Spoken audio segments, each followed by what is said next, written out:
Mhm.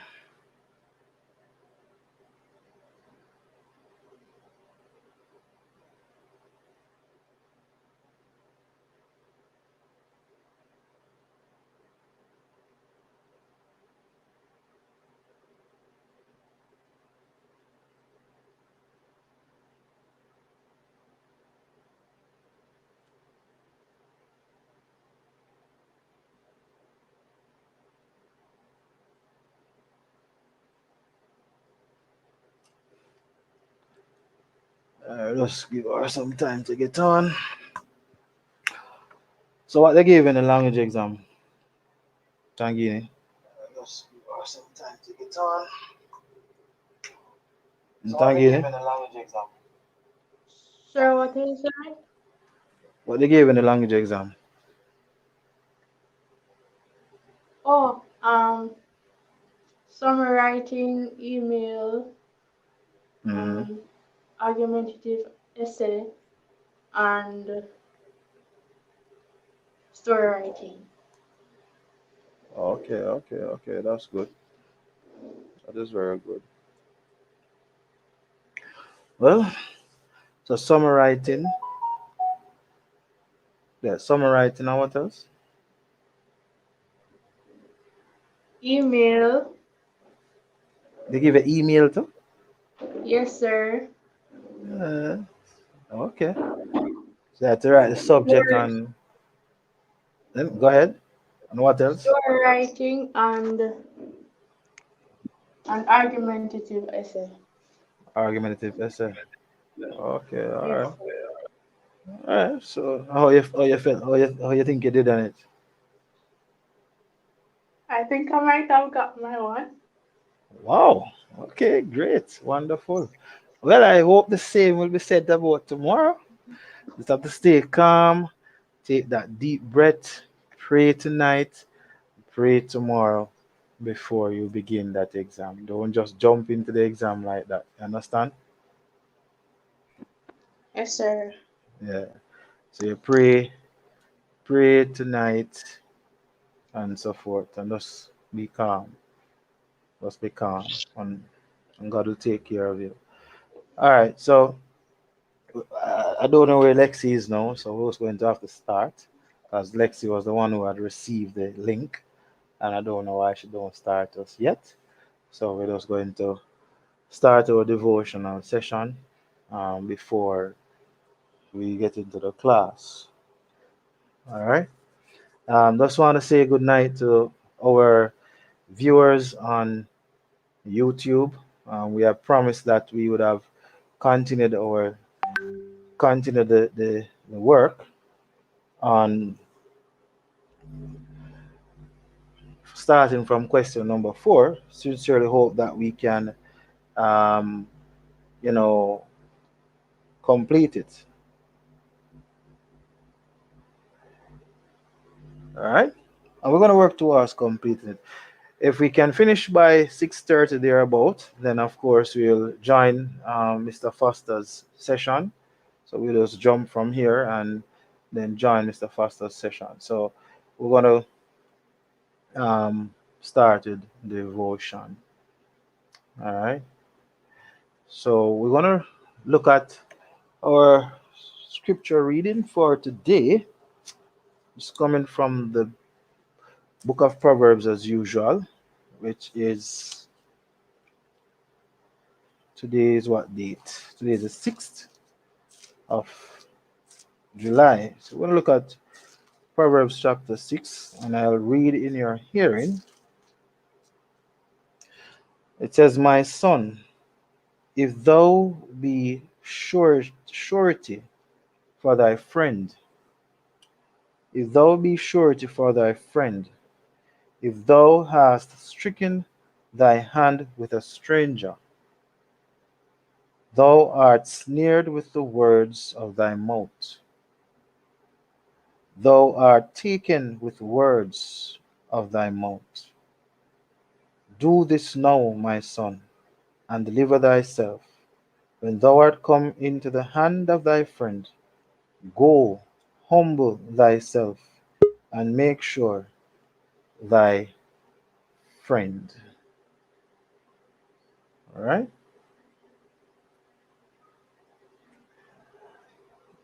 So we are now going to. So based on that, good evening, Lexi. I don't know what happened to Tangini. She just dropped off. Oh, she's back on. Okay, wonderful. Okay, so so the saying to us here that if you make an agreement with a friend, the surety here means that you made a bargain with a friend, make an agreement with that friend. And once you make an agreement with someone, you are to keep that agreement. So that's why the Bible is saying that thou art snared with thy words of thy mouth, because you said it out of your mouth that you're going to go in for a bargain with this friend. And if you're going to a bargain with a friend, then naturally, what is going to happen is that you have to keep that promise that you made mention of. So if you know you're not able to do something, don't make any promises that you cannot keep. That's what the word of God is saying to us. So it says, "Do this now, my son or my daughter. Deliver thyself when thou art come into the hand of thy friend. Go humble, go humble thyself, and make sure thy friend."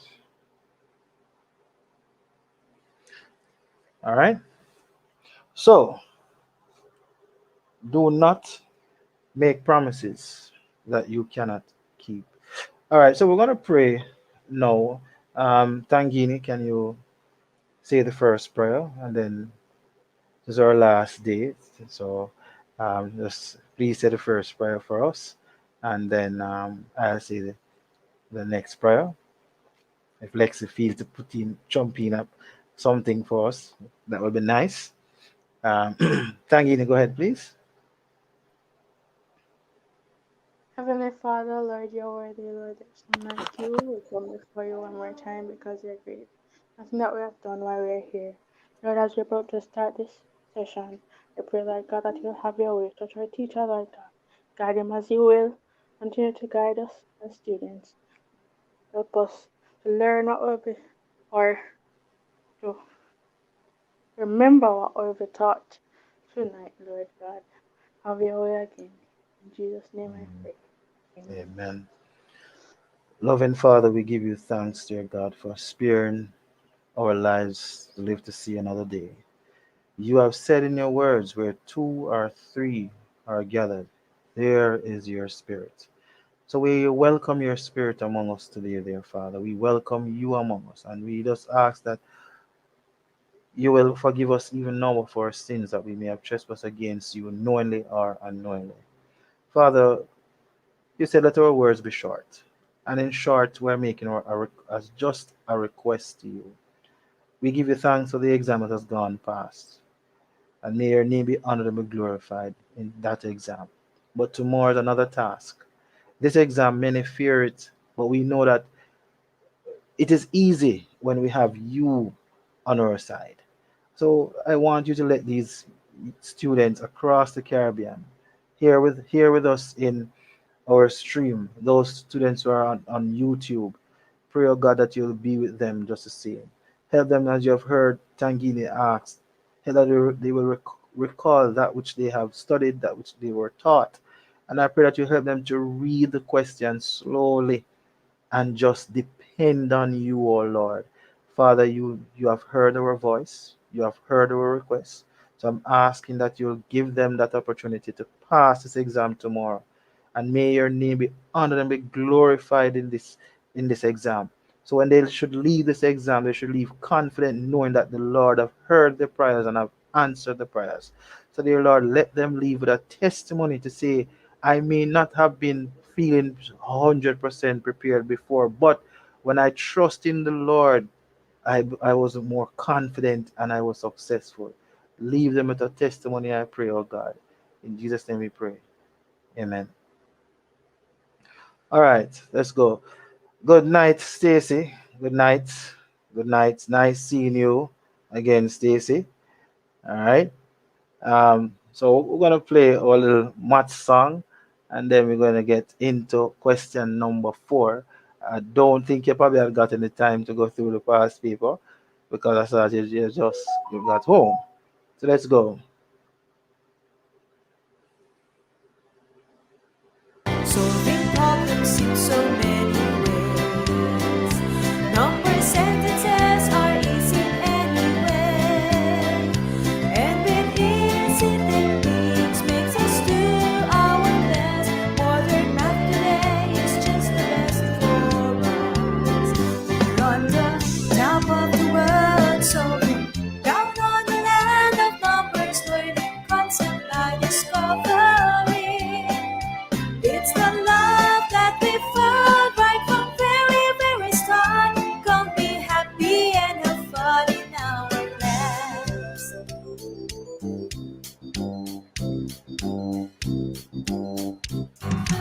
Come and join our mathematics class. Surely you will enjoy being here with us. Master with basic facts, multiply and divide, and then all being learned in easy way. Solving problems in so many ways. Number sentences are easy anyway. And with easy techniques makes us do our best. Modern math today is just the best for us. We're on the top of the world, solving down on the land of numbers, learning concept by discovering. It's the love that we found right from very, very start. Come be happy and have fun in our class. We're on the top of the world, solving down on the land of numbers, learning concept by discovering. It's the love that we found right from very, very start. Come be happy and have fun in our class.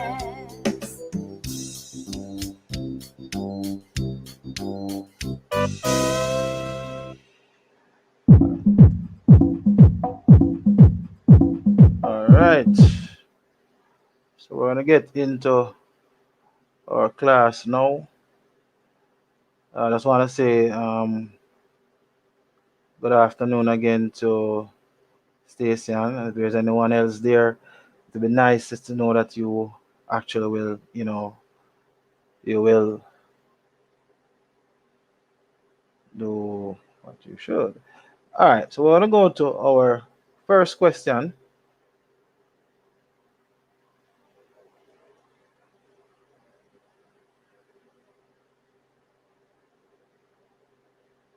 All right, so that's our first question there. Can somebody volunteer to read that question for me, please? Can you see clearly, by the way?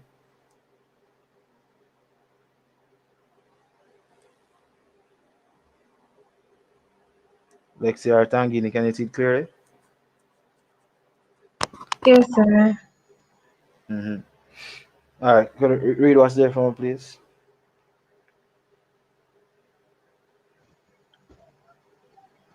The function f is defined as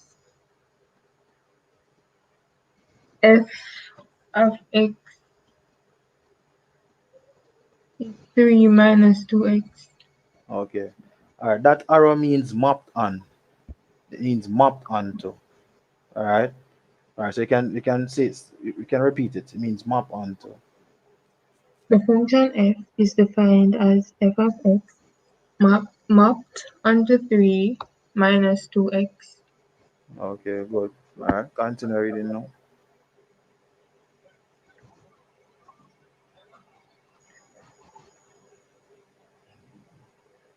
Um, oh, the diagram below shows the mapping diagram of the function f. Determine the value of a. All right. So um, hmm, this is an easy question. Give it a try. Stacy, can you actually see the picture properly? Let me know if you are seeing the picture properly, Stacy. And good afternoon to anyone else who is viewing on our YouTube channel. All right, yeah, go ahead now. All right, try that question for me, please. Hi, Daniel Belgrave. All right, remember, Stacy, if you're not seeing it 100%, all you have to do is to stretch stretch the image on your device, and you should see it much better. Stretch the image. Daniel, can you see the picture? Daniel, can you see the what is on our screen properly?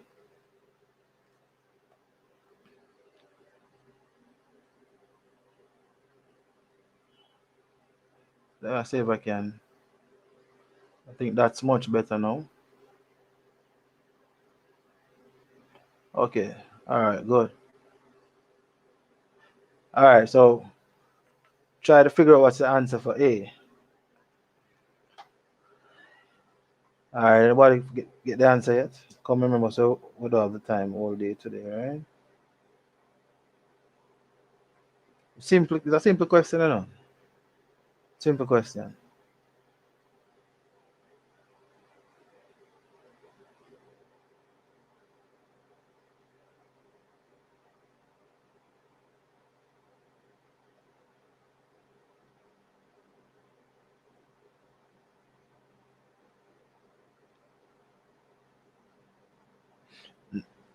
Now I'm asking you, Daniel, if you can see what is on the screen clearly.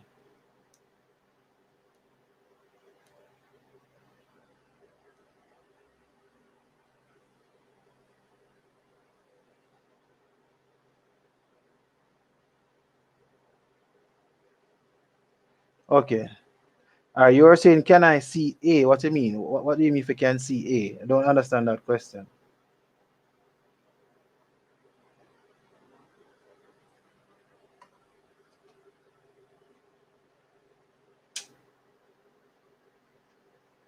Okay. Anybody have the answers yet? Tangini or Lexi? What is A?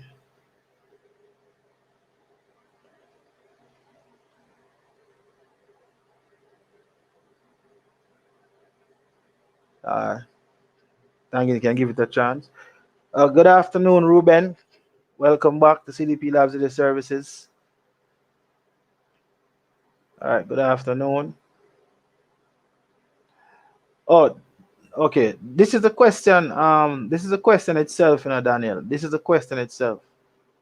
There it is. That's the question. So the function of f is defined as f of x mapped onto 3 minus 2x. The diagram below shows the mapping diagram of the function f. Determine the value of a. Determine the value of a.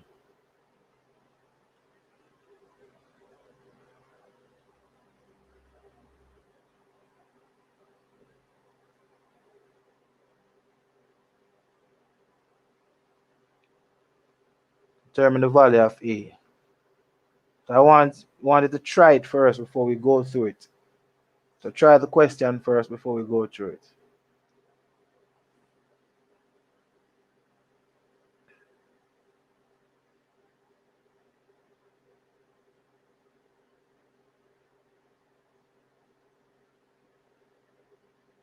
Well, what did I just do?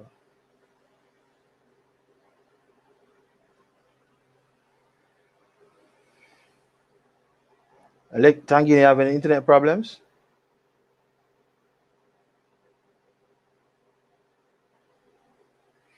Daniel, forget how to do this.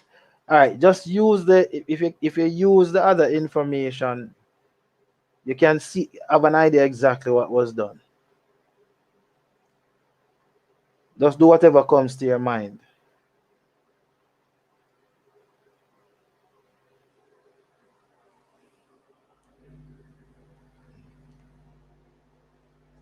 Just try something. Try something. Remember in the exam, you have to try. Stacy, Tangini, um, Ruben, anybody? Let's try.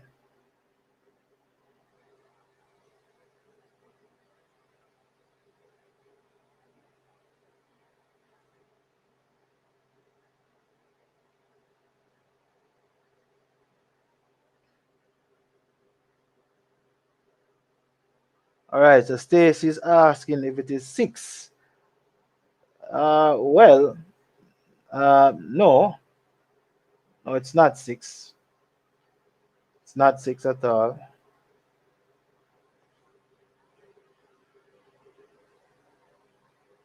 Try again. Don't guess the answer. Try again. Ruben, Daniel, what about you? Tangini have an answer as yet?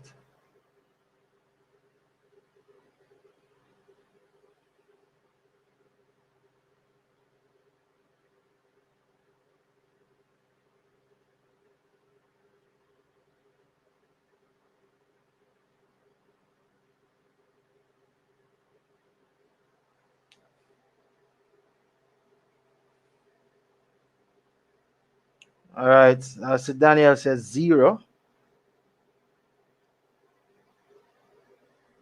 Let's see. No, it's not. Yeah, what am Alexei?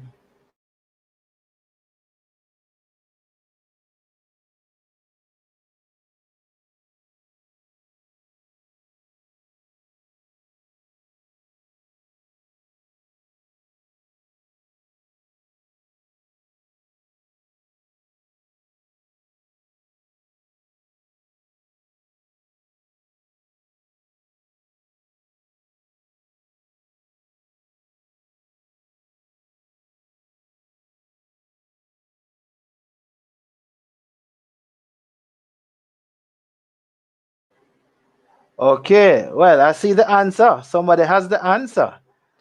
Somebody has the answer. All right. Can Jaden explain to us how you got that answer? Jaden has the answer. Yes, O'Connor. Could you explain to the class how you got that answer?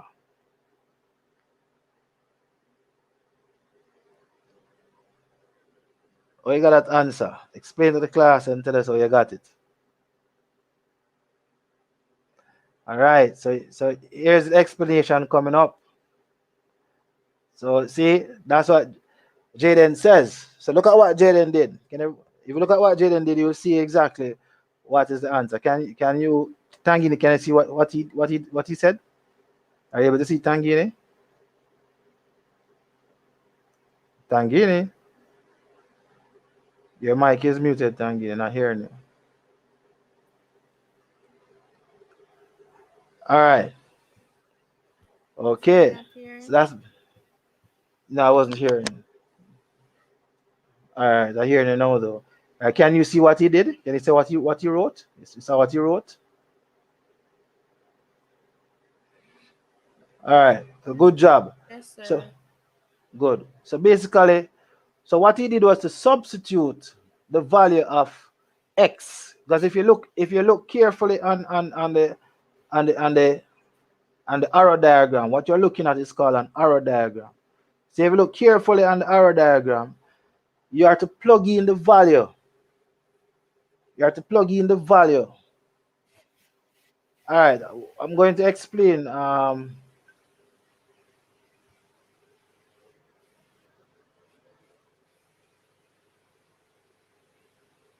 right, going to 1 second there. Trying to let you know.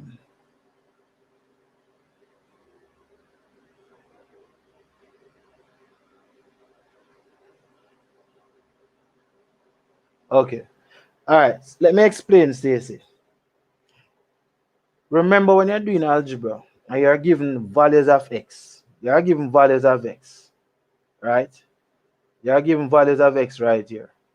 So what you are supposed to do is to substitute the values of x into the algebraic expression given. Good. So you are given 3 minus 2x. So whatever value, if you put 0 where x is, it would mean 2 times 0, and then that would be 0 minus. All right, let me go on to my camera and show you guys. Let me go on to my camera and show you.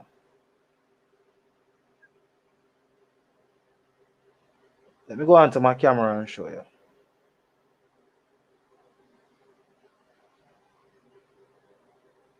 Trying to switch the cameras.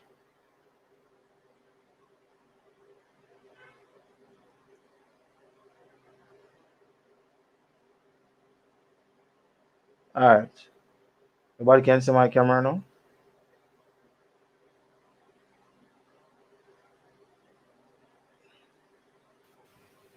All right, good. Yes, sir.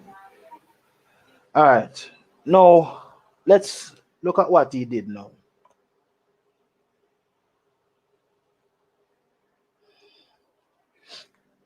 Now, what he did is this. So here are given an arrow diagram. Good. And then you have minus 1 here. Then you have 0.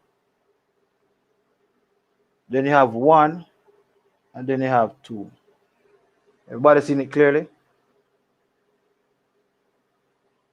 Seen it clearly? Yes, sir. Yes, sir. Okay. Okay. Then this is mapped on to A. This is mapped on to 3. This is mapped on to 1. And this is mapped on to -1. Good. These are the values of x. These are the value of f of x, which is the same thing as y. Now, the function that you are given is 3 minus 2x. So that's a function that you are given right there. Good. So you are to use the function to map the values of x onto y. Good. All right. That is exactly what you are supposed to do. Now, when you're given an exam like this, and you have to use your intelligence now, students. You are all intelligent. Use it. God give you an intelligence. You use the intelligence. Do not let fear. Do not let fear cause you not to do the right thing. Good.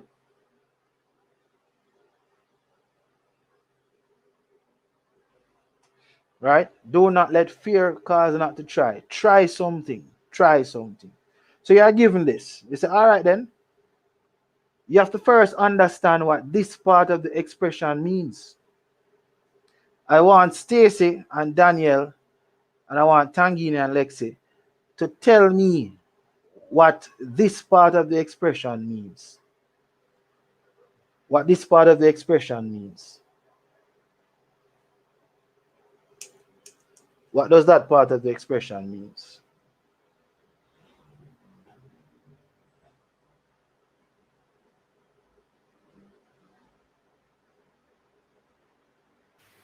Sorry, can you repeat? What does 2x mean? What does 2x mean?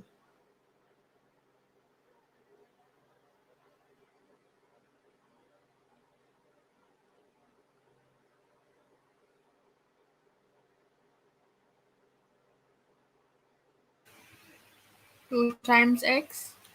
2 times x. Good. 2 times x, right? Very good. That's what it means. 2 times x. Right? Wonderful. So it means 2 times x. So whatever value x is, you're going to multiply it by 2 and then subtract it from 3. And that is why I said before, and I've always said to the students, read the expression in English. Read the expression in English. So -1, so if you put 0 where x is, 2 times 0, 0 from 3 will give us 3. You put 1 in the expression, 2 times 1 from 3 will give us 2, and 2 ones 2 from 3 will give us 1. Put 2 in the expression, 2 times 2 give us 4, and 4 minus 3 will give us -1. So this was an easy one. Put -1 into the expression, 2 times -1, or -2 times -1 will give you a +2, and 3 plus 2 is going to give you what? 5. So A is 5. Well done, O'Connor. Good job. All right, so everybody understand it now? Everybody understand it now? Yes, sir. All right. Wonderful, wonderful, wonderful, wonderful. All right. So we're going to now go back now. I want you to write down the expression. I want you to write down the question. I want you to write down the question. Good. What, Daniel, what should I say over, Daniel? Tell me what I should say over.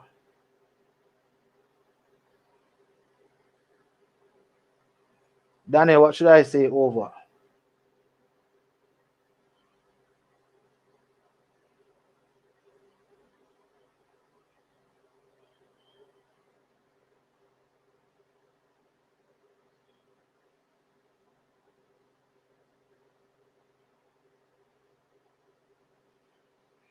Yeah, what should I say over, Daniel?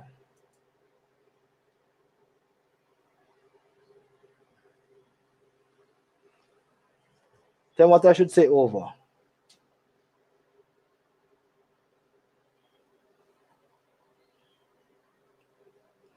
No, I am saying that you must read the expression in English. And I was also saying that you need to write down the expression, because the next part of the question includes, you're going to have to use this expression there.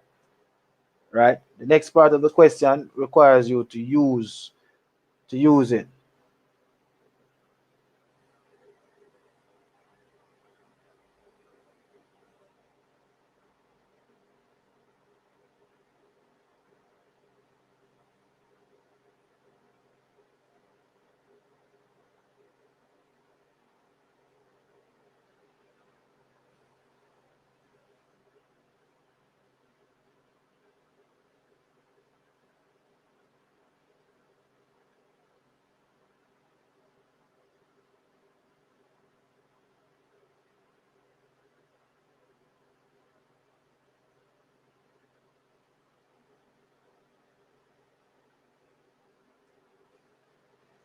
All right.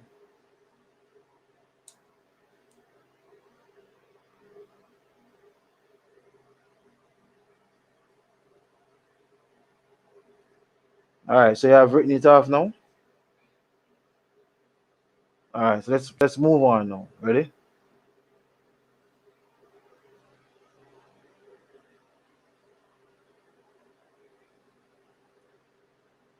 All right, so we're going to go to our next question now. All right, here's the next question.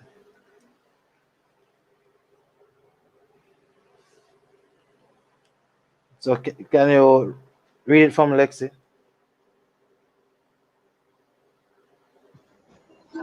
Determine in their simplest form. Express for A the inverse of the function f inverse of x. Oh, so it's inverse. So you have to write the inverse of the function. Good. So I have to write the inverse of the function. All right. So could you try and write the inverse of the function now, please?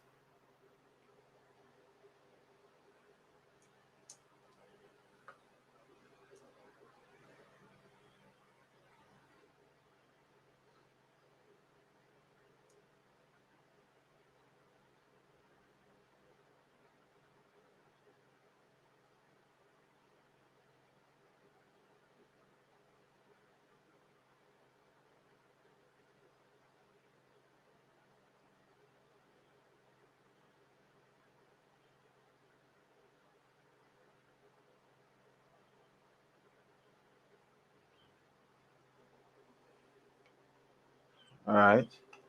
So try and work on it now to show me the inverse of the function.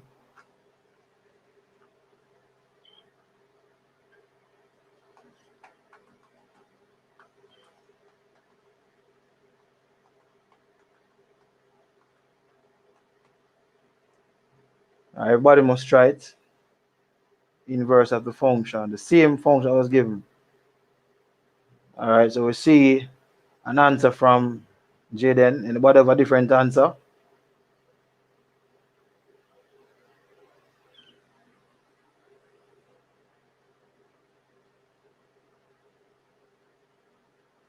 So we have an answer from Jaden.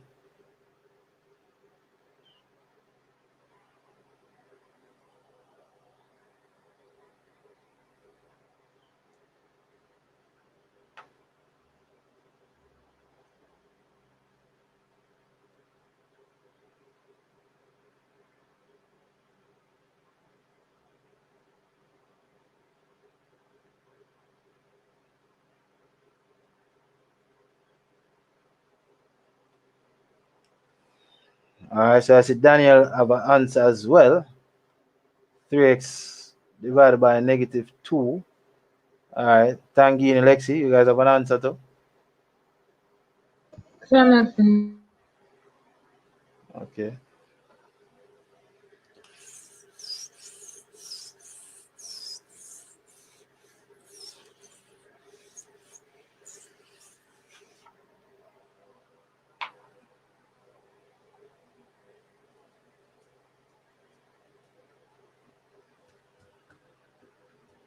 We need to move faster than that here.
No answers yet?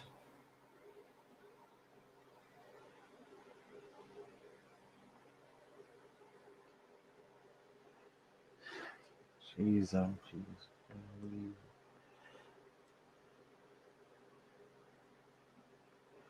Stacy, for you to see the problem, you have to expand it. You have to expand the image on your device, Stacy.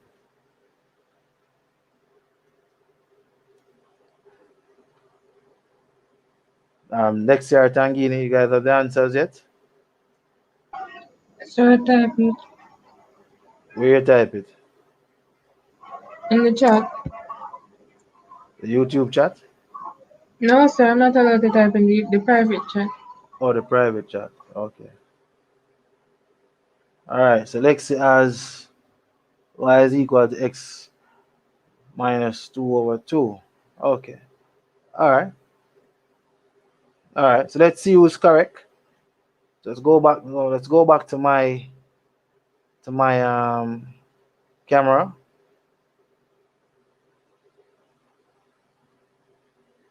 All right. So let's get to my camera now.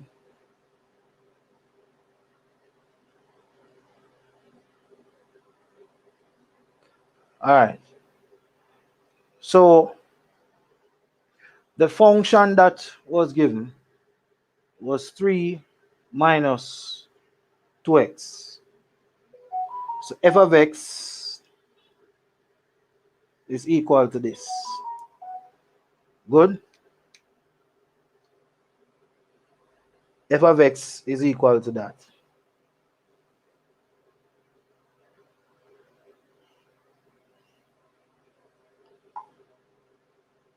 Good? F of x is equal to that. So what you're going to be doing now is first step. What's the first step on this, Lexi?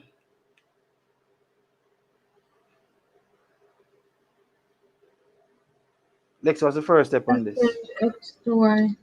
So you change, hold on, that's the first step is to change f of x to y, right? Yes, sir. Okay. So the first step is to change f of x to y.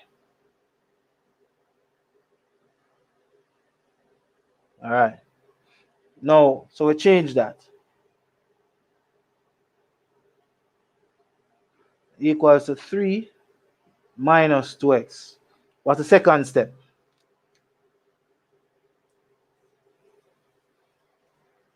What's the second step? So change it back to X, but substituting like X for Y. Interchange. Yes, sir. Okay. So interchange.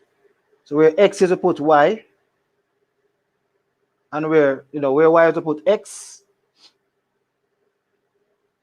and where x is to put y. What's the next step?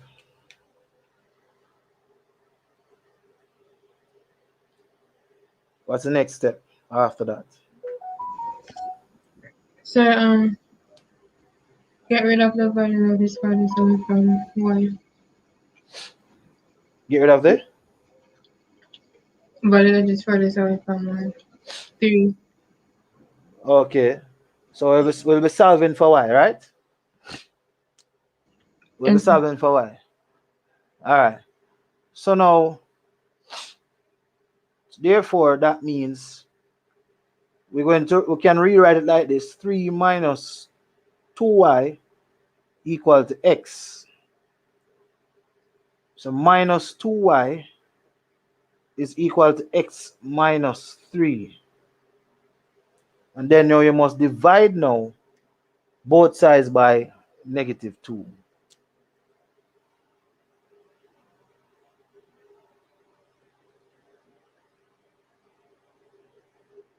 And therefore, y is equal to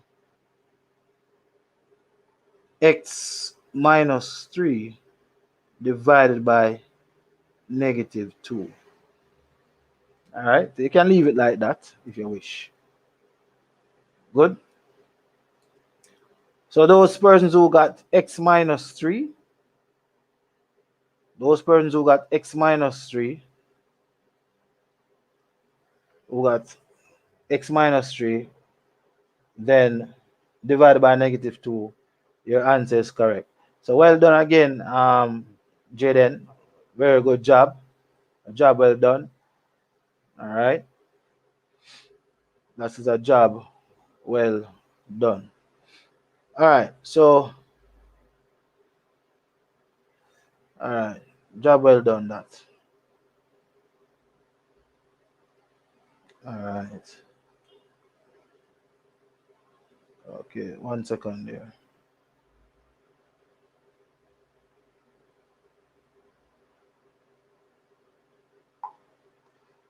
All right. So we're going to move on to the next part of the question. All right. So, Daniel, I hope you see where you went wrong. Miss Matthias, it's not you named Belgrave in the YouTube. No, sir, I'm not on YouTube. Oh, well. So we have what is that Daniel and is that let me see now. So one is Daniel and one is Daniel. Okay then. So we have a Daniel. yeah. There's a Belgrave. Where are you from, Jaden O'Connor, and where are you from, Belgrave? Could you tell us where you're from?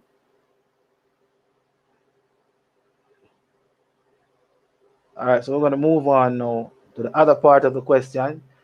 We're using the same function.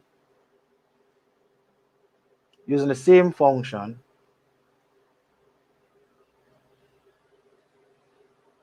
Now they ask you for the composite of the function of f of 2, of f2, the composite, no, not f2, but f what? F square. Okay, so Daniel is from Barbados and Jaden from Jamaica. Welcome, both of you, to CDP Labs Edu Services. Okay,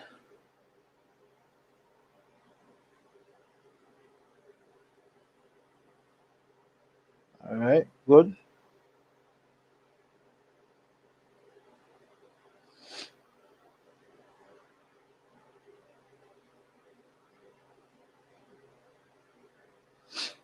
All right.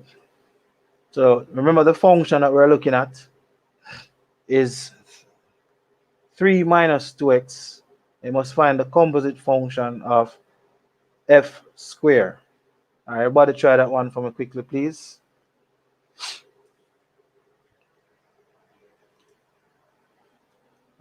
Oh, Daniel, not in it, is it?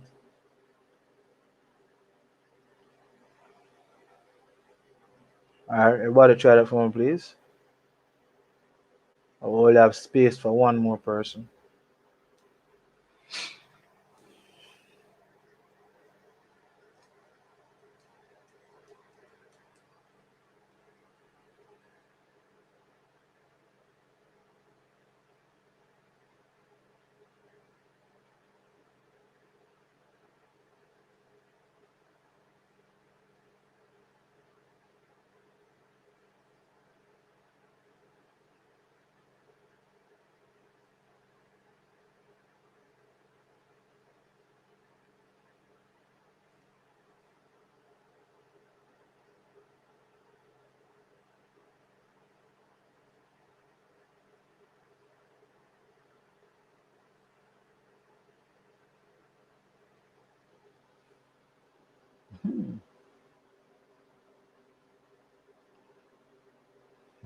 Stacy find our way up. All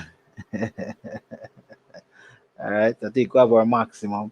All right, then let's be right back. Okay, then. Yes, Miss Delapenna. I don't know what happened to your eyes why you can't see, you know. I don't know what happened to your eyes why you can't see at all.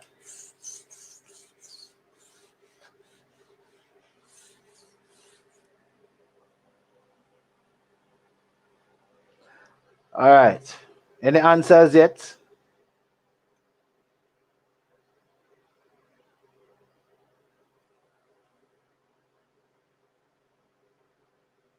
Any answers yet? Come, students. Come. Giving you 3 minutes to work on that part of the question. 3 minutes are given each person. Those who are in our stream and StreamYard, and those persons who are on YouTube are given you 3 minutes to solve this problem. 3 minutes only. 3 minutes.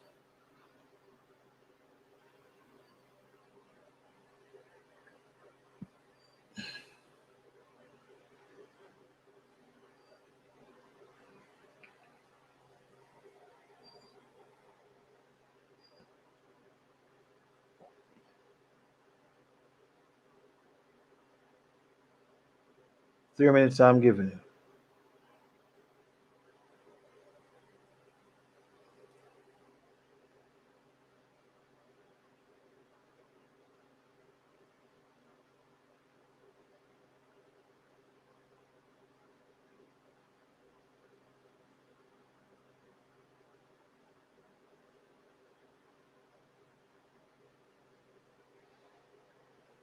One minute gone, 2 minutes left. 2 minutes remaining. Everybody getting 2 minutes to solve this one.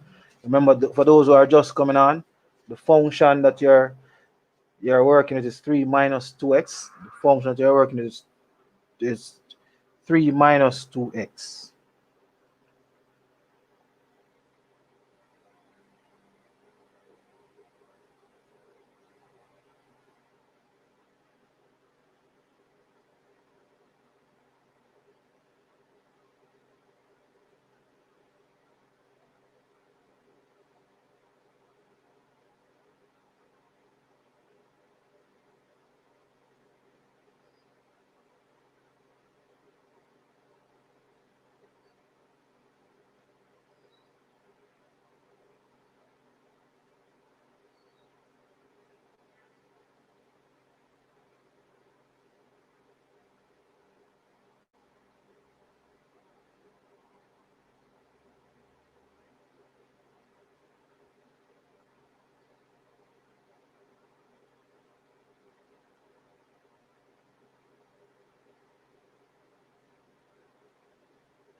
All right. Any answers as yet?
All right. Well, I've given you more than enough time. You have even got broader. Anybody come up with an answer as yet? No answers from YouTube. No answers from those in the stream right here. I don't believe it. All right. So we're gonna go straight into So I type something. Oh, you type something in the private chat. Okay then, man. All right. So Lexi has 6 minus 3x. All right. Let's see if Lexi is correct. All right. Let's see if Lexi is correct. And Lexi, like it's like you have been using this long before, right? All right. So let's get into now the question itself now. All right.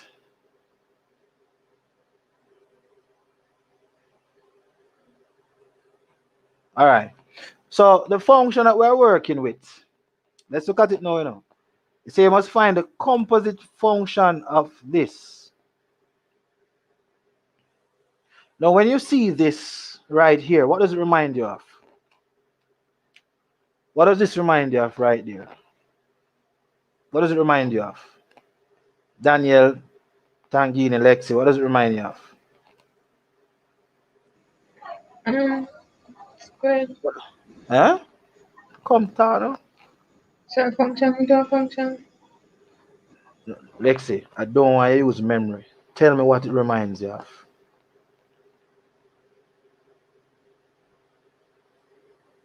Function. Yeah, the F means function, but what does the number reminds you of? It's the same thing we talk about. What does it remind you of?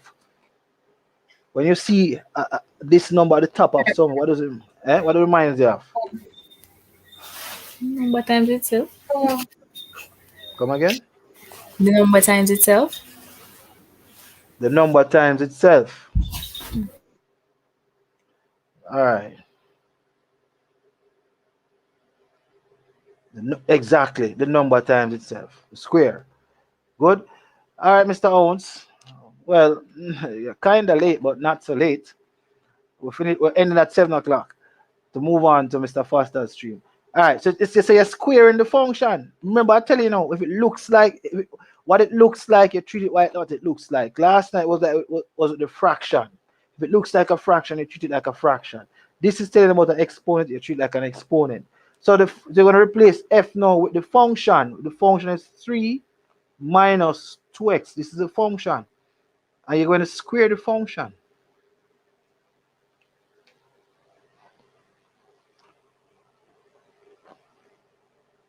what? You're going to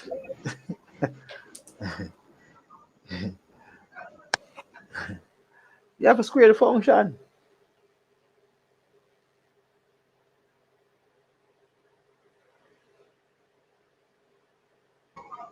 Okay, sir. That means our foolishness will learn. What? Do you multiply 2 times 3?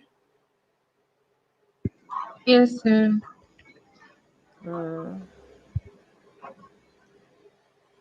Mm. Remember now, the composite function f square, right? 1 second there.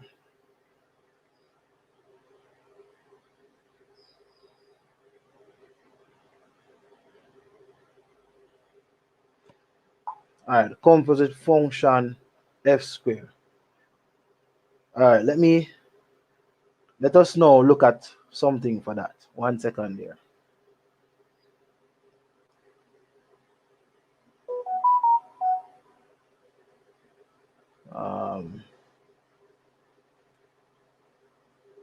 All right, Owens. Hope you are done well on your exam.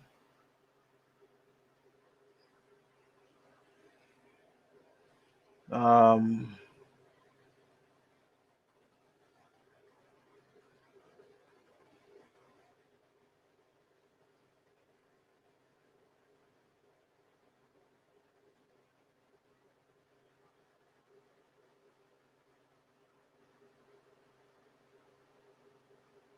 all right, 1 second there.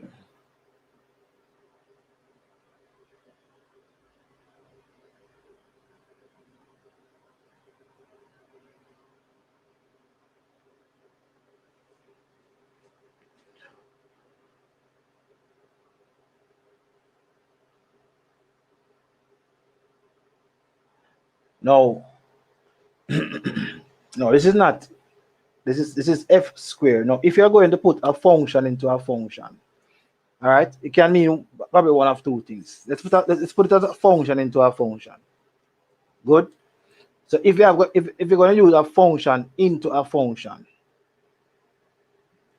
that means now wherever x is, we're going to put in the same function.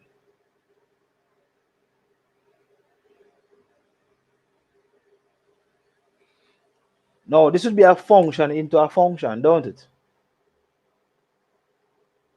You get that now? You follow me? Yes, sir. Good. Function into a function.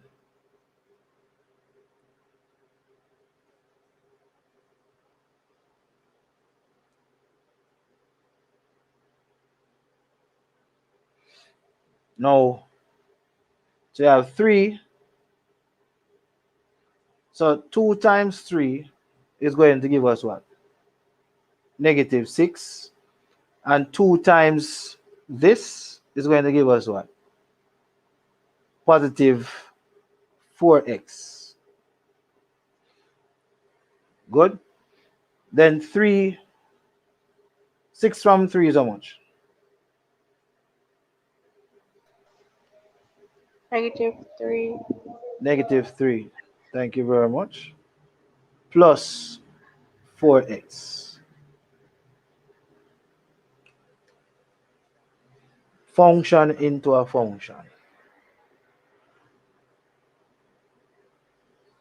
So if you want to look at it the other way around,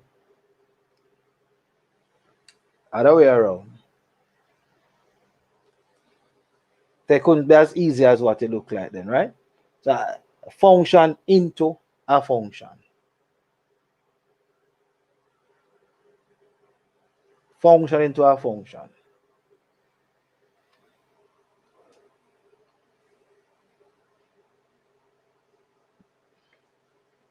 All right. Ready to move on to the next question now? Yes, sir.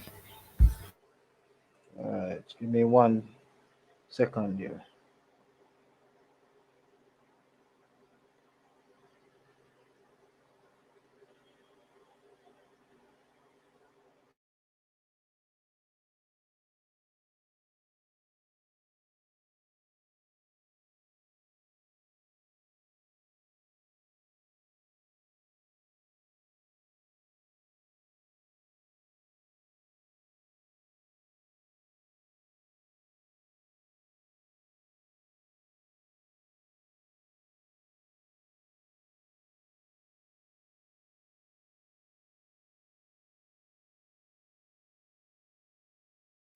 Sir, we not see anything. Answer what line? So, huh? Answer what line? All right. So in this case now, hold on, I'm trying to share my screen. All right. So in this case, when you see that, it means function into a function. You got that? That's what it means. Function into a function.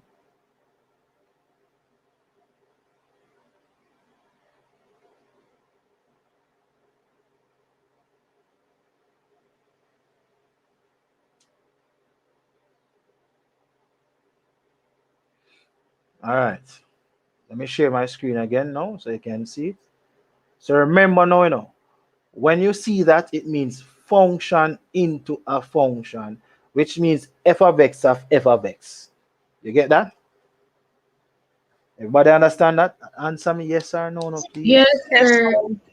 Thank you very much. All right. So in this case, don't let it fool you. Don't let it fool you. So you have to know what it means. A lot of persons would have made the mistake. Even me would have made that mistake by just first glance. But you have to think about it. Think about it. What could it mean? It could not be as easy as that. Right? Couldn't be as easy as that. There's a function into a function, and they are applied. Let me see the answer that Lexi got. Well, not quite. Nice try, but not quite. All right, so let's go to the other part of our So question. it's because I never knew that that's how it Well, because last time when I was going over my notes, yes. I had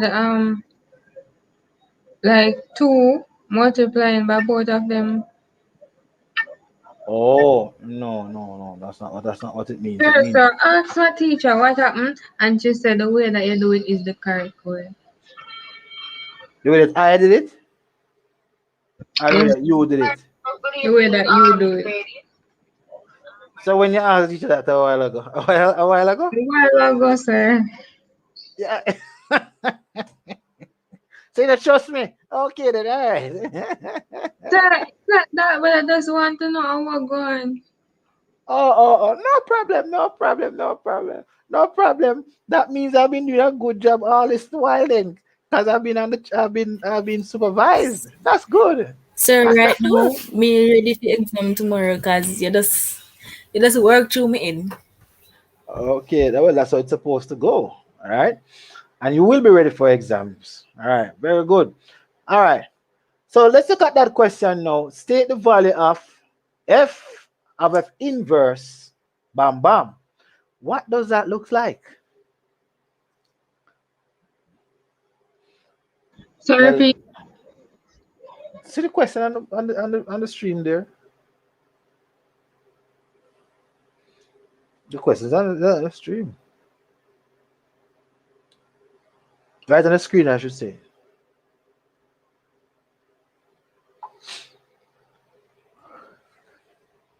Right on the screen.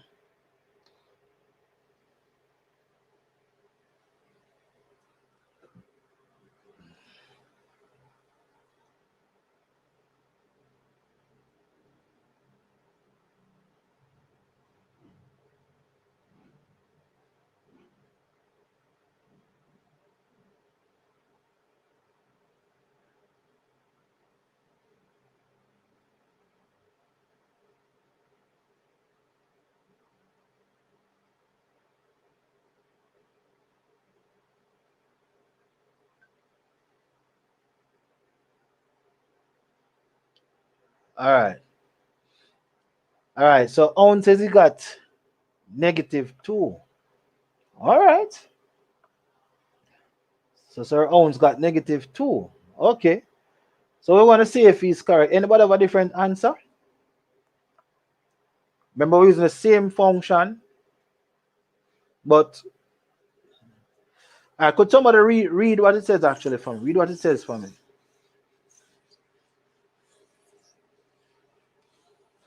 Read what it says for me, please. State the value of f into f inverse multiplied by -2. Okay. And what does it look like to you? No, not multiply by -2. -2 is the value of what? X X, X. exactly. The into answer can't be -2. -2 ounce. Can't be -2. Try again.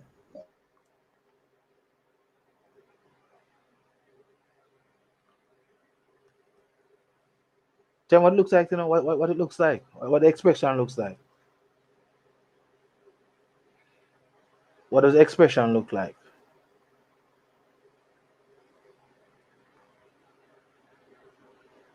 So substitution. Well, a little substitution it will exist in it as score. But what when you look at the expression, what does it look like to you?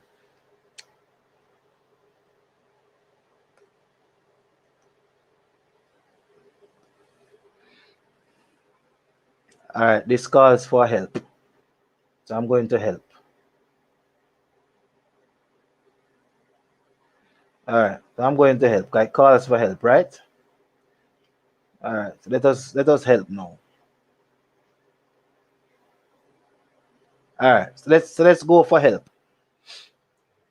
Now, here is help. So it says state the value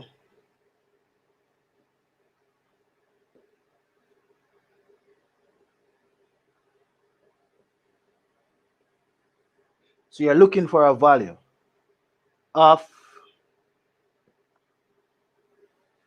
f of f inverse. Bam. Now the function of f of x is 3 minus 2x. And what is the function of f inverse? What did we get for the function of f inverse? All right, Ounce, I see what you're doing there. What's the function of f inverse? Can somebody remind me what we got? Can somebody unmute their mic and remind me of what we got? All right, Jadine have it up there. X minus 3. So let's put up Jadine's one. Yes, that was the function that we got before. X minus 3 minus over minus 2. This was the inverse. Now, if you look at this function here, look at this expression here. It's an expression. When you see the inverse into the function, what word do we use to describe that? What term we use to describe it? The inverse into the function. Talk to me now. The inverse into the function. Square. Huh?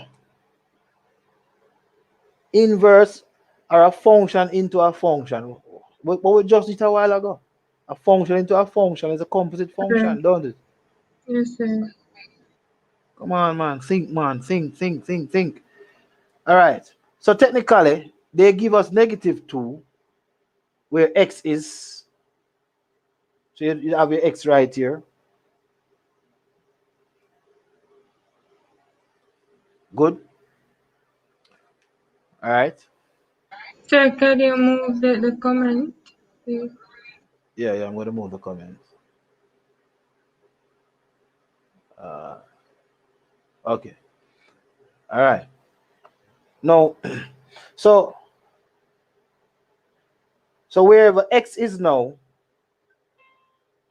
you're going to put it inside. Hold on, 1 second. Hello.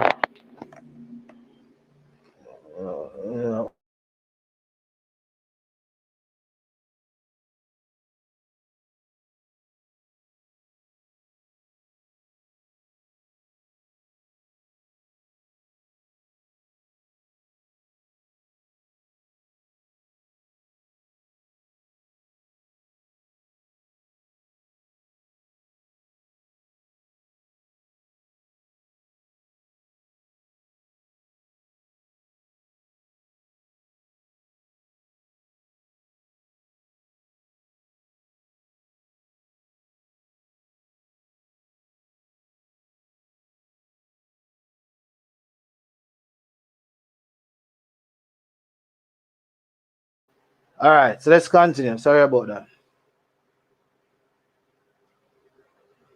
No. So wherever x is in the inverse, you're going to put -2. So therefore, -2,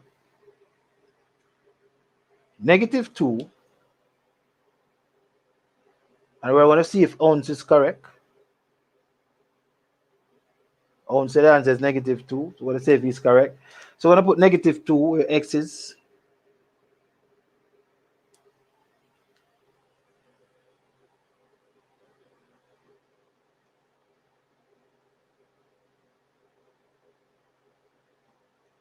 -3 divided by 2. So therefore now, -2 minus 3 is going to give us what?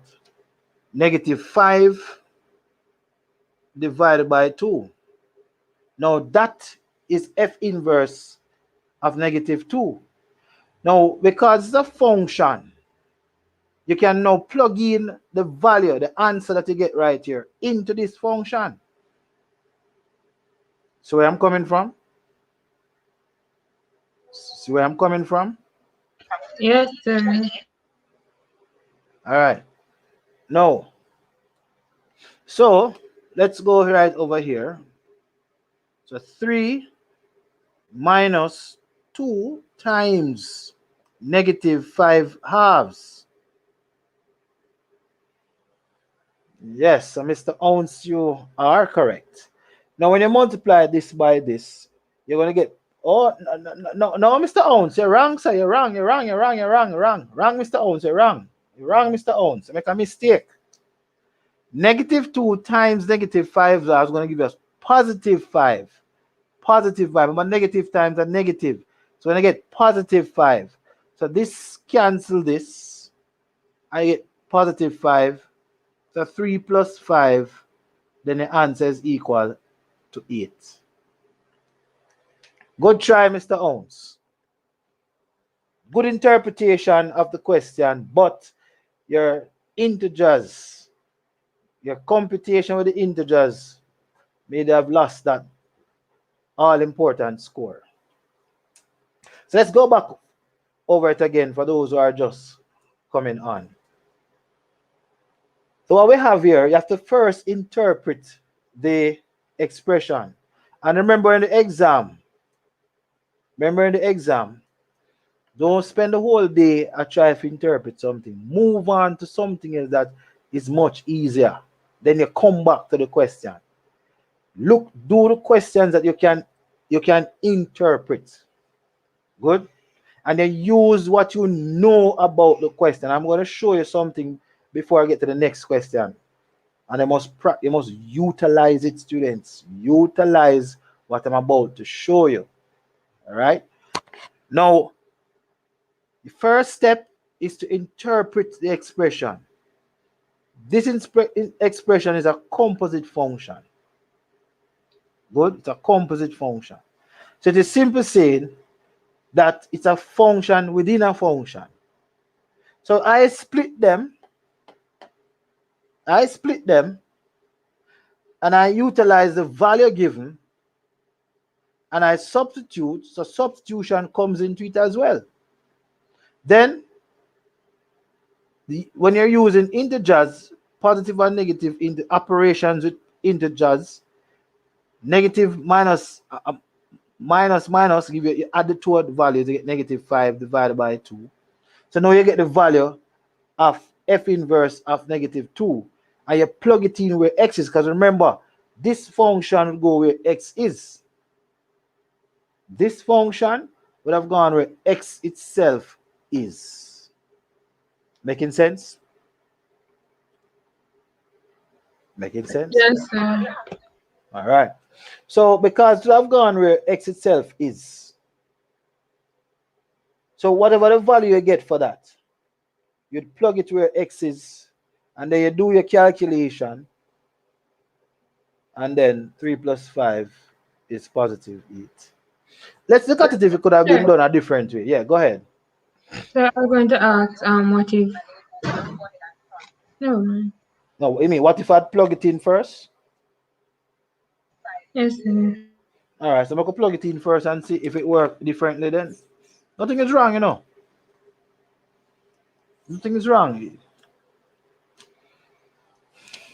All right, so let's plug it in. 3 minus 2. And remember now, what was the function again? What was it? It was minus what? Talk to me. What was it? What was the inverse? What was the inverse? Right. Right. 3 x minus 3 divided by negative 2. That means you don't write it down. No. That's not what that means. Yes, sir, but maybe there's somewhere else. Where were you? I didn't get So that. I was looking at something. No, but but if you see, that's the problem I have, you know. X minus 3 divided by negative 2, that was it? Yes, sir. All right. No. All right. First things first. You're going to work what's in bracket first, don't it? You agree? Yes, sir. This is in bracket, eh? This is in bracket. So I have to put in the negative 2 value. Good? I have to put in the negative 2 value. So therefore, I would end up having 3 minus 2 bracket minus 2 minus 3 over negative 2. Good? You get that? You get that? No, sir. Yes, sir.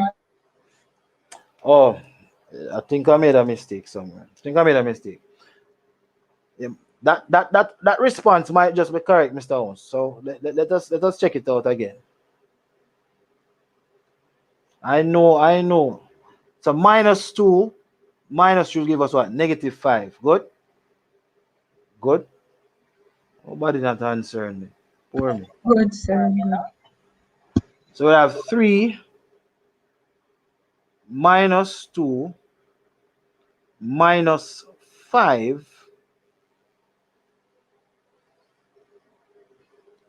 Because the mistake I made right here, I did not change this to negative. That's the mistake I made right there. So the answer is going to be negative 2. You're correct, sir. Because the negative 5 divided by the negative 2 would have been positive. And then it would have been positive now. So therefore, hold on there. This one become positive. So it would have been 2 now times 5 positive 5 halves. And then this now into this now and give you 3 minus 5. So yes, you were correct before. So the error I made before, I never put the negative 2 there. That's why. I had positive 2 instead. That's why. Because I never tell me the right function. All right, so negative 2 is correct, Sir Owens. Very much correct. Congratulations. All right, good question, Lexic. Let us go on the correct path. All right, can we move on from here now? Can we move on from there now? Yes, sir. All right. So it is always good to double check. Always good to double check and be careful. All right, Mr. Owens. All right, all right, all right. I did not. Then you could have corrected me and tell me that sir did not put in. They didn't put negative 2 there. You should have told that I didn't put the negative 2 because I was working with positive 2 instead. All right. But you're right. I should have read what you said in the chat. 3 minus 2 over 3 minus 2 over 5 over negative 2. Yes, I should have read what you said in the chat. My apologies, sir. All right, so let's move on now back to our question.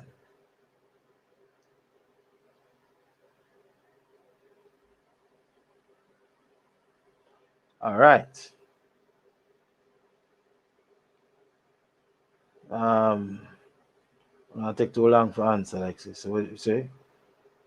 Or don't even finish the question.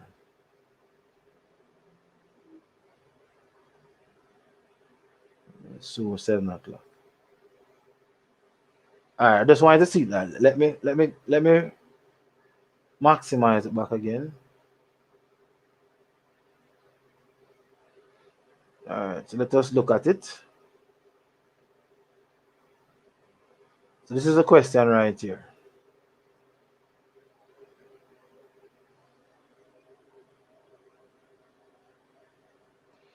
Okay, Kodian.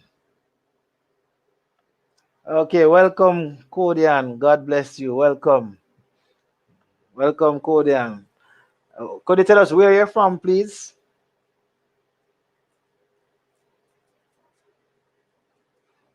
Kodian, God bless Jones. Welcome to CDP Lazarus Services. All right, so let us look at the question. Using a ruler. Oh, it's not me supposed to read, no? Sorry. Lexi or Daniel or Tangini, could one of you read, please? Using a ruler, draw the lines. X is a half and y is equal to x and x plus y is equal to You 5. mean using a ruler? Draw the line x equal a half. Mm-hmm. X So, not, and continue read it. so is that what I said? I never hear it properly. Sorry about that. Continue. Using a ruler, draw the lines x equals a half, Uh-huh. y is equal to x, Uh-huh. and x plus y is equal to 5 on the grid below. On the grid below. All right. Well, if you have a graph leaf, then that would be nice. But because I'm not using Zoom, so it says you have to know. And let's look at how the graph is structured first of all. So they are using, look at the scale of the graph. Can you guys look at the scale of the graph? Look at the scale of the graph itself. They are using what? What is the scale that they are using on the graph?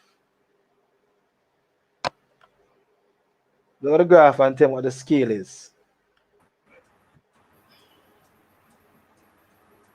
What do you think Sir, the scale is? two Yeah, go ahead. two units for one. 2 centimeters for 1 unit. All right, nice try, Tangini. 2 units, 2 centimeters for 1 unit. Good. That means then, if you notice where one is, gotta ask you to draw the line. They said using a ruler, draw the line x equal a half. All right, let me see if I can open this on. See if I can open it on something else. Hold on there. All right, see if I can open the document. I'm gonna see if I can open the document and come in. All right, give me a second here, please.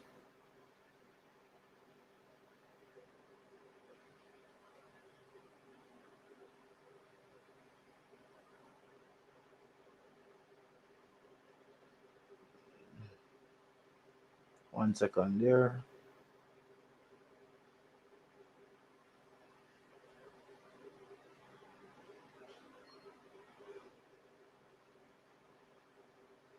All right, let me see if I can find it.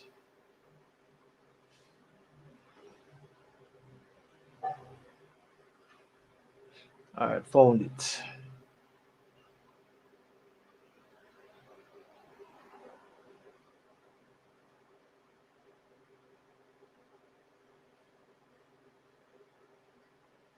All right, 1 second here.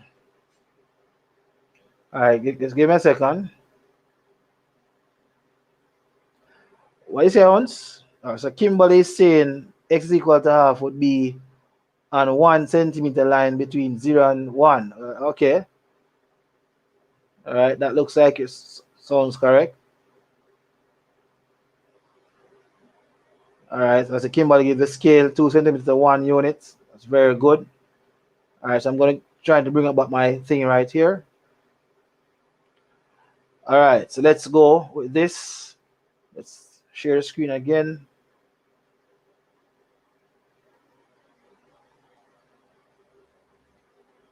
All right, so we're back on the screen. Okay.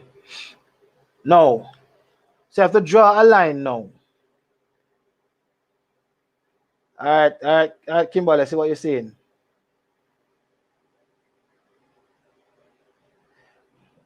It is January 2021. All right, so you draw a line. See if I can get a straight line here. Borrow.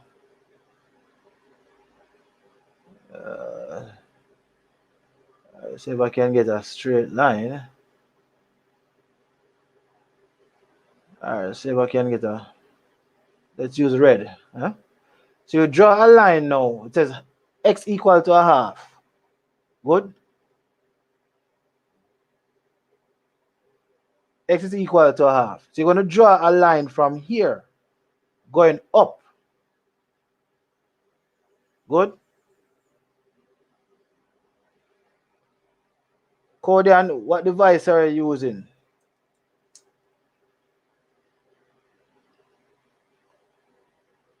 What device are you using, Codian? All the way up. Good. So this line is x equal to a half. Everybody see that? Everybody sees that? Yes, sir. Okay. All right. So you have to go large. You have to go large on the screen and zoom in on it like a picture.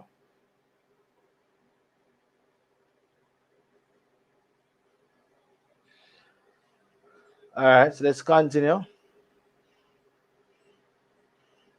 Where am I? Where am I? Where? Okay. All right. So let's look at the rest of the question now. Now y is equal to x. Y is equal to x. Now the line y is equal to x. What that means is this. When we talk about y is equal to x, we are simply saying whatever value y is, x is also that value. So you could also say x equal to y. So if y is 1, then x is 1. That's how you come up with the line y equal to x. Good? Right? So if y is 2, x is also equal to 2. Well, I wouldn't put it that way, Kimberly. I more say whatever value y is, that is what x is. So in other words, then, we can start plotting the point. Let's say we can plot that point. We're going to plot some point here. So I'm going to draw. So if y is 0, x is 0 right here. If y is 1, x is also 1 right here. You see that color? Or are you not seeing that color? Okay, Shad Reese Francis, that is correct. Let's use a better color. So if y is 0, x is 0. If y is 1, x is also 1. Good? And you plot your point. If y is 2, x is also 2. And you plot your point. Good? Everybody seeing that? Yes, Everybody sir. seeing that? Good. If y is 3, x is also 3. So just as it says, that's how you work with it. If y is 4, x is also going to be 4. So you know, so it should be this, right? Oh, wrong place.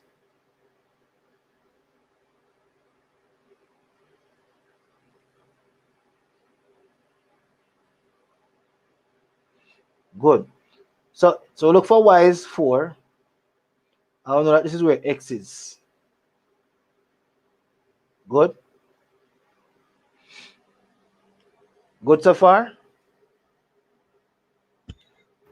Yes, sir. All right. Just take your time. So if y is 5, x is 5. So somewhere right here. Good.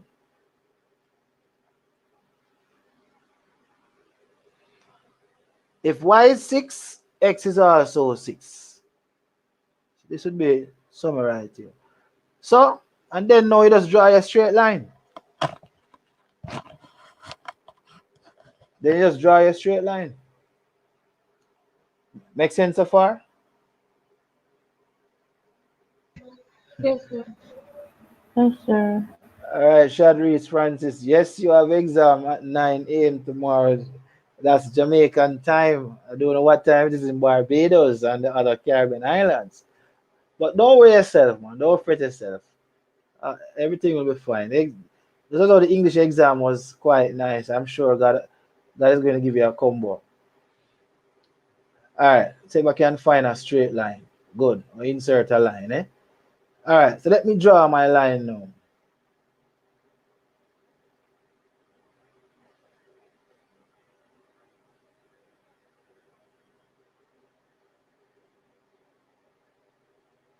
Okay, Kimberly. Okay. So let's draw the line, go straight up. So that is that this line now is y equal x. Is that clear? Y 15 minutes to 8. Okay, ounce. I see what's going on. That is y equal x. Good. Should I use a GeoGebra and show me now? All right. So we have two things so far. We have x is equal to a half,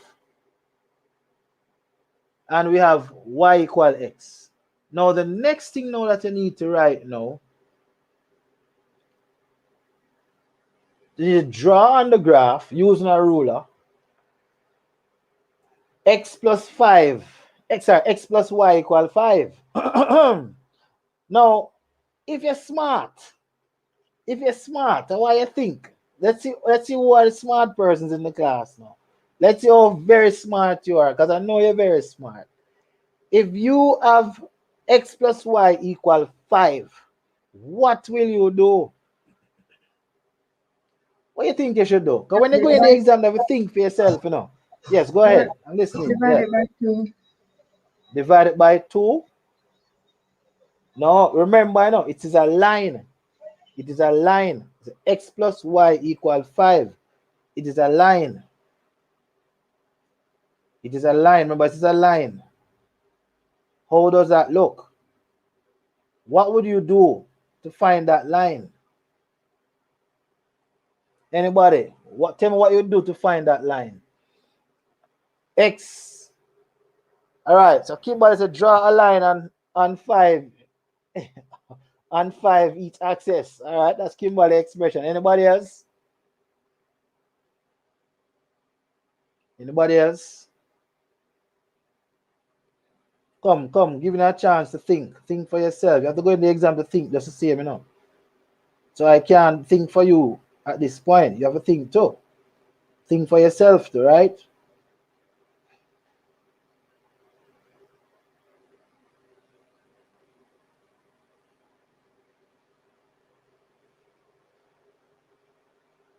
Think for yourself. What would you do? What would you do? Sir, could you repeat the question? If I could repeat the question. All right. X plus y equal 5. How would you write it? How would you write x plus y equal 5?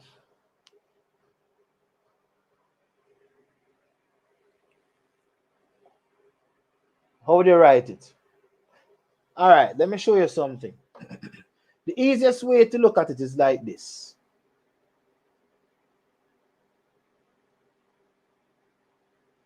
Let me show you this now. This is the easiest way to look at it. If you say something like x plus, remember now, the equation of a line is what? What's the equation of a line? How do we write the equation of a line? All right, I see all those attempts. How do we write the equation of a line? Tell me. How do we write the equation of a line? Anybody? How do we write the equation of a line? Sir, repeat. How do we write the equation of a line? All right, so Shad said it. All right, let me show Shad one, because Shad said it. Everybody can see. That is how you write the equation of a line. Very good, Shad Reese, Francis. So y is equal to mx plus c. That is how we write the equation of a line. Baby D says the same thing.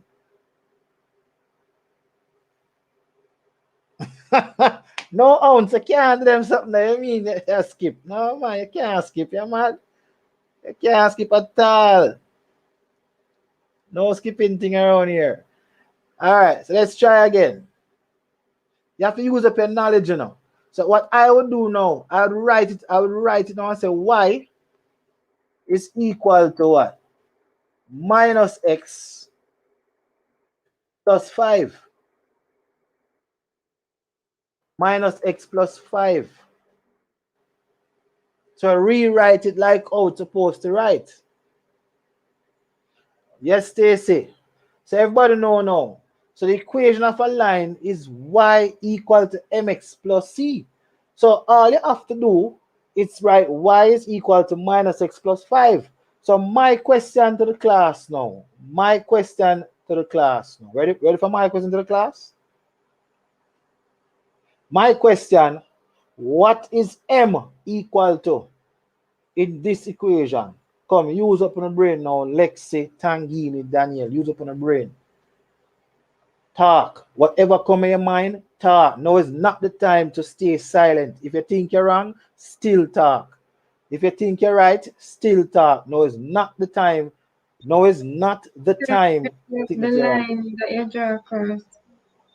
The line that I draw first. Well, note, you know, what I am expressing is a line of an equation which is expressed y is equal to mx plus c. Mx plus c. What is m? What is the letter m? What is the letter m? No shot, that can't be right. What is the letter m in the equation of a line? What does the letter m represent? What does the letter m represent in the equation of a line?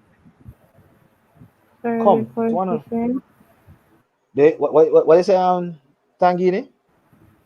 The coefficient. The coefficient. And what does m? Yes, but what does the letter m mean? All right, Kimberly says it. Kimberly says that m is the gradient. This is lack of practice. This is lack of practice. M is the gradient. Good. M is the gradient. Right. Very good, Kimberly. M is the gradient. All right. What for big up Kimberly, you know? What for big up Kimberly too? Come on, know the knowledge, you know. Not a constant at all. Not a constant. M is gradient. M is gradient. Good. So if M is gradient, then what is the gradient? What is the gradient of this line? The line x plus y equal 5. What is the gradient of it? Come. If m is the gradient, then what is the value of the gradient? What's the value of the gradient? Come, talk. What's the value of the gradient?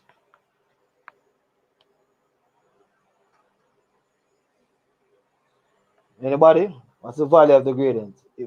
We agree that the line is y equal mx plus c. So all I did was to transpose it and make y the subject of the formula. That's all I did. I made y the subject of the formula, right? So what is y equal to what? All right, so Kimberly get the gradient. The gradient is -1. So if you're going to draw the line, you have to know the gradient as well. And you have to know two things. Now, the number 5, what is the number 5 representing this time? What's the number 5 representing in the equation y equal mx plus c? What's the number 5 representing? What's the number 5 representing? What is the number 5 representing? Anybody? What's the number 5 representing? Tangini, Daniel? No, not, it is a constant, but there's a different name for it. It is a constant, but there's a different name for it. Using the word constant will not help you this time to draw the line. You have to use the appropriate word for it, or the appropriate term. What does the number 5 represent in the equation y equal mx plus c? What does the 5 represent? Now, you see the problem we're having right here is lack of practice. Yes, Shadris Francis, y-intercept. What does y-intercept mean? What does y-intercept mean? What does y-intercept mean? What does it mean? Y-intercept, what does it mean? What does y-intercept mean?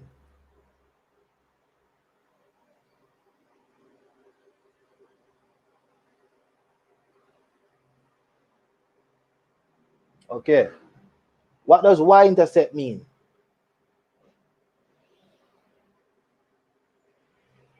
What does y-intercept mean? What does it mean? It is the y-intercept, but what does it mean?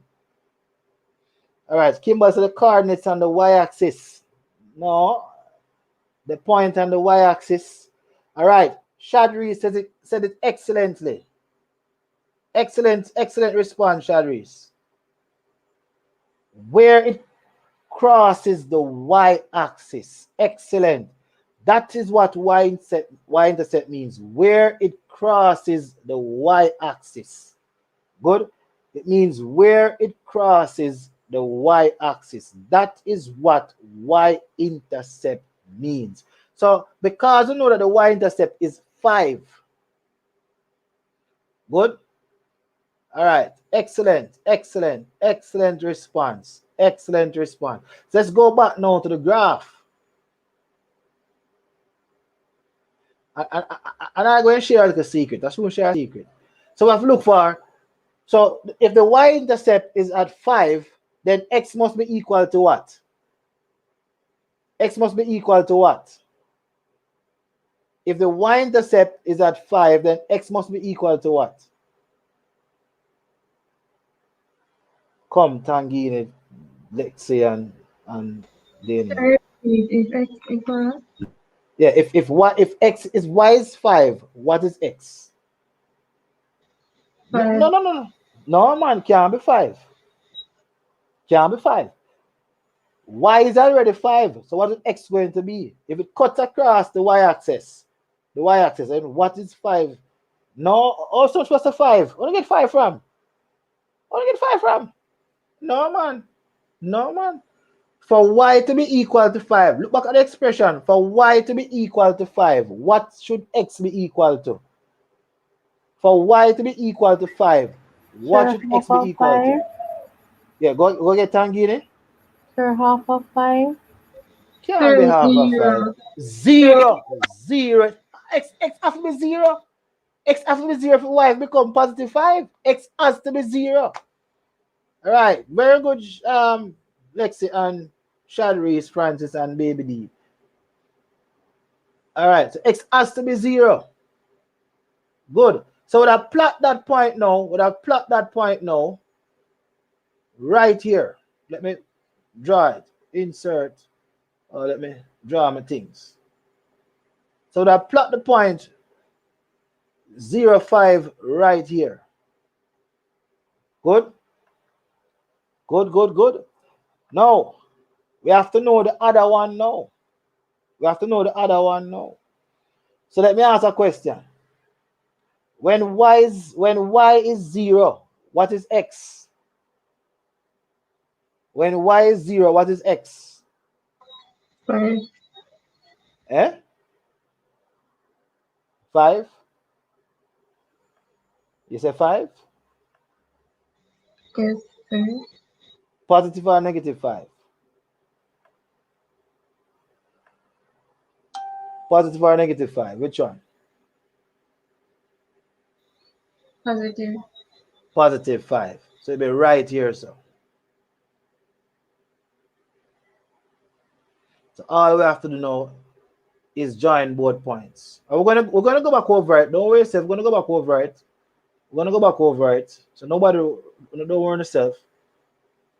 All right. So let's use a different color. I hope this color can be seen.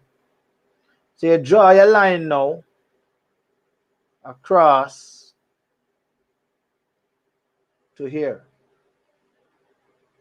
See it there? You can see it?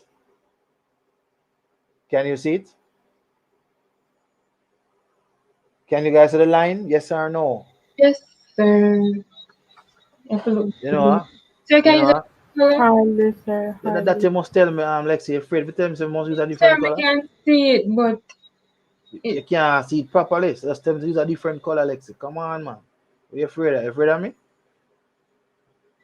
Tell me if no, you're sir. afraid of me. Oh, yeah, move like you're afraid of me.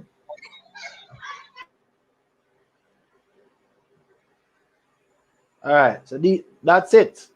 So I've done what they have asked us to do. They have asked us, very good, Kimberly. They have asked us to draw x equal to a half. So you look for a half. Just relax your mind. That's all you have to relax your mind. Draw x equal to a half. So if you use it 0 to 1, if you use it 2 units, 2 centimeters to 1 unit, then obviously half height must be between 0 and 1. And you draw that line and go up. We did that last week, We did something like this last week. Then now, they asked us to draw the line y equal x. And remember I said the line y equal x simply means the line y equal x simply means whatever value y is, that is what x is. So if y is 10, x is 10. And you plot the points on the graph and you draw the line. Then they told you now that the line x plus 5, x plus y equal 5. All you have to do is make y the subject of the formula. So it look more easier now and you know what to deal with. So you have to look for when the value of y is 0 and when the value of x is 0 and you plot the points them and that's it. Argument done. Now you have to think, let me tell you the secret. And we have to, I think Mr. Foster class is supposed to be starting. No.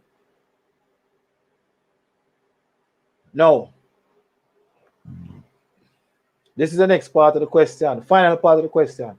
All right, when we finish with that, we'll be going into statistics next. And then after statistics question, we'll be going into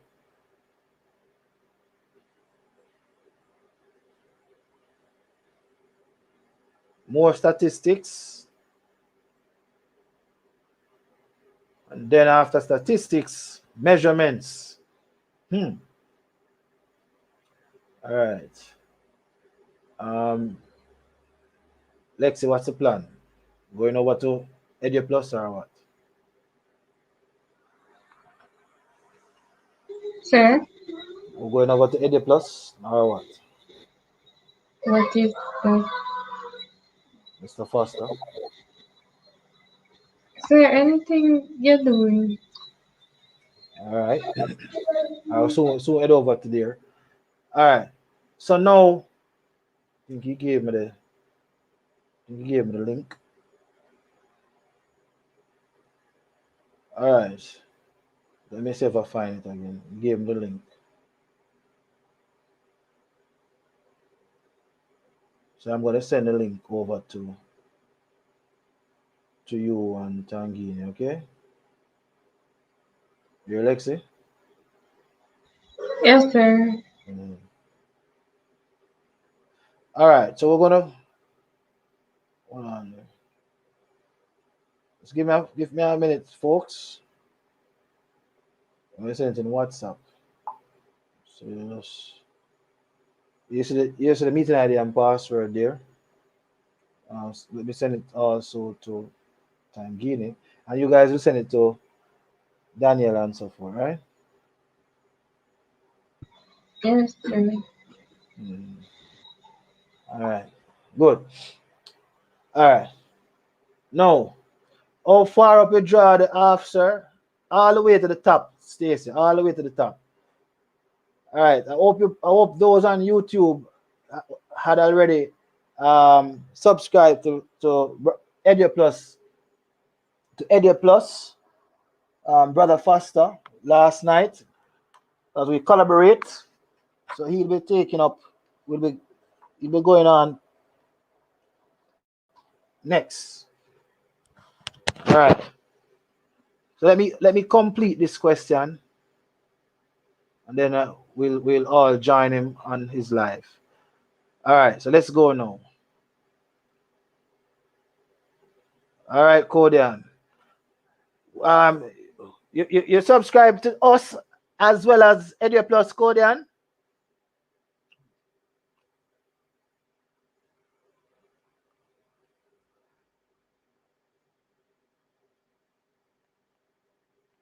You're new to this channel, baby D. All right, Edia Plus is another school. Myself and that individual, Mr. Foster, we collaborate. So we are sharing the time with you students, putting you first. So when I'm through with this question, you look for Ed. All right, Matthew. Oh, it's joined the Zoom. All right. All right. I will have to find out from Mr. Foster. All right. All right.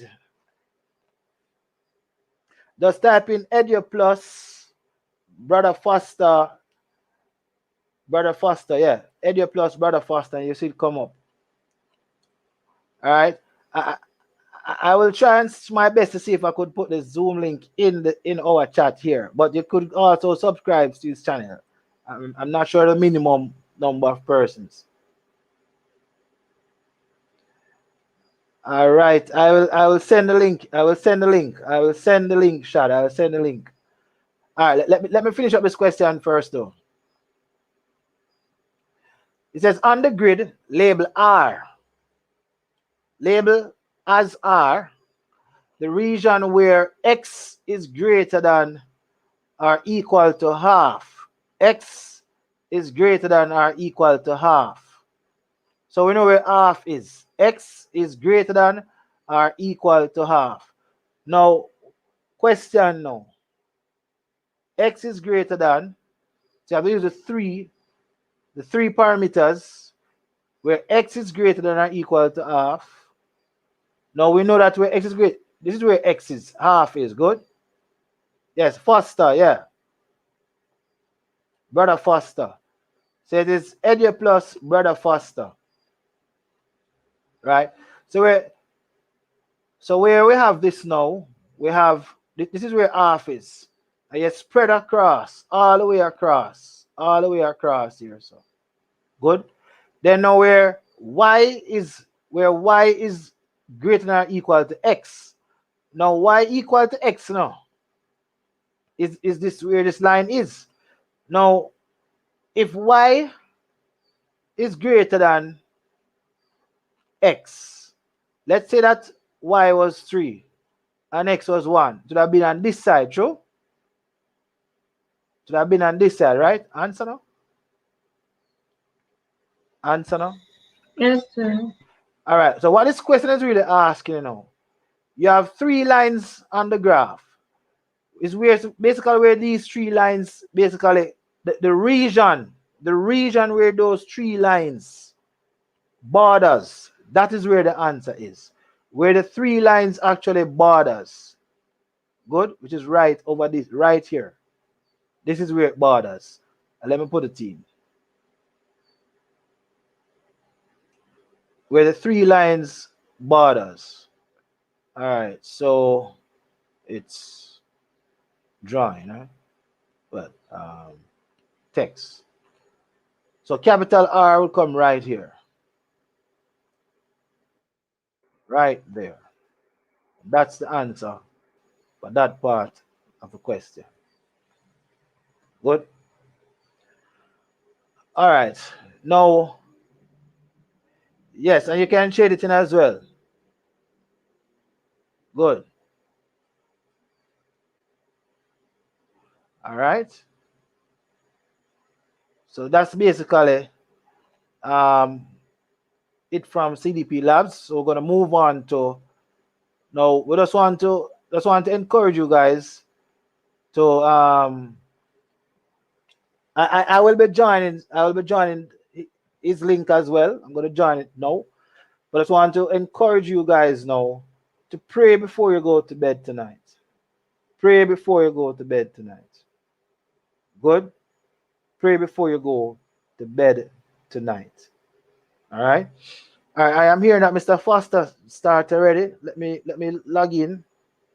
Let me log in and tell him to wait.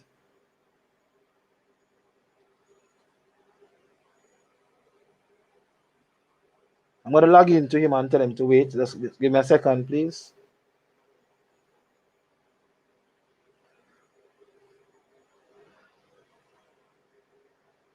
Let me see.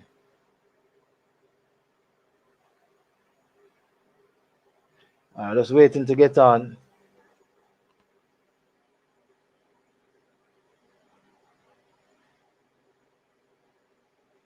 Okay, Kimberly.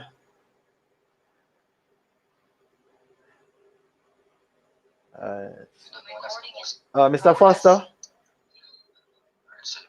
Sir Foster.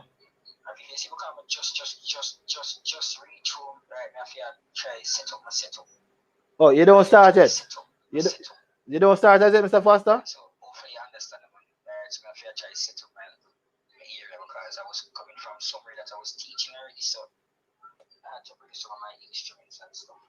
All right, Sir Foster, you start already? No, hear me. All right, while we're waiting on Mr. Foster to set up, let me continue.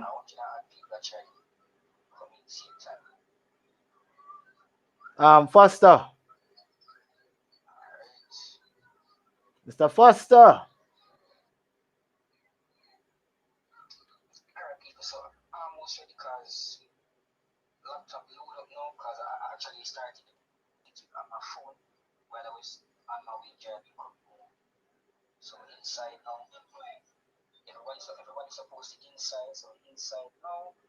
Mr. Foster. I'm not here, Mr. Foster.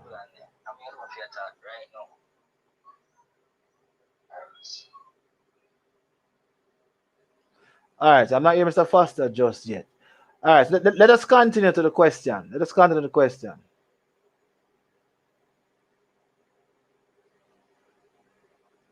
I think it's best I keep you guys over here. All right.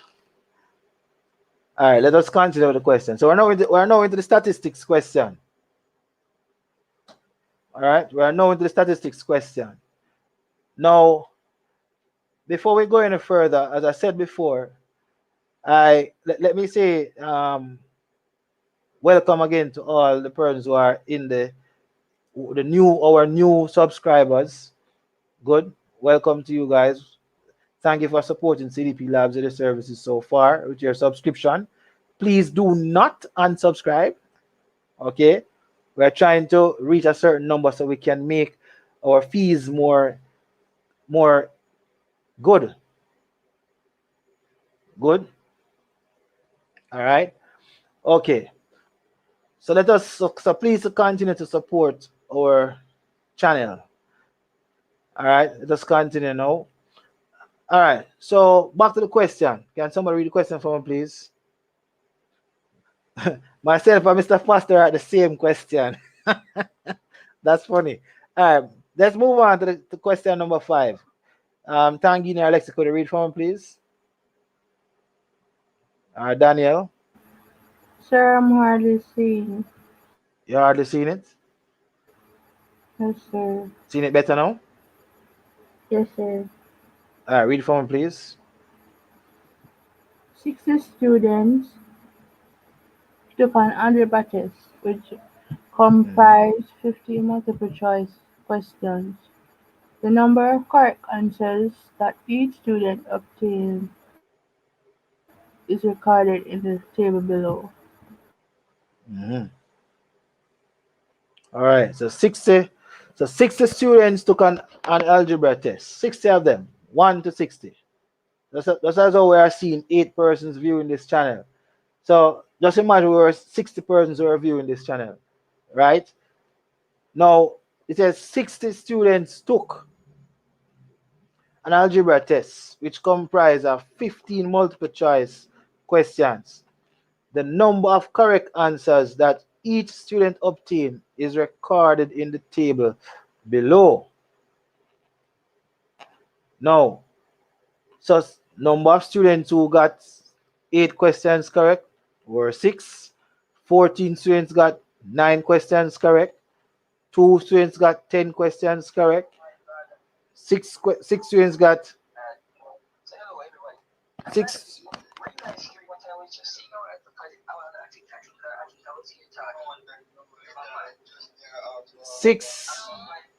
Let me.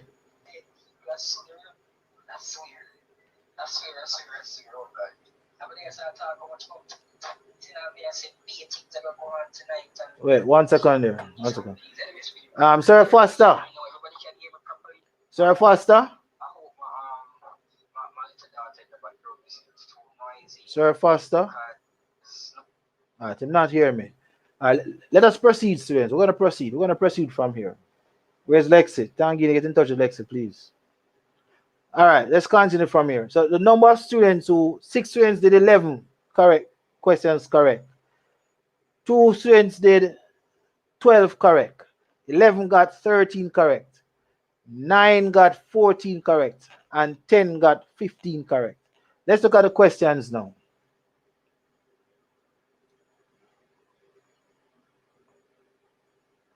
Let's look at the questions now. Use the table. It says you are supposed to do what? Use the table. What did it say you must do? Use the table. Now, the fact you must use the table, right? You must use the table. Use the table. Use the table.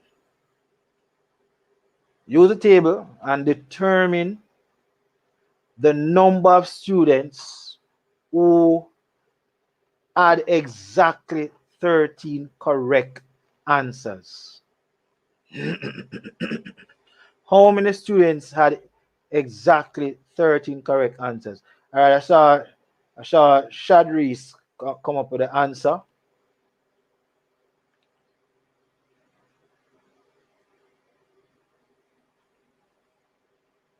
How many students has 13 correct answers? Baby D say 11, Shad say 11. Tangini, what, and Danny, what do you say?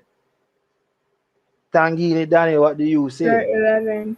11. 11. Very good. So it says use the table. So if you use the table, it is there. 11 students got 13 answers correct. Note the word them say exactly. Good. Now, that's an easy one, Mark. Read this part 2 for me quickly. Come, read part 2 for me quickly. The median number of The what the number? modal number of correct answers. What does the word modal mean?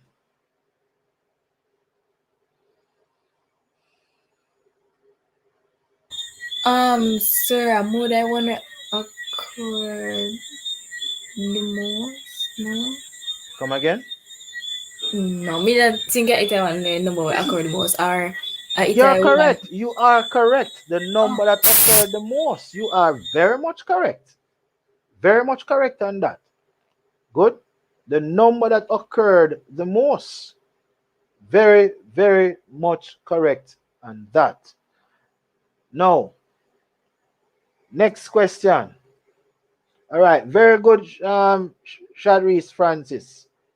Good. All right. So we're on to saying part 2 is 9. All right. So the modal number of correct answers. What is the modal number of correct answers? Let's look at the table. Based on the definition that it just gave.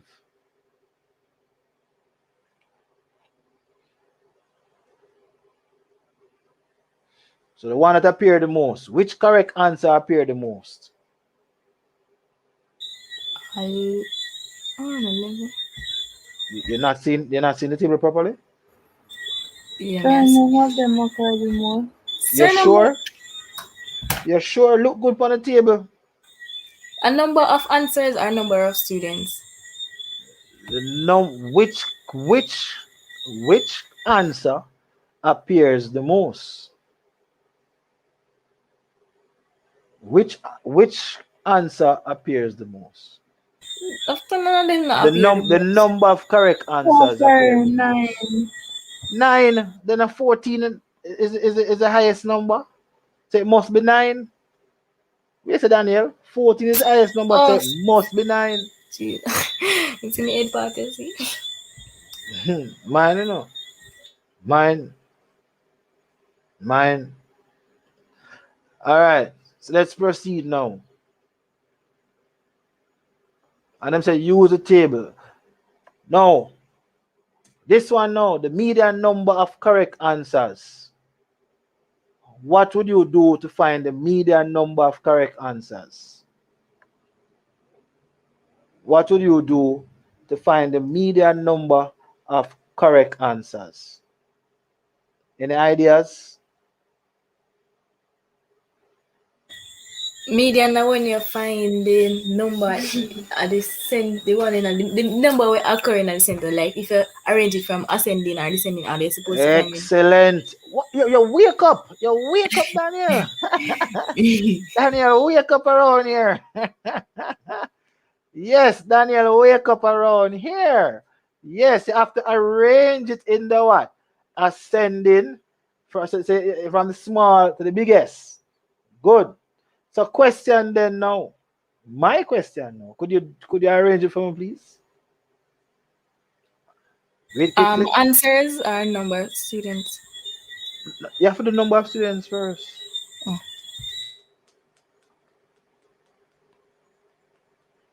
Remember say it matches, you know. Remember the frequency. The frequency. What you could do then is, all right. Tell you what you do. You can arrange the number of correct answers. Yeah, you use the number of correct answers. Yeah. All right. So baby D and ounce, you guys are correct. All right. So I say ounce give her 12.5, 11.5. Yes, is the number of correct answers they must arrange. But bear in mind, you must bear in mind something.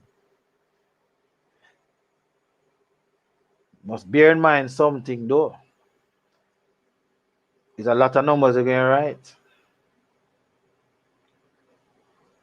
Bear in mind. All right, you guys try it while I write it on my board to get some space.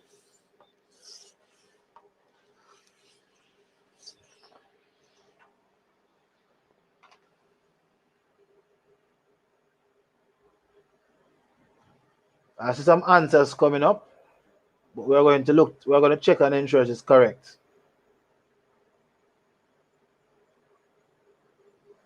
Let me find out what's going on with Lexi.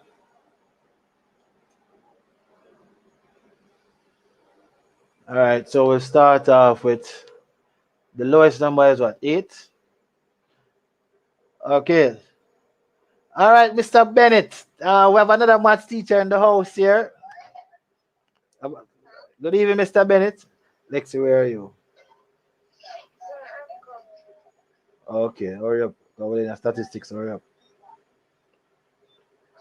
No, I'm still on my channel now. You here? Yeah, man. All right, cool. Okay, all right, cool. Yeah. All right, so let's move on now. All right, so thank you very much, Mr. Bennett. If you want to join us, you can let me know. Thank you, Sir Bennett. All right, another math teacher in the place. All right, so we have the 8. So you have to write 8. All right, let me show you guys how it works. I'm going to stop the share and you look on my camera. All right, let's look on my camera now. Now, we have 6 students getting 8 marks. So we start with the lowest number. Remember now? We start with the lowest number.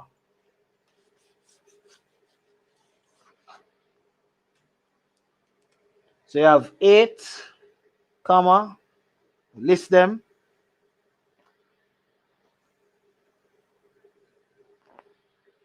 Good. 6 students. Then now, you have 14 students getting 9.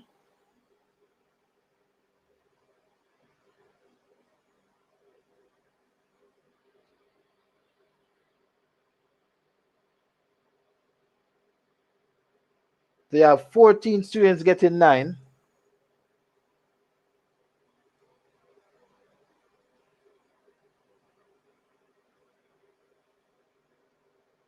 All right, Mr. Bennett, no problem. Same here.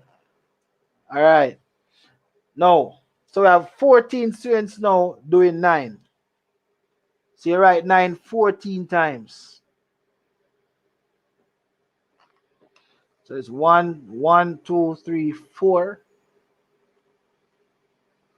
Well, all right. An easier way they could do it, Could you just tell me the total number of students quickly? Add it up and tell the total number of students. 60 students, good? 60 students. All right, yeah. No, well, Shadris, why you do it this way?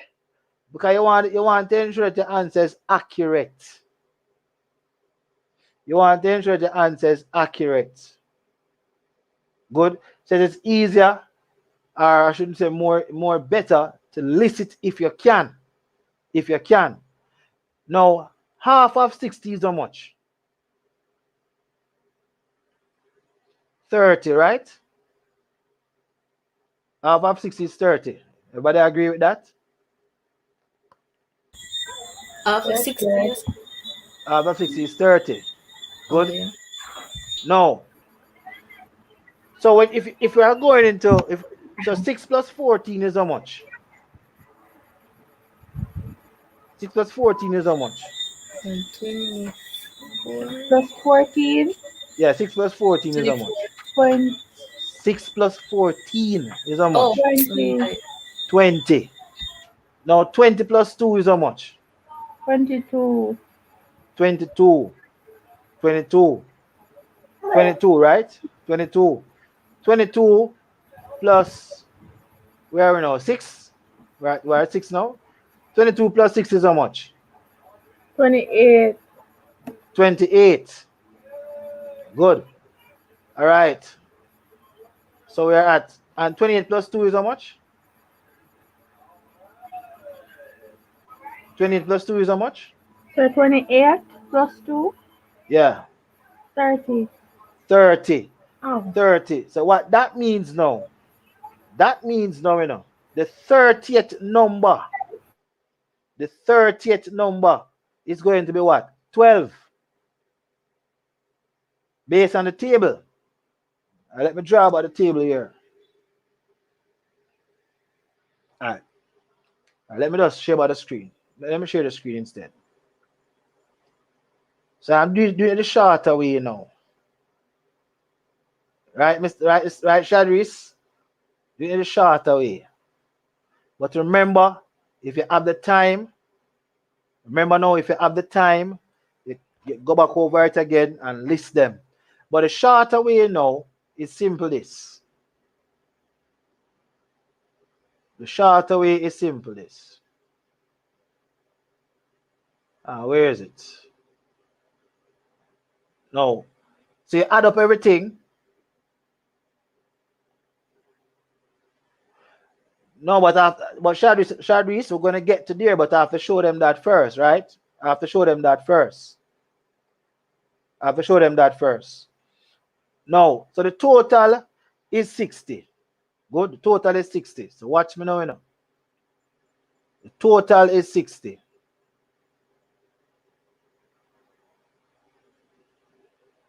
All right, Mr. Foster's class supposed to begin now. His class has started. 1 second. Mr. Foster. With the Wi-Fi now stuff for tonight. I can people right now, we have 50 people in the team right now, so you go to everybody who see. Right, and but probably gonna need to call probably really gonna need to call the admin right now, because All right, there's 50 persons in the chat there in his thing, so it's a bit huge class. Let us continue from here. All right, now, so the total is given is 60. Watch me now.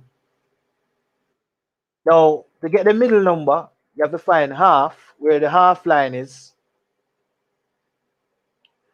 Where the half line is, good. Let me let in Lexi.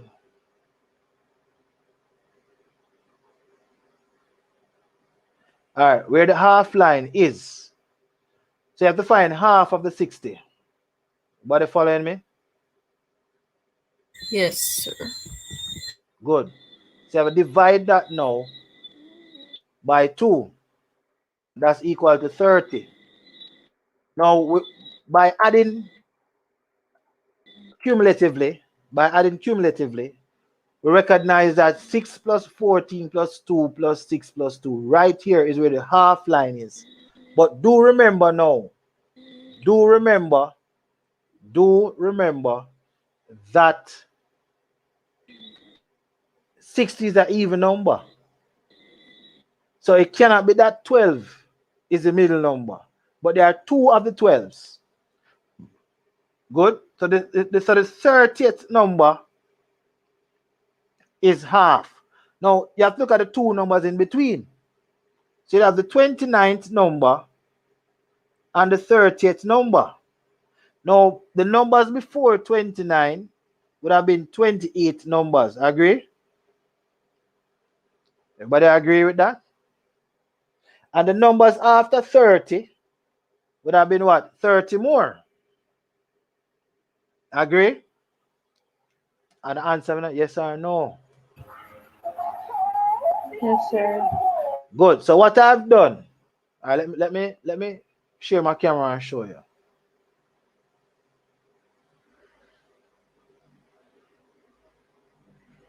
All right, I want everybody to pay attention to this now. Remember now that the maximum number is 30. Good. Watch this now, you know. It's 30.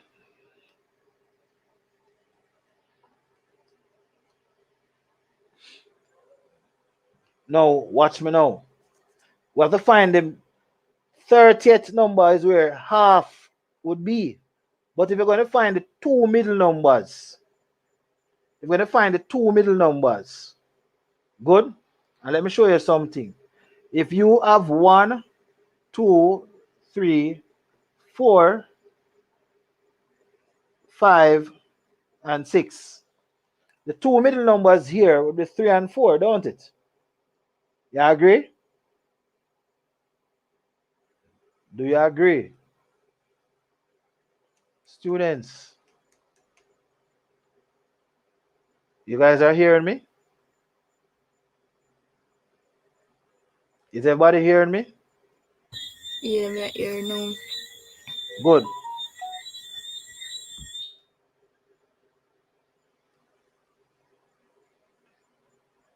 All right. Good. So what I'm saying now, all right. So what I'm saying now is this. The two middle numbers right here would be 3 and 4. Now, so halfway, there are 6 numbers, and halfway would have been right here. So if there are 60 numbers, halfway would be where the 30 is. So we can use the fact that we have 3 and 4 here. Therefore, 30 and 31 would have been the two middle numbers. Is that clear to everybody? Yes, sir. Yes, Good. sir. The 31st and the 30th number will be the two middle numbers. Now, 12 would have been the 29th number, and another 12 would have been the 30th number. And then we start now the 13th, 13. Because now you start talking about the next 11 students. So the 13 now would have been the 31st number. So what you would do now is add 12 and 13 as a middle number and then divide it by 2. So do that now. 12 plus 13 is how much? 20 is 25. Good. And divide by 2, how much is that? 12.5. 12.5. Very good. And Ounce got it correct. Very good, Ounce. The answer was correct indeed. 12.5. All right. Very good. So the other way though that I was showing you before is longer, but would have still got the accurate answer to find the two middle number. And yes, Daniel had the right response, which says you have to put the numbers in the order from small to big. So going as the ascending order. Good. When you go the ascending order, then now you find the two middle numbers. If it's an even number amount, you find the two middle numbers. If it's an odd number amount, You just find the middle number. Make sense? Make sense? Yes, sir. All right. All right. So let's share back the screen again. So we'll go back to the question.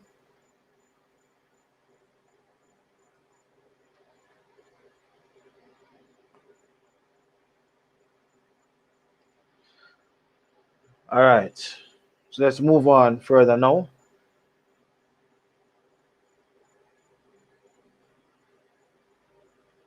Where okay, so let's continue now. All right. So I found the median. All right. Probability. Can somebody read that question for me, please? The probability that a student chosen at random had at least 12 correct answers. All right. So let us break this thing down now. We have to understand what the term probability means. Now, probability means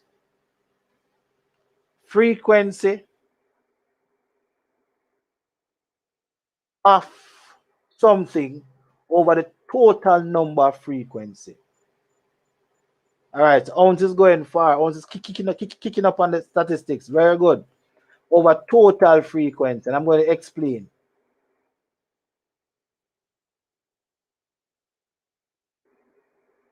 Good. I'm going to explain. This.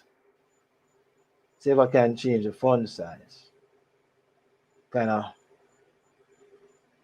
Let me see if I can change the font size a bit. All right, that kind of small, eh?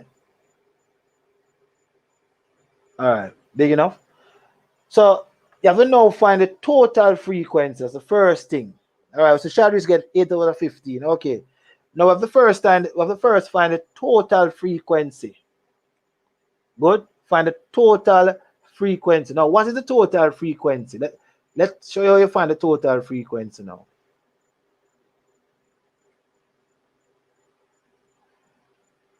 You have to add up everything. Good. You have to add up everything. Now, so evidently would have been 60. Agree? Agree? Hello? Students, talk to me, no, Yes, man. sir. Good. So that's a total frequency that have been 60. But they're asking now the probability that chose not random, that the probability let me see it again. The probability that a student chose not random had at least 12 answers. Now, if you notice now, they had bold the word least. So that word is important. So some keywords here: probability. That means you need to know how to write the probability. It's like a fraction technically. Then now the word frequency by itself is like the denumerator, and the total frequency is like the denominator. Is that clear? Is that clear? Yes, Yes, sir. sir. All right. Good. Now, so at least 12 now, at least 12 correct answers. That means it means the word at least means, let's put that, let's type that. The word at least means, it means equal to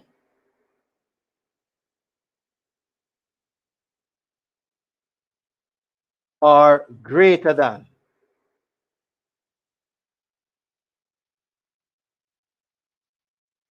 That's what it means. So equal to 12 or greater than 12. All right.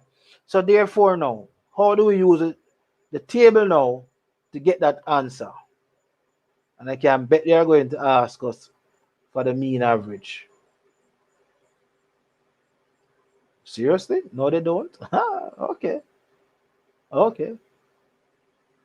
I'm going to show you. I'm going to show you if they ask for the mean, what you should do.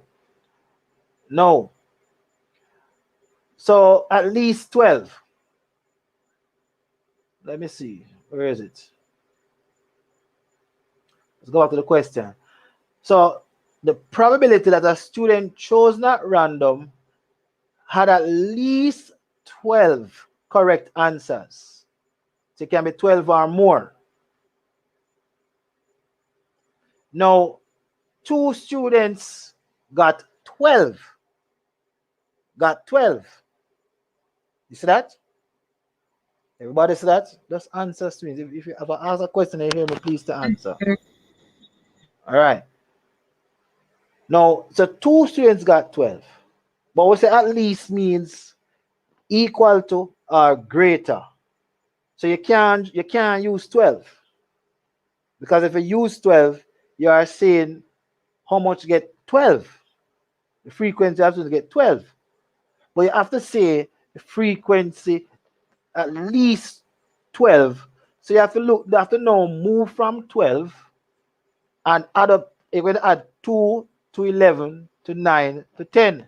Because from 12 coming down would have been greater. Isn't that clear? Is that clear? Yes, sir. If it's not clear, tell me, say it not clear. If it's clear, say yes, please. It won't take long to answer. It draw out the time. Cool? The plan was not to finish so late. All right. No. So 2 plus 11 plus 9 plus 10 is how much? How much is that? So you have to add the 2, 11, the 9, and the 10. How much is that? Don't tell me it's going to take long to that. You must should have a calculator with you. 22. 22. All right.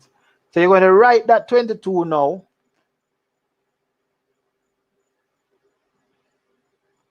So you can write that 22 now.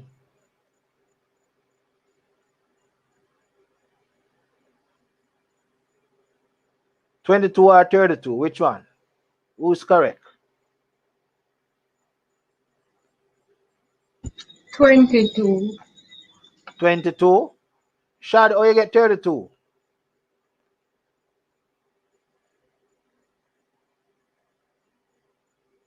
All right. Since we have so much different answer, let me double check it. Let me double check that. So 2 plus 11 plus 9 plus 10. 32. So you get 32. Or you get 22, Lexi. Lexi, you get 22. You know, use a 22 plus calculator. 11 plus. Eh? Yes, sir. 11 plus 2 plus 9? 2 plus 11 plus 9 plus 10 is 32. Or 10. 10. You have to add the 10 to the last one. All right, so let's go back to it. Good. Thank you very much, Shadris. So therefore now, you're going to have 32 divided by 60. Now, when you're expressing the probability now, you have to write in its lowest term. Good? You have to write it in its lowest term. All right? You have to write it in its lowest term. So 32 now divided by 60 is how much? Write in its lowest term. How do you express 32 over 60 in its lowest term?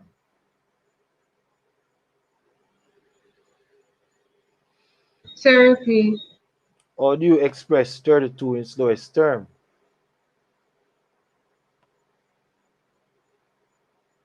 Eight over 15. Good. All right. So Shadris, that was correct. 8 over 15. 8/15 is the correct answer. 432 goes 8 times, and 4 into 60 goes 15 times.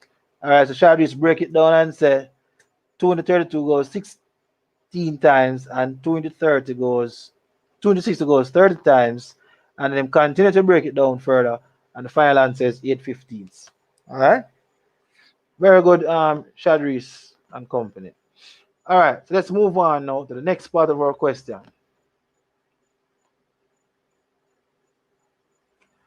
All right, read this question from somebody volunteer. Read this question quickly, please.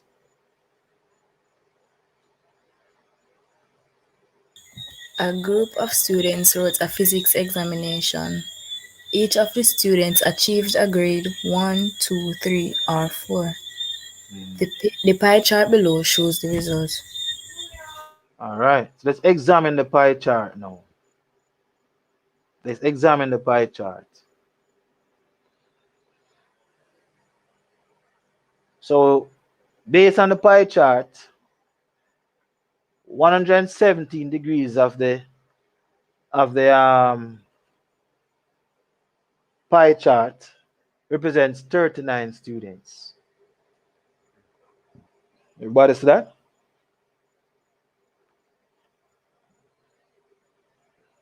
Well, I guess everybody see because they're not blind, right? All I'm right. seeing. Okay. Now, the 39 students achieve a grade 3. Now, they're asking us now to determine the total number of students who wrote the examination. The total number of students who wrote the examination.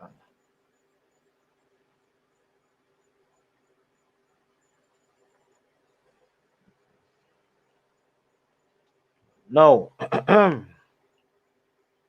any ideas?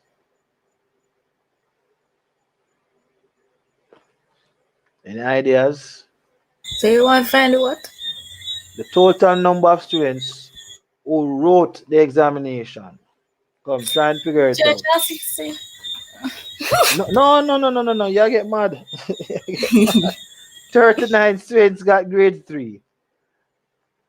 And they wanted to, look, you have to look at what the information you are given some information here, but you have to use your head to figure it out. Just go a little bit back, please. All right.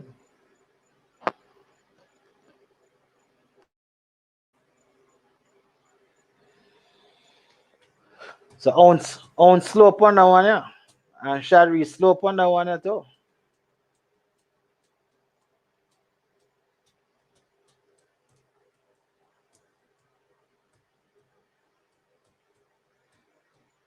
See if you know, I think.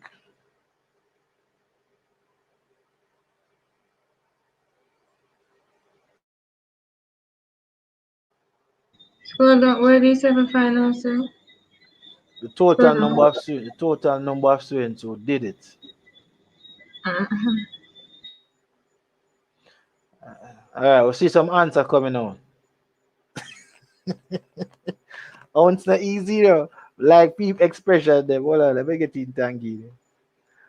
But like people expression never see. You think oh it's easy at all? To determine the total number of students who wrote the examination. All right. So some response coming in. I think I need to go to my whiteboard.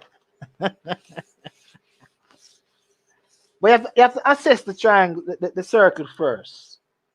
You have to assess the circle first.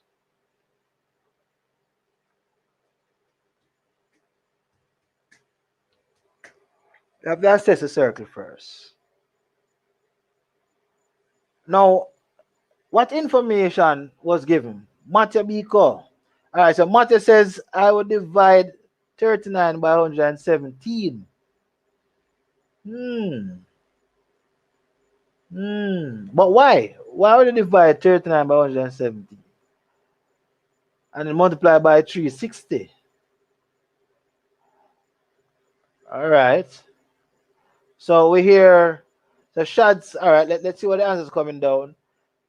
So Shad said himself 170 to the exam. Look, I guess it, Shad.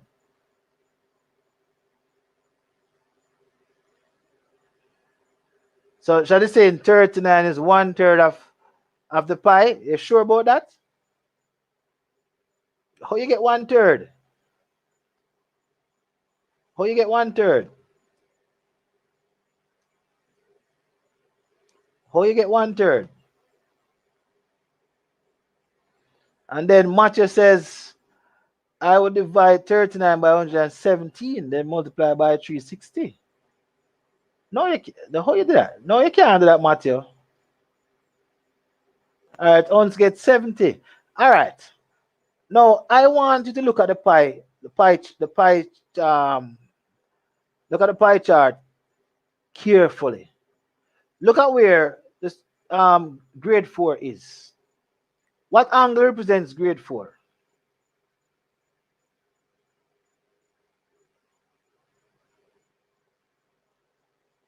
What angle represents grade 4? Look good at it.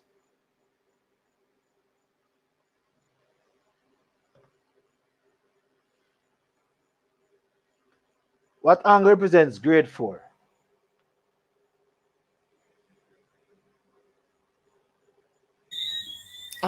Acute. Me just I No guess. man, the size of the angle. It is if you look at it carefully, you will see the size of the angle. 20. That look like 25. Look good. Look good. 50. Look good. No man, look on the look at the shape of the thing. 180. No sir, that's not 180. You don't. No. Yeah, look. Eh. So it'll give me 90 degree to 90 degrees. That is 90 degrees. It So me has to don't be say that, 9. but me no want to say that because it really looks so to me. Yes, it's 90 degrees. That 90 degrees. you have That to no look no. good. Go ahead. What you Alexi? You have to look good. You have to look very good. That is 90 degrees. Good. That has to be 90 degrees. Good. No. So it's close to 90. It is actually 90. Kimberly, I am not using Zoom, I'm using StreamYard, not using Zoom at this point. All right. Mr. Foster is the one using Zoom. All right. No. That's 90. So that is 90. Good. You have to use your eyes. That is 90. So now we can know how many students got grade 4. Good. We can know how many students got grade 4. So if the angle is 90, that means it's quarter of the total number of students. Agree? Agree? Yes. Repeat. Huh? Repeat that. Quarter of the total number of students. Quarter of the total number of students got grade 4. Yes, sir. Quarter. All right. So watch me now. So if quarter of the total number of students got grade 4, what fraction of the students got grade 3?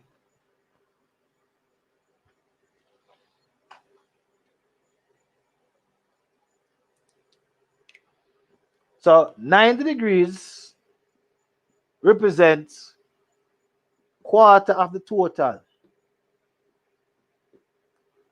Let's call the total X.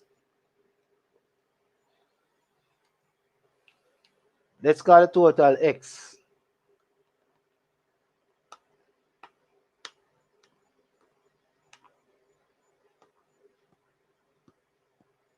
What fraction of the total is 39 degrees?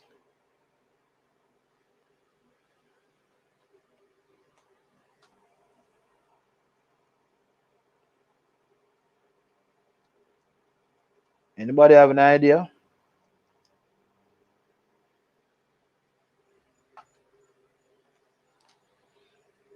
What fraction of the total? Yes, Matthew. Yeah, basically it's exactly 90 degrees. You can call it 90 degrees right there, so. What fraction of the total then is the other amount?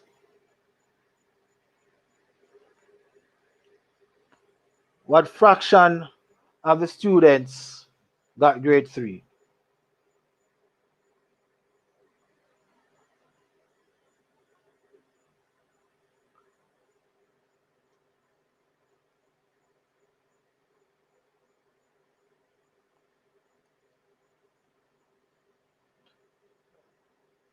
Greater than 1/4? Oh, okay. Yes, it is actually greater than 1/4. All right, let me take it to let me take it to my board now. Let me take the class to my board. All right, everybody look at my board. Now, by the looks of the pie chart, quarter of the total is 90 degrees. Good. Quarter of the total is 90 degrees. Now to find what fraction represents, all right, before I give you back this, let me show you how I came to 13/40.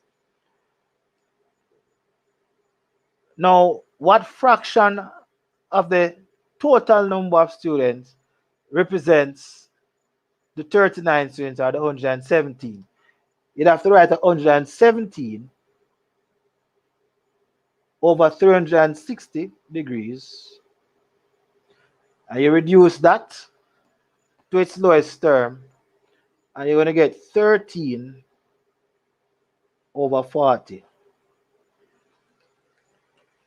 13/40. Everybody get that? Yes, sir. All right. Now, so the 13/40. Can I rub this? Can I Yes, sir. erase this? Okay. All right. 13/40.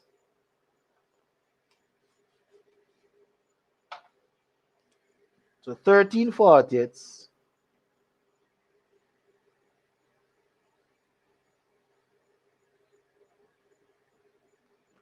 of the total is equal to 39 students. And then we can take it from here. We can take it from here. Good. So this means then 13/40 of x is the same thing as saying 13x multiply both sides by 40 to get rid of the 40 right there. Right? Because we're going to find the value of x now, don't it? Ready? So 13x is equal to what now?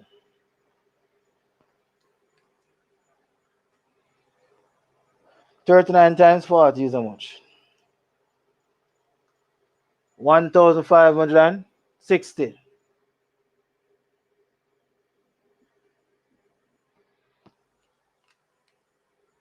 Good. So x then is equal to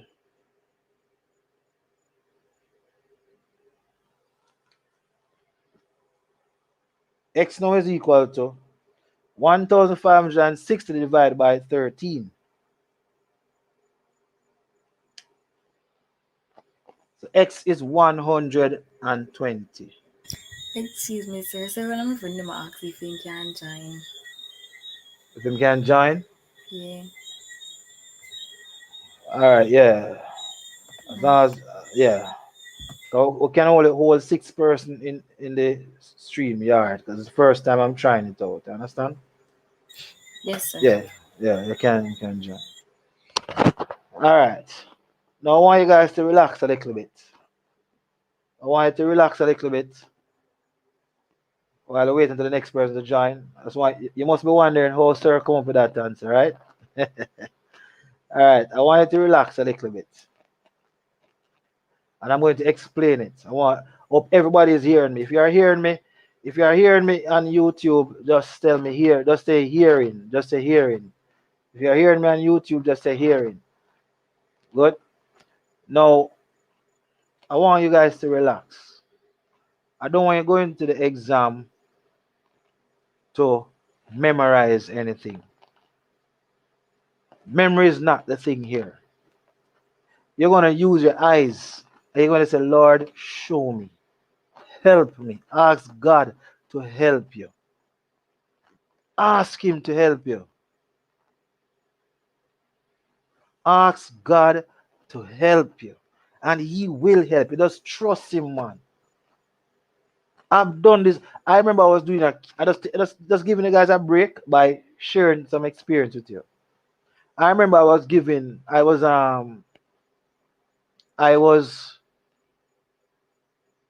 what's the word now?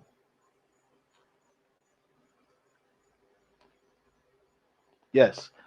I remember that I was struggling with calculus at one point. And I went when I was at college and I did over the exam. I said, Lord, glorify your name now.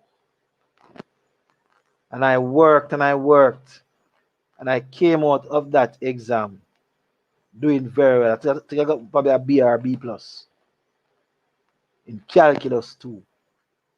So I'm saying to you, do not go into this exam.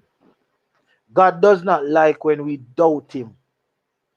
God does not like when we murmur or grumble. God likes when you have faith in Him.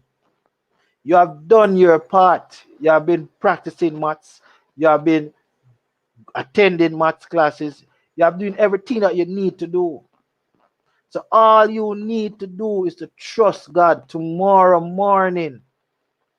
Leave it in His hands. Trust Him, and you will do well. It's not about me, nor Mr. Foster, nor any maths teacher. It's about you and God tomorrow. Have faith, and you will do well. All right? So let's get back now to the question.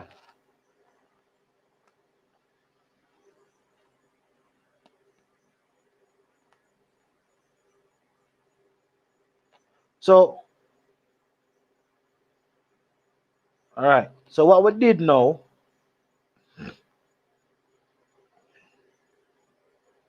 all right. So what we did, we look at we didn't even need to go to the 90-degree part of the question. We just needed to find out what fraction of the circle represented the 39 students. We just needed to do that. Good. So to find what fraction, we have to write the size of the angle for that sector and divide it by 360. And what we had was 13/40ths. Good? 13/40ths. So 9 into 117 goes 13 times, and 9 into 360 goes 40 times. So we know that 13/40ths of the total is 39. So to find the total now, you just do this. Multiply this by that, you get 1560. And then now you divide by the 13, and your total number of students in the examination is X. Now, students, can I share a secret? At first, I was going around the world, and I said quarter of that, because I have not done the question before. It's the first time I'm doing the question. And sometimes I love to do the questions with my students rather than do it before, because I wanted to see what it is to do maths. Don't be afraid. When you start being afraid, that is when you start failing. Just say, let's just exchange afraid with trust in God. That is what you must do. Exchange your fear. David said, David said, I will play that song at the end of the class. I sought the Lord, and he answered me and delivered me from all my fears. So if your fear is mathematics, then sought God, seek out God, and ask him to deliver you from the fear of mathematics. And he's going to deliver you. I guarantee you that. Don't worry yourself. So let us relax and go straight through. Yes, so I teach chemistry. I teach chemistry. We don't stream all the subjects. That's why you're not seeing that particular class. We stream English A, which should have been tonight, but the teacher had to move on. All right, let's move on now to the rest of the question.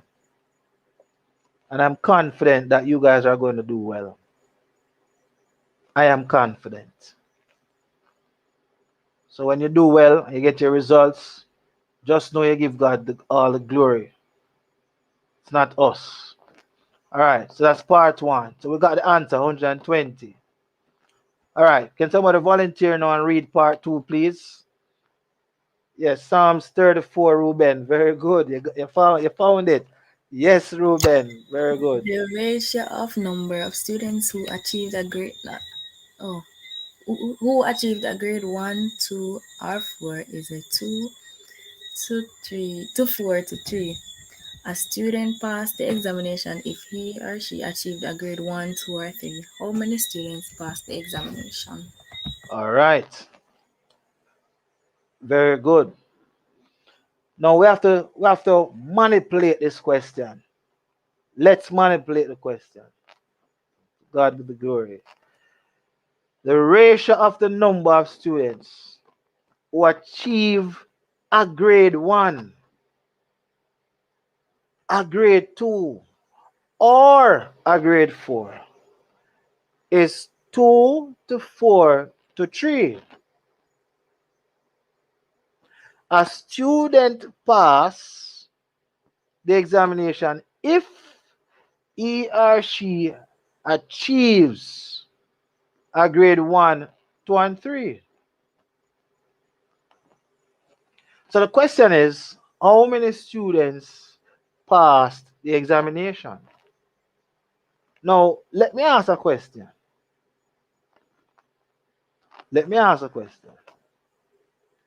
What does the word ratio mean in this question?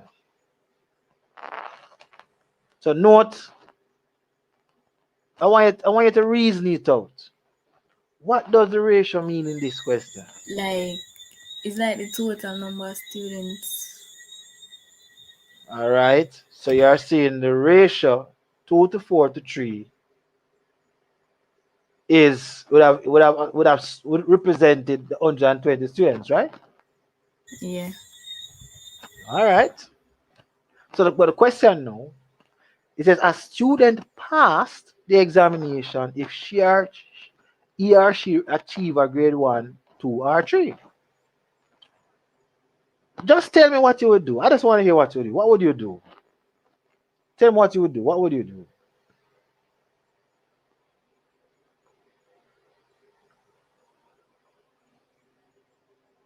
All right. Owen says he got 25, but he's not sure of it. All right. What would you do?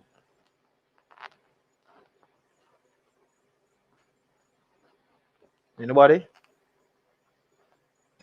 So you have to calculate the ratio them one by one. So you're going to add up the 2 plus 4 plus 3. Then first you would calculate 2 over Yeah. 9 Two times the over how total much? 2 over how much? Yeah. 2 over how much? Go ahead. 2 over 9, 9. Yeah. Times the total. Yeah. the total number of students. And how much students is it? 120. Yeah. Yeah, continue. Continue. You're doing good. Continue. Continue.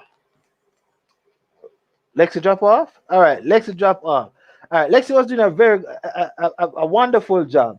So what Lexi did first, Lexi added everything. All ratios. Add up the ratios, the number that represents the ratio. Because all right, let me take it to my. I see that person actually they're not sure, they don't understand. So let me take everybody to the board. Sir, ratio, in a ratio, you know, if you calculate like, oh, you calculate percentage, just like that. No, see, I don't want you to remember. I'm going to show you. Don't worry yourself. I'm going to show you. I'm going to show you. Don't worry yourself. Sir, that accurate? If you're accurate, Lexi, if you ask if you're accurate, Sir, say it wrong, a joke. no man, you're correct, man. Lexi, you're doing very good. All right. Matthew, only 6 persons can join. Only 6 persons. All right. All right.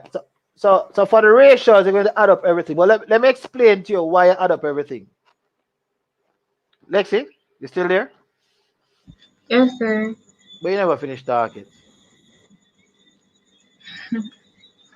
So 2 ninths. I'm going to explain to everybody, so don't worry yourself. I just want Lexi to finish our thought. What next, Lexi? Come talk to me, Lexi. Lexi? So then, you reduce. What call that? So We never multiply. finished. You said 2 ninths of 120. What next? That's grade 1. What next?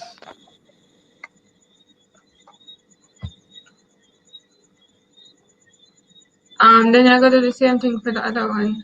And what is it? What is it? Tell I me, tell me think it. what to do. Lexi, talk So no me man. try to know which number they did it 4/9 times 4 over 1. 9. Good. 4 over 9 times 120. Good. Good.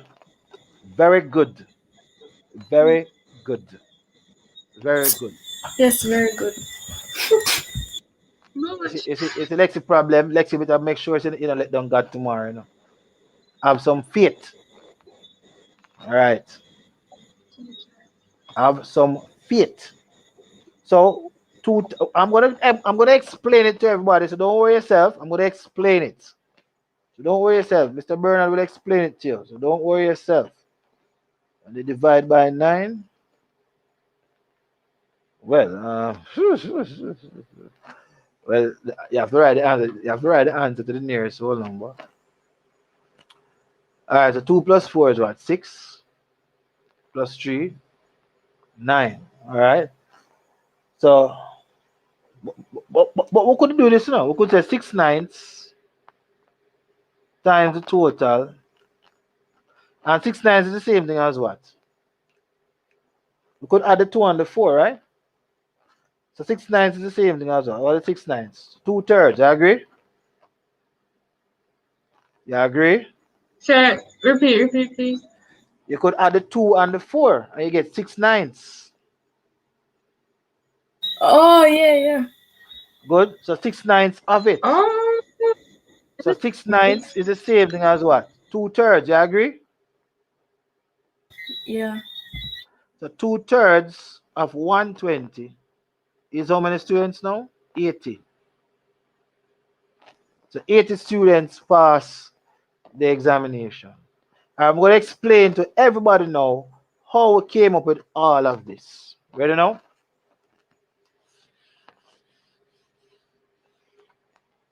All right. So watch this now. Watch this now. If they give you a ratio 2 to 3 to 4. Now what this means, so you have 2 circles here, 3 circles here, and 4 circles here. What the ratio basically does, is compare. So I'm saying 2 circles to 3 circles to 4 circles. So there are 3 parts. 3 parts. Part A, part B, part C. There are 3 parts. Good. Now these 3 parts represents the total number of students. Good. Now to get the total number of parts, you add. So you'll get 2 plus 3 is what? 5 and 4, 9 parts. Now they told us that, and you have to look at the when they give you the question, grade 1 represents 2 out of 9 students. Grade 2 represents 4 out of 9 students. Oh, sorry. The rest of the order was correct. The order was wrong. It's supposed to have 4, 3 here. There. That's the order in which the ratio was given. So grade 1 represented 2 out of the 9 students. Grade 2 represented 4 out of the 9 students. Good. So the number of students who would have passed the exam would have been 6 out of the 9. So 6/9 of the total, 6/9 of the total number of students passed the exam. Now the word of in maths means to what? Multiply. So 6/9 times 120. So if you want to multiply across, you multiply across, divide by 9, you will get 80. Because 1/3 is 40 and 2/3 is 80. Understand now, ounce?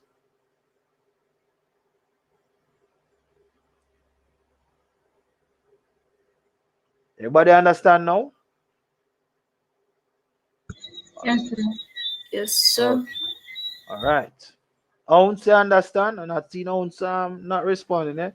All right. So basically, that is all. So you have to reason it out. And as I said before, the fear of the Lord is the beginning of knowledge.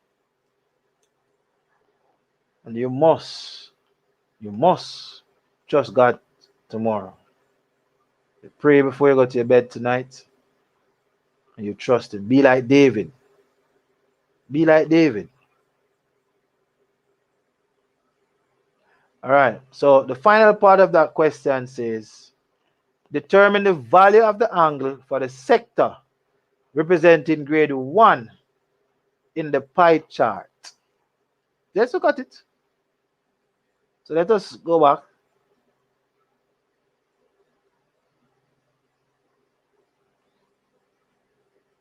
All right. Okay. All right. So you understand it now, ounce? Do you understand it now?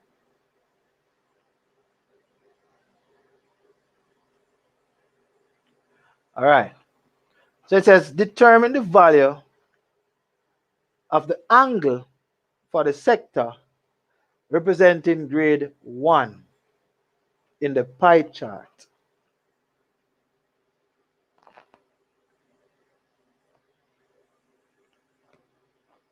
Representing grade 1 in the pie chart. Okay, ounce.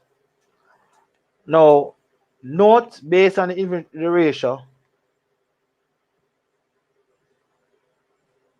the ratio that represents grade 1 is 2, or the fraction represents grade is 2/9. Good? And if the 120 represents the full circle,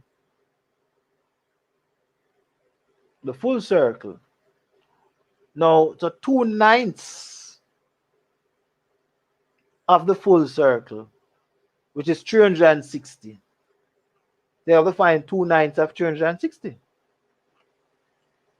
Good? Because remember now, ratio is really parts, you're comparing parts. Good? And Tangini and Lex, if you had watched that video that I gave you to watch from long time, when you were going through the first folder, you'd have seen exactly what we did. I think that's where you got that idea of adding up and so forth. Well, very good. Now, so grade 1 in the ratio represents 2. Now, because if you look at the pie chart, you will not get the answer by just looking at the pie chart. You will not. All right, Jonathan, Ali, okay. Welcome. And Berry, good night, Berry. Is that Mr. or Miss Berry? Mr. Okay, Mr. Berry. Right. All right. It's not dirty Berry. It's clean Berry, right? Yeah. Okay, then. All right, good. All right, welcome to CDP Labs Video Services. All right, welcome, Jonathan. Welcome. All right, so let's continue now. Let's continue. So 2/9 of the circle represents the thing. So because 2/9 of the circle represent it, then now we are going to now find the angle. So 2/9 of 360 is how much? What is 2/9 of 360?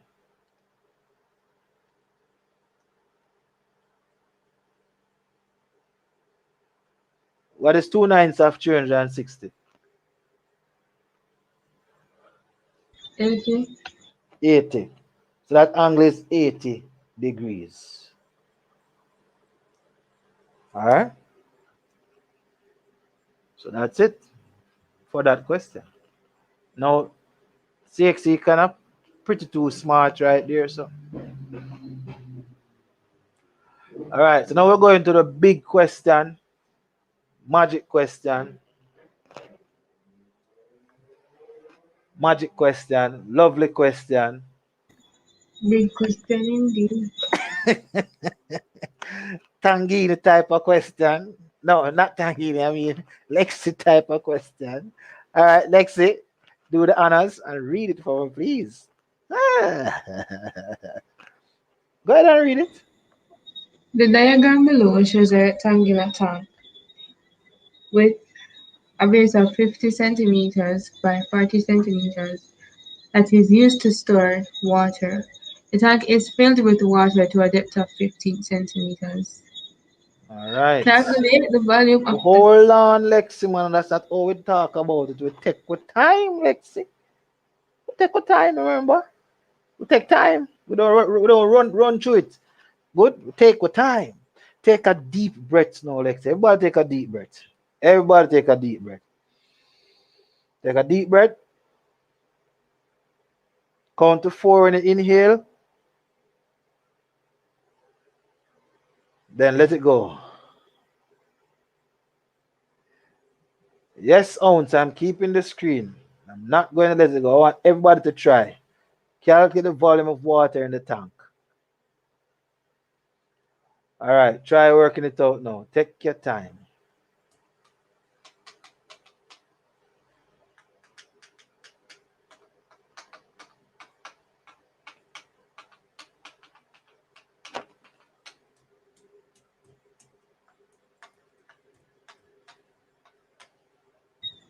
$30,000 centimeters cube. All right. Let's see if you are correct. And there's a chat, private chat. You can send private chat to her.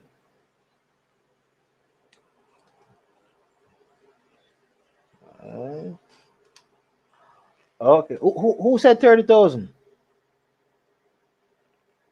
Daniel? Lexi. Lexi. Woohoo! Lexi. See? You see, Lexi? Just take a deep breath. Pray. Bam. Good job. Good job. All right. Great job. Indeed. All right. Good job. So, all right. Come ounce, Jonathan, Shadris, Francis, Matthew, and all those persons at the top there in the chat. Give me some answers.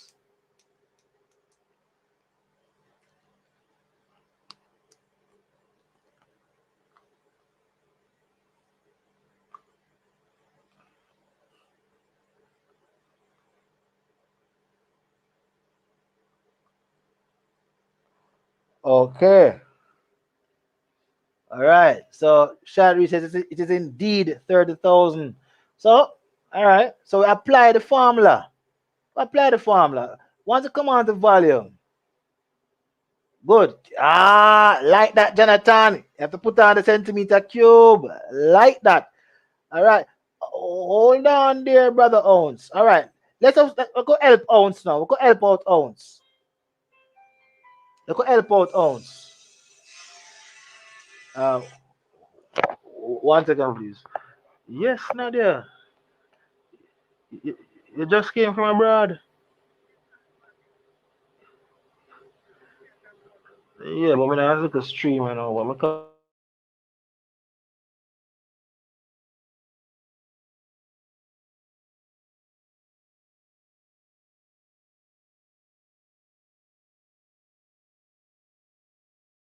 home now. All right, give me a second there. I'm gonna help out Owens. I see that Sharice is helping out Owens. Give me 1 second there. 1 second.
Cool.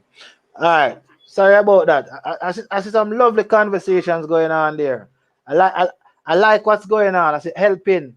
So all right. I see another class going on in the chat. I love that. I love that. All right. But let me help you out now. And let me help you out now. Remember now, what the formula says, I see that ounce. Remember now, first you must remember that the exam gives you the formulas. So there's no need to memorize the formulas when it comes on to measurement. No need to memorize the formulas. And I love what Jonathan and Shadris and Ounce doing. I love that. I love the collaboration. Excellent collaboration. I love that. Live up to that. Love that. Now, but remember the formula says when you're finding volume, it's the area of the base times its perpendicular height. So AH means the A in the AH stands for area of the base, and the H means perpendicular height. Now the base is a flat surface. So therefore you multiply 40 by 50 which will definitely give you, that's what, 2,000. And then now h is the height, which is 15. Multiply that by the 2,000, and you get 30,000. Good. So yes, the formulas are given on the exam, page 2. We are correct. All right. So very good. Wonderful job. Let's continue the rest of the question. All right. I like what's going on in the chat. It's very, very interesting. All right. No. Lexi, read question again.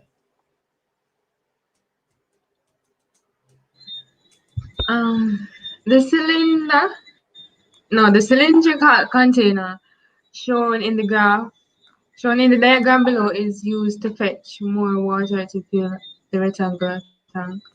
The container, which is completely filled with water, has a radius of 20 centimeters and a height of 21 centimeters. Continue. All the water in this tank is added to the water in the rectangular tank. Calculate the volume of the water that is now in the rectangular tank. Calculate the what? Volume of water. Calculate the what? Calculate Oh, the total volume of oh, water. cause that word is that word alone. If you not read that word alone, it's what them do. Them put the word total in capital letters. That they must pay close attention to that. You understand? Don't you dare must pay close attention to that. No. All right. Take a deep breath again. Count to 4 before you exhale. Come, take a deep breath again. Take a deep breath again.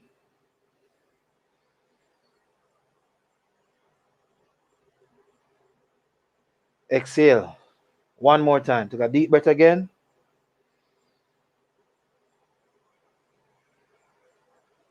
Exhale. All right. Work it out. Everybody try the question now.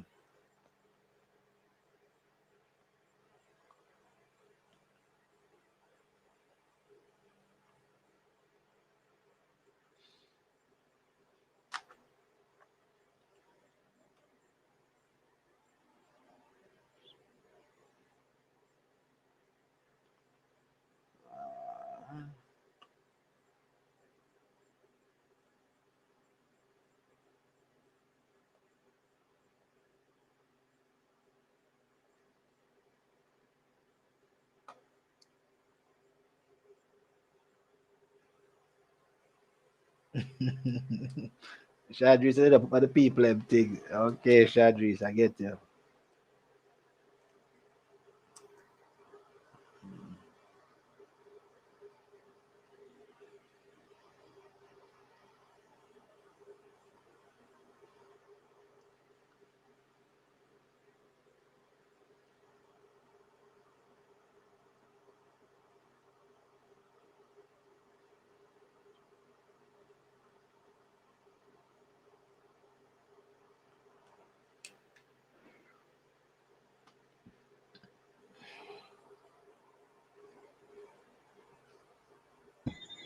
Sir, 31,320 centimeter cube. All right, I'm coming there. 31,000 what? 320 centimeters cube. How you get that? Sir, because I calculate the volume for this. Oh, you can't get the volume for this. Um, Sir, pi times the radius. Oh. Oh, yeah, so how much you can hear? So how much you can hear? All right, I say ounce get something, but ounce. You now read the question, man, ounce.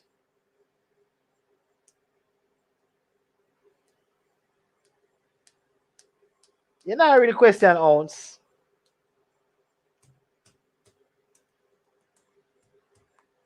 You get part of the answer correct, but you know get the full answer correct yet ounce. So Berry and Tangini and Daniel, I'm not hear anything from you. Eh? Man, silent, you know? I'm too silent.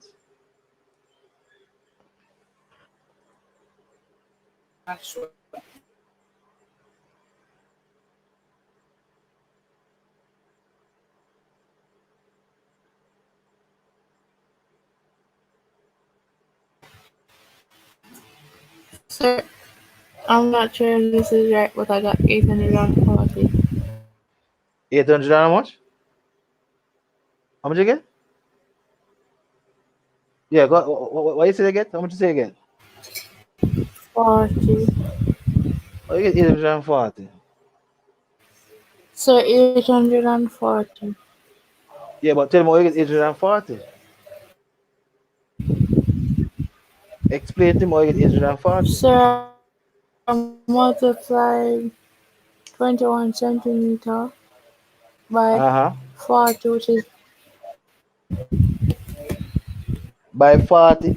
Hold on. What does the formula say? What does the so formula says? multiplied Hold on. 21 by so No, which is hold on. First, no, wait, before you go any further. You have to first find the volume of water first in the cylindrical tank, right? Good? Talk with me, talk with me. Talk with me now. Tangini, where are you? Come, talk with me now. You ready, so you're Tangini? breaking down the sir. Am I still breaking up? Yeah, am I still breaking up? Am I still breaking up? Saying that you're breaking now. Not hearing anything now? All right. All right. Hope you'll hear me eventually. Sir, All right. All right. Unmute your mic. Yeah, I see you having internet issues. All right. Lexi, you figure no see a sir. correction, Lexi? Yes, sir. I got 56,400 centimeters cubed. No. Okay. 26,400. But is the answer yet complete? Yes, sir. You must be mad. Read the question again. The latter part of the question. What did they say? Sir, It's but a it's exactly. hold on. It's a all the water in this container is added to. Sir, I did You added already? How much you get? 56,400 centimeters But I know what cubed. they tell me a while ago. What did they tell me? Sir, but me, sir. Yes, sir. I thought they tell me 26. Oh well, good. You're on the ball. You're on the ball. All right. So everybody was some debates in the thing. So we're going to work. We're going to work it now, so everybody can understand. Now, Danielle, Berry, Tangini, Lexi, and everybody. Um, you see what I did with Lexi a while ago? Everybody must do it. Lexi suffers from anxiety disorder, right, Lexi? That is your problem. So to Ah, solve, yes, man, anxiety disorder. So to solve that anxiety problem, you take those deep breaths. You realize that you got everything right one go. You realize that, Lexi? yes, sir. So all you need to do is take a deep breath. Just take a deep breath and pray, and just trust God, and you will do well. All right. So back to the question. So first, you have to find the volume of the cylinder, and volume of the cylinder is the same formula. AH. Now, A for the cylinder, the area of the base of a circle, is pi r square. which means now where pi is concerned, if they did not give you something for pi, best you use a fraction, which is 22 over 7. And r, the radius is 20. So r square means 20 times 20. So this here is pi r square. The height is 21 centimeters. So you're going to multiply this by that. So here we go. 22 over 7 times 20 times 20 times 21. This is all over 1. To make my life easy, I simply divide this by itself, which is 1 time, and 70, 20, 21 goes 3 times. And you just multiply everything. 22 times 20 times 20 times 3, you get 26,400 cubic centimeters. So ounce got this correct first. But the question says all the container, all the water in this container is added to. The big word added is in front of you. So you have to add this volume of water to the one that you had before. So the 26,400 plus the 30,000 will give us 56,400. Well done. Shot straight through the roof. All right. Very good. Good job. Yes, Shadrish, correct. All right. We're going to use the same technique. Deep breath. Deep breath. All of them going pass the exam. The spirit does tell me, say, yes, man. I'm not pass this exam. Spirit that tell me that. All right. Now, read this part of the question now. Pam, pam, pam, pam. Come read the question now. Somebody volunteer and read now. Show that the new depth of the water in the rectangular tank is 28.2 centimeters. All right. Take a deep breath. This one called for 3 breaths or four deep breaths. Come, everybody try this. Everybody try this one. Take a deep breath. 1. Counting 4. 1, 2, 3, 4. Exhale. Take a next deep breath again. Okay, ounce. Take a deep breath again. 1, 2, 3, and 4. All right. We can start trying now.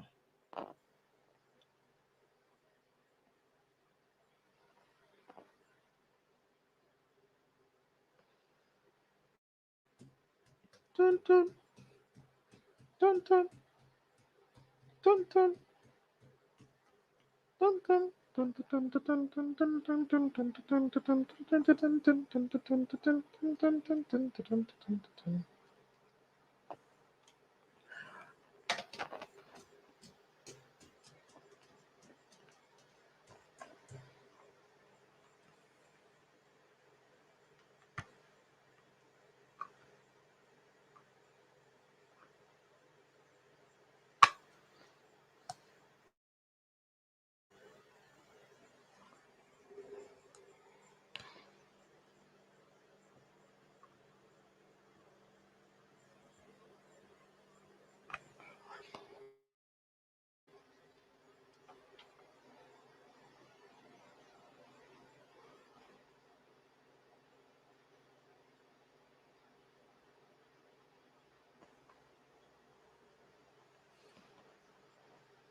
All right, so all right, Shadris.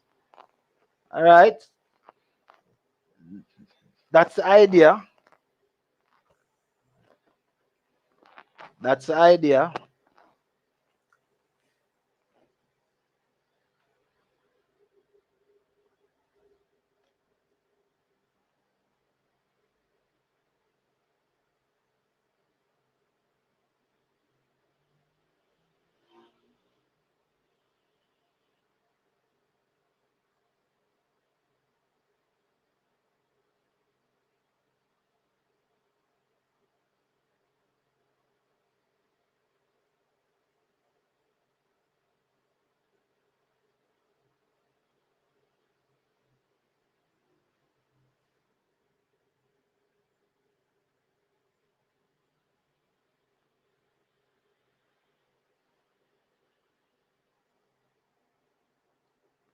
Lex, anything else?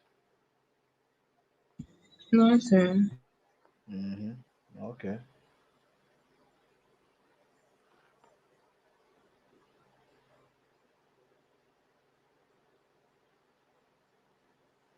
Okay, ounce, I get that.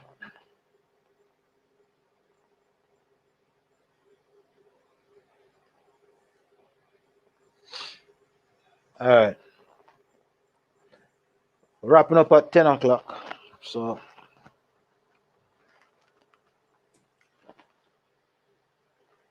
we can't go over 10 o'clock tonight.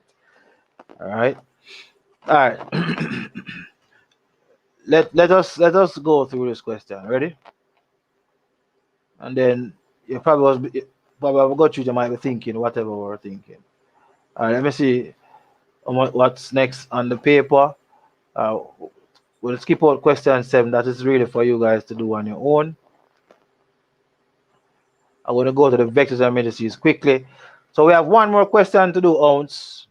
Vectors and matrices, and then we'll finish with this exam paper. And we'll just pray to close the class and play and play a nice little music to end the stream.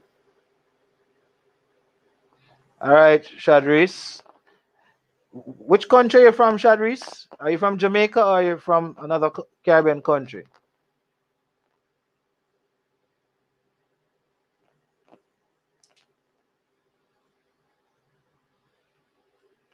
All right, so let us go to my camera now. Okay, all right, all the best tomorrow. Remember to pray before you go to bed.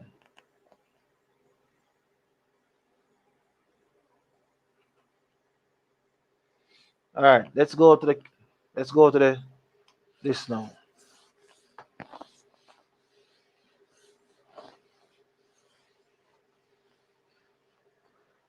All right, let's go. It says show the new depth. Now,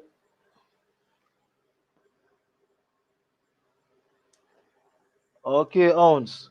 Oh, it means 10. I know it's going for 10 for you. All right. All right. I know you have to go to your bed and get some rest. All right. Let's quickly run through it now. It says show that the new depth of water in the rectangular tank is 28.2 centimeter. Now, if there's a new height, 'cause the word depth mean height, is equal to x. Or if you want to call it h, it's unknown. So you write that down. Now, what we know the new volume. So there's a new volume. And the new volume is 56,400.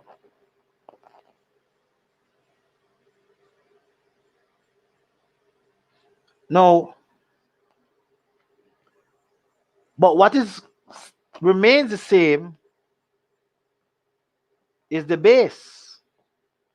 So you jot down what you already know. And the area of the base is 2,000 centimeter. And this is cubic centimeter. It's a square. So you know these information, right? So you write down what you know. And before everybody leaves, pay attention. Hope Shadrish is still there. When you go in the exam, use this table to guide you to analyze the question. K, W, C. K means what you know, and that's what we wrote down here. We know these two. W means what you want to know. We want to know this one. And C means a constraint. And the constraint is going to be the formula right there. So you use this table to help you to analyze the question. Write in this column what you know, what you want to know, and what's a constraint, a condition. What formula you might have to use. And so you don't have to reread the question 100 million times. Use this to analyze the question. All right. Remember that. So let's go back now. So the volume, you write down the formula. Volume is equals to the area times height. And the area of the base is 2000. And the volume is, the new volume is 56,400. Area is 2000. And the h is height. So forward thinking, multiply this by this, 2000, not 200, 2000. Forward thinking says multiply 2000 by h to get 56,400. But because we want to find this unknown, we're going to reverse thinking. The reverse thinking says divide this by that. And if you divide 56,400 by 2000, h is going to end up being 28.2. So you know me try that. Leximan.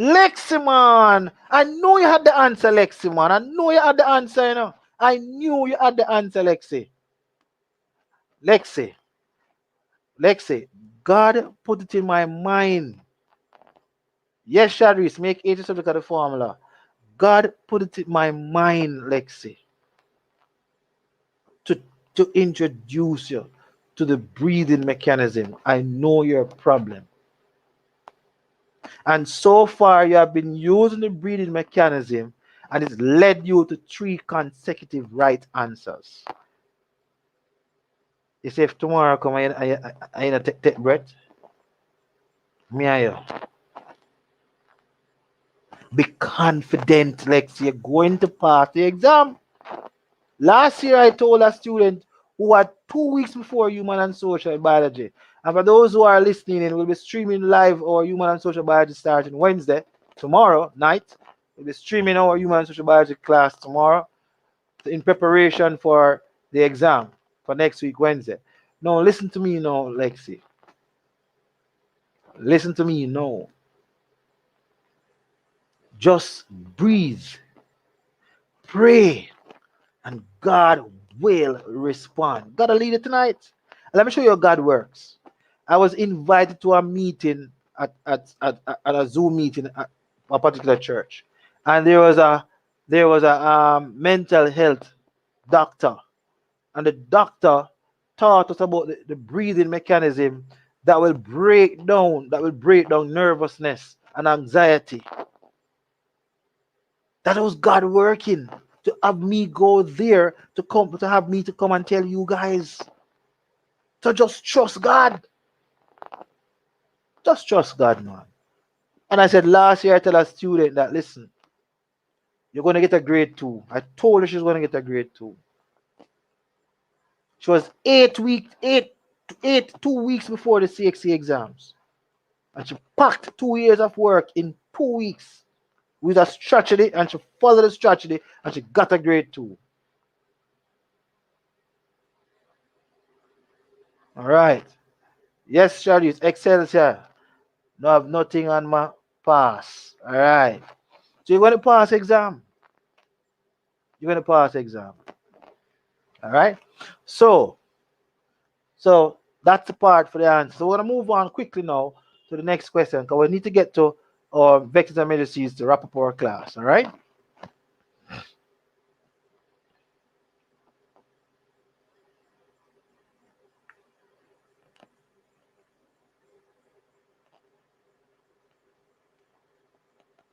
All right.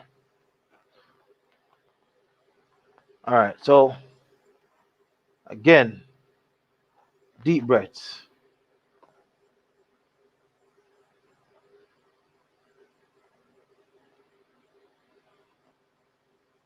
Part D, and then after part D, just showing you where we're going after that. We'll not be doing 7. That's on your own.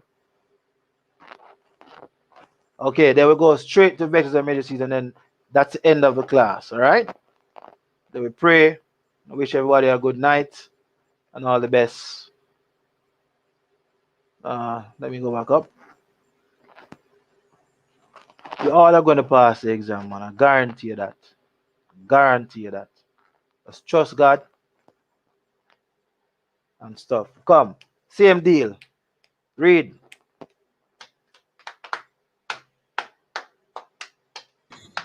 The vertical height of a rectangular tank is 48 centimeters. Determine how many more cylindrical containers of water must be poured into the rectangular tank for it to be filled. All right. Read it again, but you're reading a bit too fast. Read it slowly. Go back again. Try again.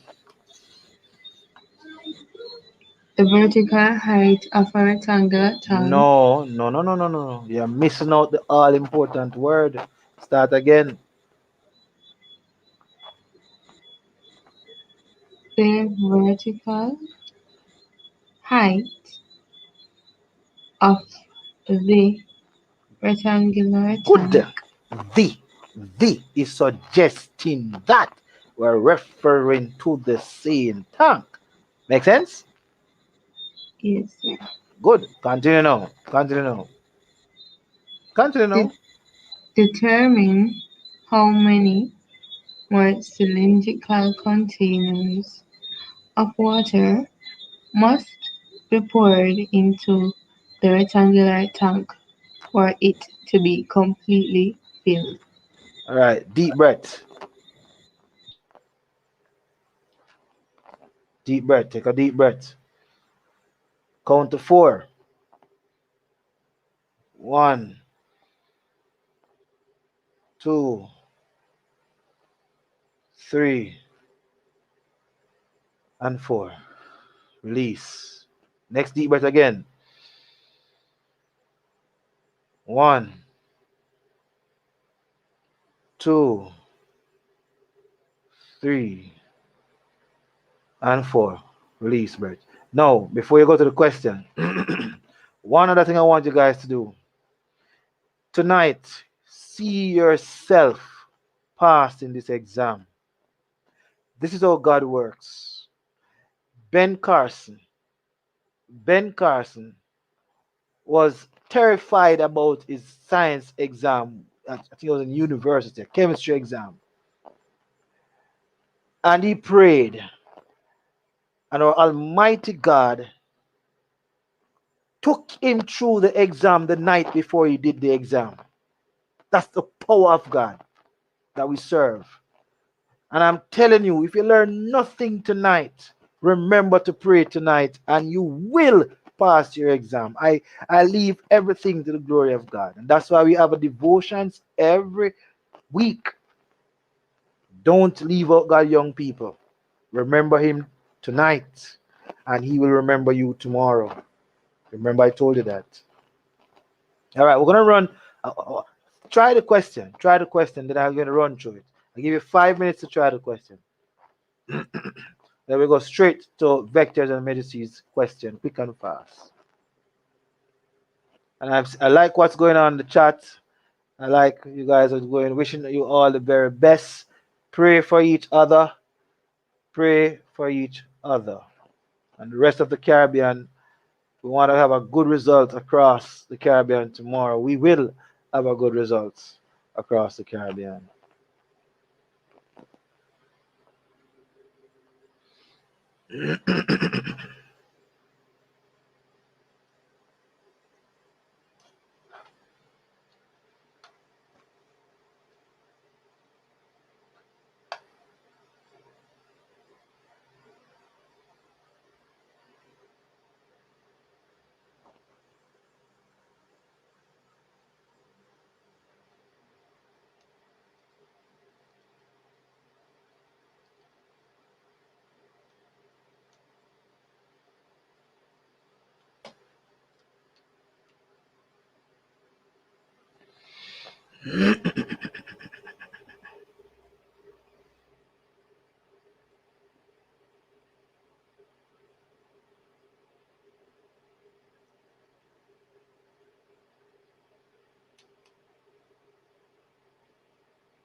All right, so we see that there. So make sure you suggest some persons to you. All right, thank you, Ounce. Thank you very much for that, Ounce. Thank you very much for that, Ounce. And thank you very much also, Shad Reese. I wish you guys all the best. Get some rest. Remember to pray. All right. Thank you very much. And I thank you guys for the subscription and the thumbs up. Thank you very much for that. And I just ask that you continue to share the link and, you know, do your best. Do your very best. Our website address is on our YouTube channel. So you just click on our website address. It's www.cdplabseduservices.com. www.cdplabseduservices.com. That's our website address. The website address rather. www.cdplabseduservices.com. cdplabseduservices.com. All right. Any answers yet? Lexi, ready again?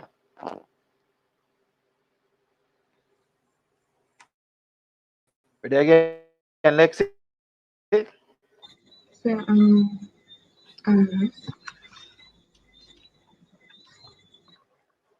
Okay.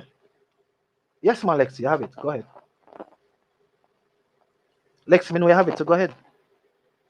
sir, hold on, I'm not finished. Oh.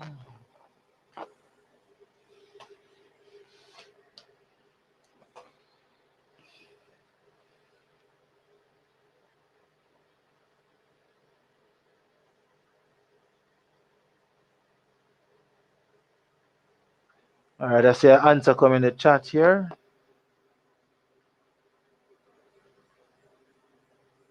All right.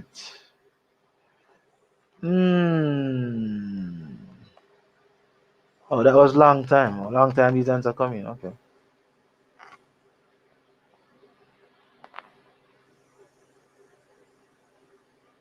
All right, Ounce. All the best, Ounce. Good night, Ounce. And thank you very much. And we look forward to have other persons. Just can tell them to visit our website. Our website address is www.cdplabseduservices.com. All right, Lexi, have the answer. Sir, I got 3.6. 3.6. Nope. All right, you tried. You tried. All right, let's get straight to the answer. Let's get straight to the answer.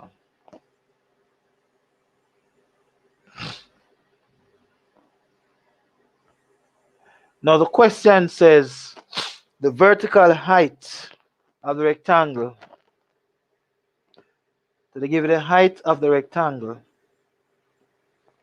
which is 48 centimeter.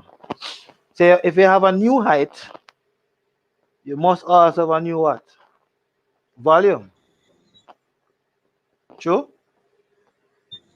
Yes, sir. I will know that we keep the same base. Base doesn't change. Same area. It's 2000. So the new volume is going to be 48 times 2000. And that is what? 96,000, right? Yes, sir. We get that first part. You got his first part? Yes, sir. Seriously, Lexi? Yes, sir. You wrote it down, Lexi? Yes, sir.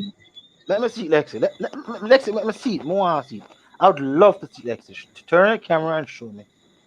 I want to see it, Lexi. Turn the camera and show me, Lexi. I want to see it. Turn the camera. Because I know the God I serve. Turn to Lexi. Sir, me not write it down like how you have it, but yeah, me calculate Make, the let me see it, Lexi. I'm going to come close. All right, Lexi. Lexi. Lexi. currency. You were on the right track, Lexi, but the only one little problem you had, Lexi. Very good, Lexi. Very good. Very good, Lexi. Very good, Lexi. Very good. It's working.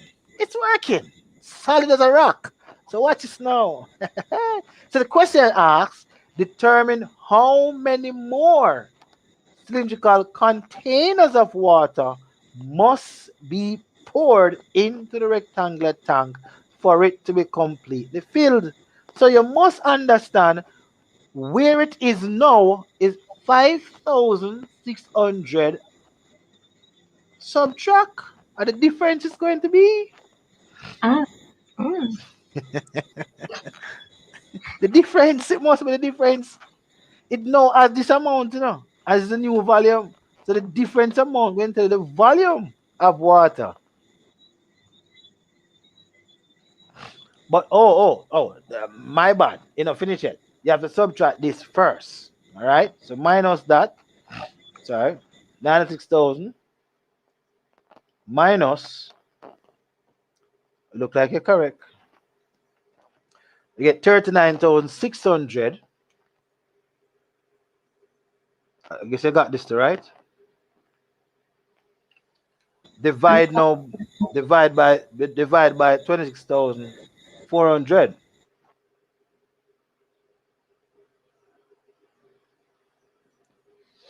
What answer say you got? So 3.6.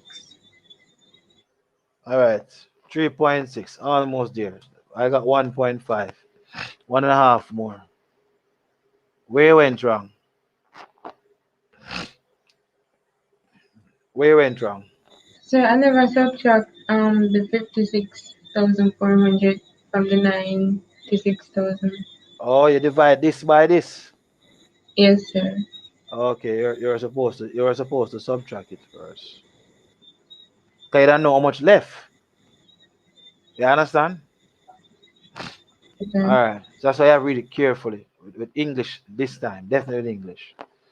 All right. So very good job though. You have your skills have somewhat sharpened up, right? To know that you're supposed to multiply the 48 by this to get that. So your skills have sharpened up right there. And I tell you. So we're gonna go straight into vectors. Our last question for the night, and then we get leave you to go to bed and do your best. All right, so let's share my screen. Let's share the screen.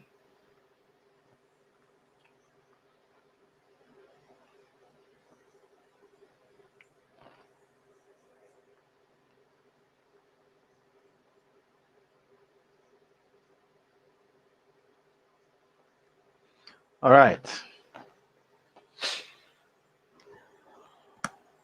All right. In the essence of time, I'm just gonna run through the question quickly. All right. But you could think I'm just doing the major seeds part of it.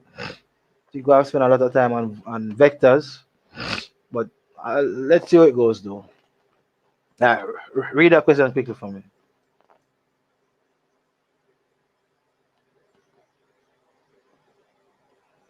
Hello?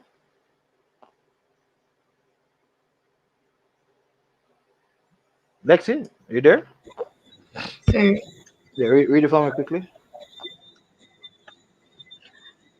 given the matrix W equals um, 3,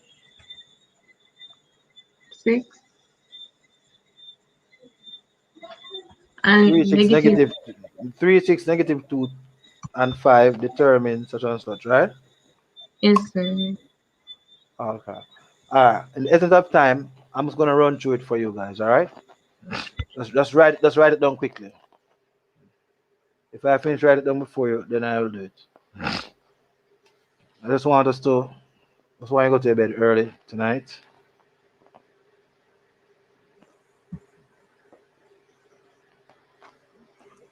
So given the matrix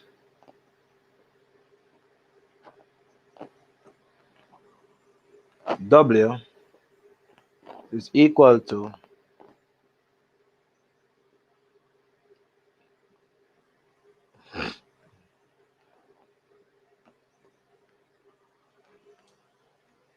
and then the 2 by 2 matrix. So must find the 2 by 2 matrix L such that W plus L is equal to 0, 0.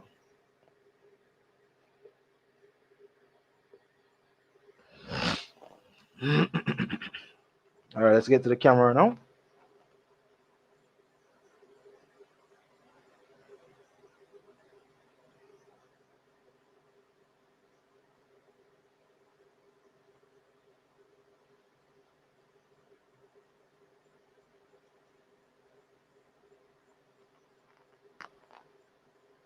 All right.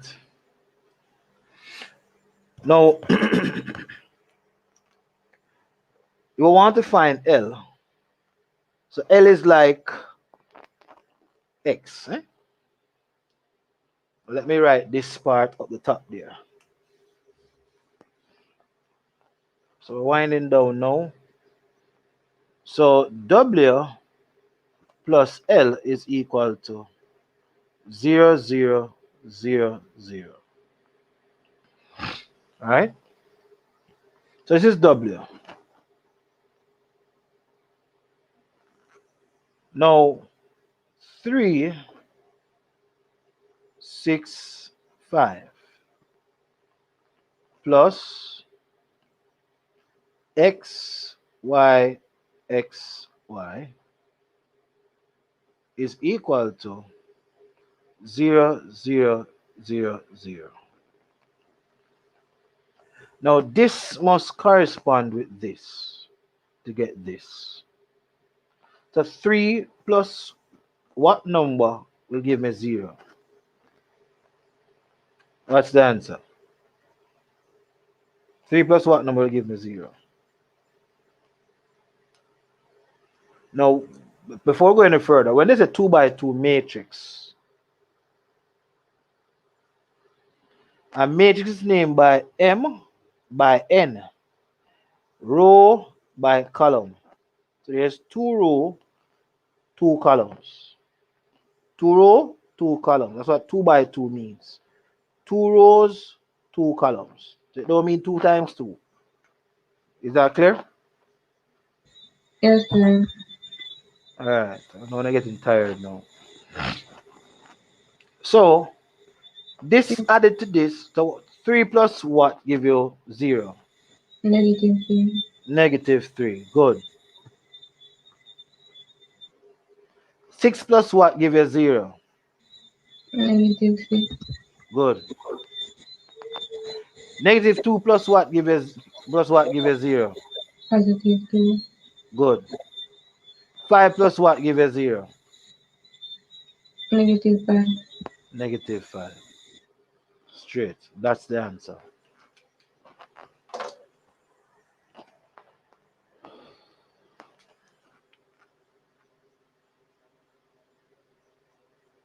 All right.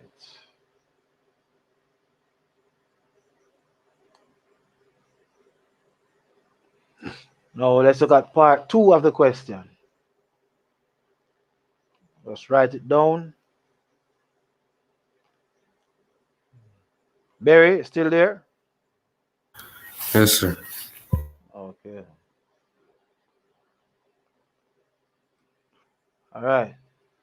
So part 2 of the question says the 2 by 2 matrix P, so you must determine that such that WP is equal to 1, 0, 1, 0, 1. All right, let me see what else is asked on this afterwards. Because we have been going for 4 hours.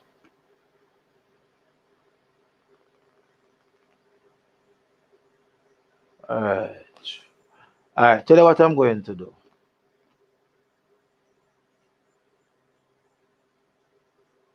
Tell you what I'm going to do. We're going to close it off here.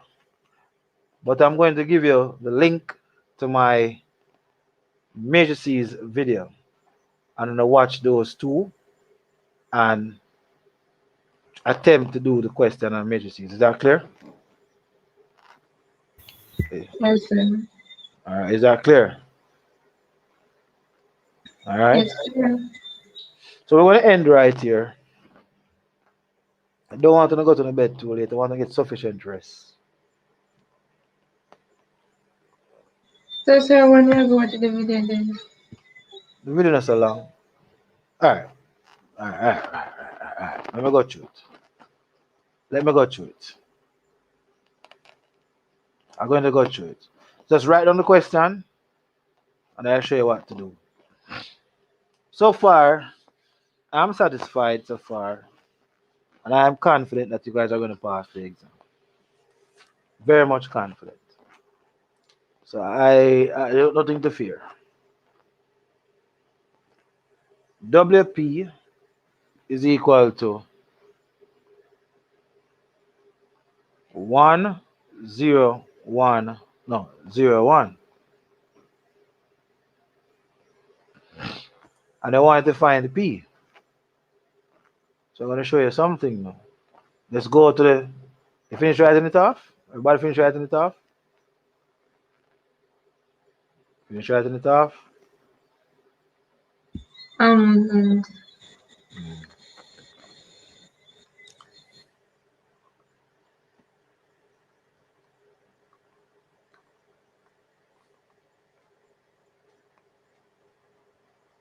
yes, sir. All right.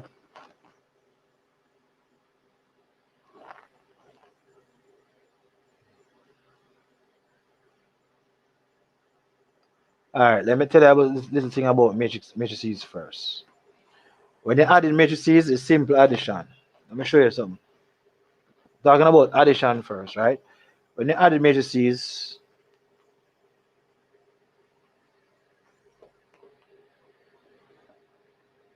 you're just adding the corresponding values. So if this was 2, 1, 3, 4, this was 6, 7, 0, 9. You're adding the corresponding values. So it's a 2 plus 6, 8, 1 plus 0, 1, 3 plus 7, 10, and 4 plus 9, 13. So when you add images, you just add the corresponding values. Same with subtraction. You get that? You get that? Yes, sir. All right. Just remember that. So addition and subtraction, corresponding values you use. Now, WP means what? What did WP means? W multiplied by P. Very good. So you're gonna multiply. You're gonna multiply.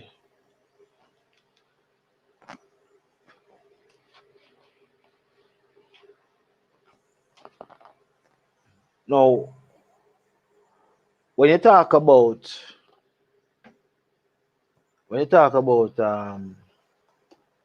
multiplication of matrices, good, it's row by column.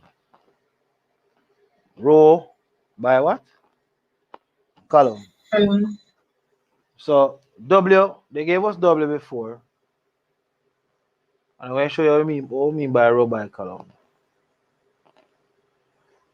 W is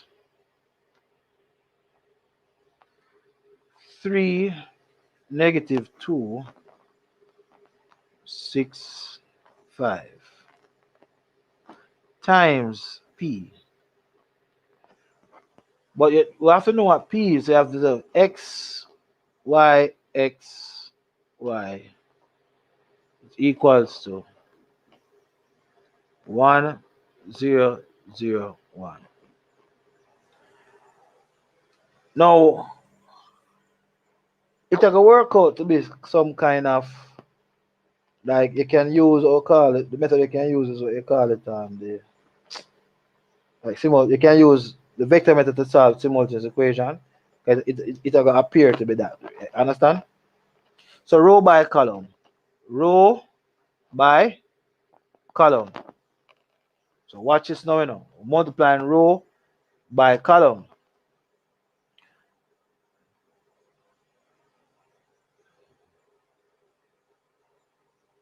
Now, before we go to row by column, now there are two things that you need to know in matrices. How to find what we call the what's the word now? It's the determinant of a matrix. Or to find the determinant of a matrix. Now, to find the determinant of a matrix, you multiply the two leading diagonal. So the difference between the leading and non-leading diagonal. The leading diagonal starts with this, and as the word diagonal goes from here to here. So you multiply it 3 times 5. After you never watch the video, I'm going in a WhatsApp group. But I didn't bother saying anything. Then 6 times 2. So the determinant would be 3 times 15. 6 times 2 is 12. And the determinant is 3. So that's how you find the determinant. Good? That's how you find the determinant. Now, another term. So note now, this is determinant.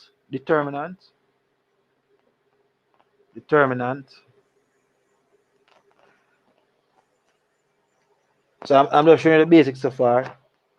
Now the other thing you must know is how to find the adjoint.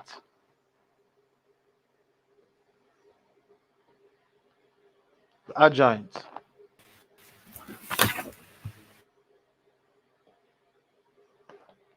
And I make a video for everything you're saying. You change the position of these and then multiply the other two by -1.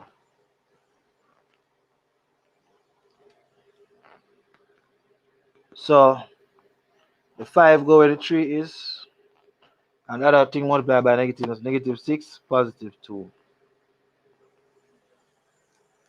So that's how you find the adjoint. You get that? So do it again. The 5 go where the 3 is. Yeah, you exchange the position of the 3 and the 5. So 5, 3, they multiply the other two by -1. Okay, so That's how you find the adjoint. So I'll just show you how to find the determinant, multiply these two, and then find the difference. Now, if the determinant is equal to 0, then it's a non-singular matrix. All right.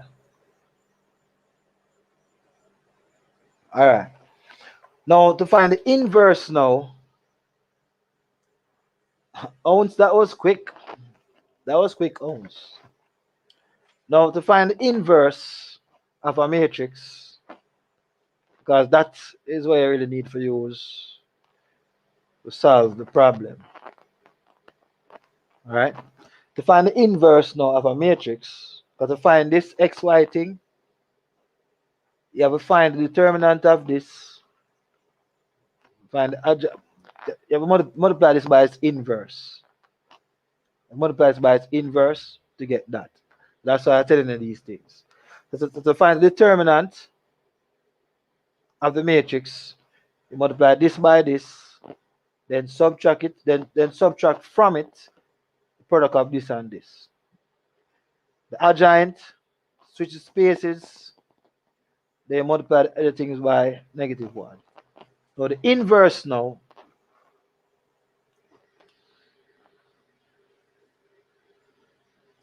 the inverse now is 1 over the determinant times the adjoint.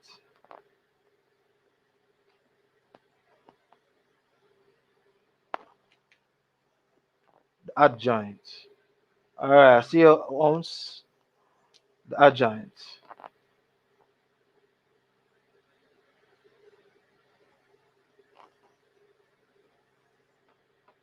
That will give you the inverse of the matrix.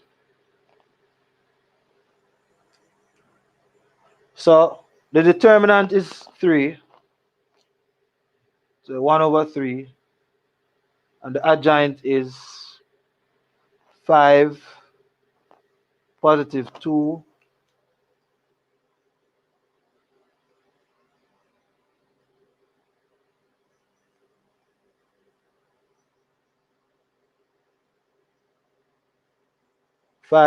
positive 2, -6, and 3. They're going to use this 1/3 like a scalar number. So you're going to use a scalar to multiply each of these numbers inside the right here. And you end up getting 5/3. Because you know that 5 times 1 over 3. And you're going to have now 2/3. And this time it's going to give you a -2. And it's give you a positive 1. Good?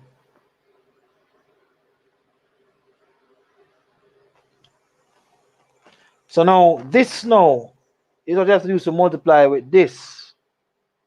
And you end up back with this. You ready now? Oh, because of the I wonder. Huh? Mr. Me Open honest. there, I wonder. Oh, okay. All right. So when I finish it, though, when I done it.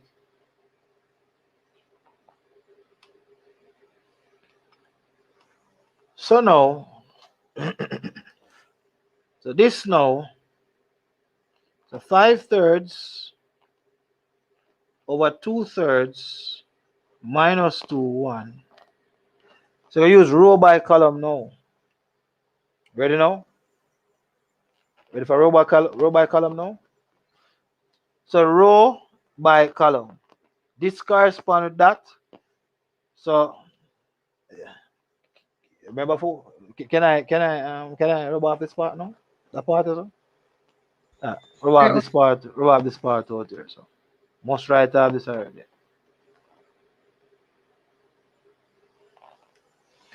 So 3 times 5/3 is what? 5, right? Equal to 5. You agree? You agree? Huh? Yes, sir. All right.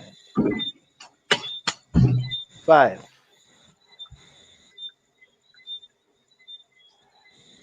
All right.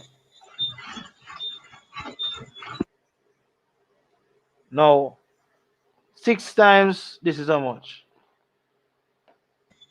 4. How much? 4. Yes, sir. So 6 times what's it? 3 times that give it 5. 6 times give it 4. So 6 times, I think you're supposed to add them, you know. Supposed to add them. Malcolm. This times that times that. And you're supposed to add them, forget the first value. Forget the first value. So this is 4. Make sense? Make sense? Yes, sir. Alright. Then row by column again. So I do the top part first. I think, let me see. 9. Let's remember, so 9 also. The 3 times negative 12 how much? Negative 2, sorry. Negative 6, right? Yes, sir. And 6 times 1 is how much? 6. How much? 6. 6. Positive 6. Positive 6.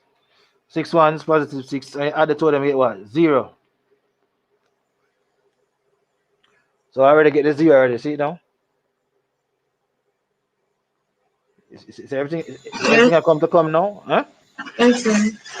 So I'm going to put the answer in the corner right here. So 9, 0. All right. So we'll do the same thing again. Row by column. Negative 2 times 5/3 is how much? Can you repeat that? Negative 2 times 5/3 is how much? Negative 10/3, right? So we can roll about this out here. So Sir.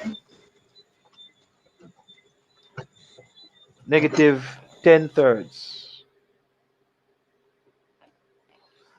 And 5 times this is positive 10/3.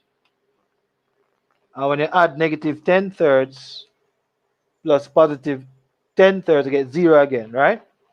So we get the next 0, right? So we get the next 0 now. So we get the next 0 now. You see that? Then negative 2 times positive, negative 2 give a positive 4. Give a positive what? 4.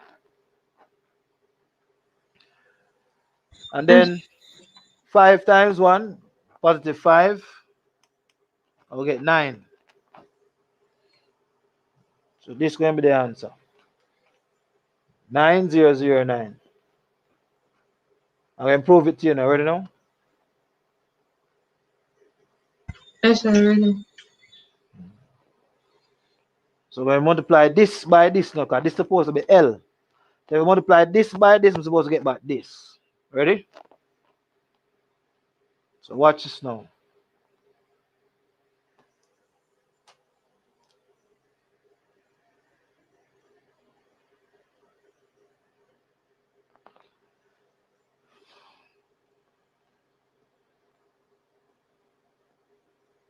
Same approach, row by column. So 3 times 9 is how much?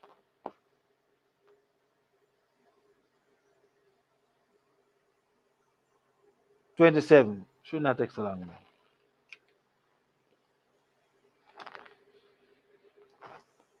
So 3 times 9 is 27. And then 6 times 0 is what? 0. 0. Hold on. Cut my this one.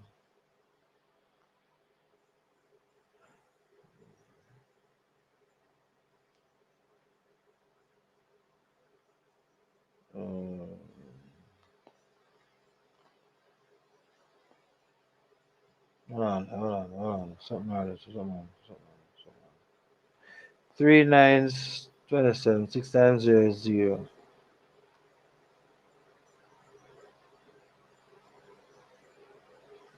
Oh yeah. Oh yeah. My bad. So that is the first number, 27, right? 27. Let me see. The 3 times 0, 0. 6 nines, 54. No, so how am I get? We're supposed to get back that number there. Supposed to get back the number there. So that one over there, so I'm supposed to get it back. Supposed to get it back. Alright, hold on there. Yeah. And then this negative 2 times 9 is how much? Negative 18, right?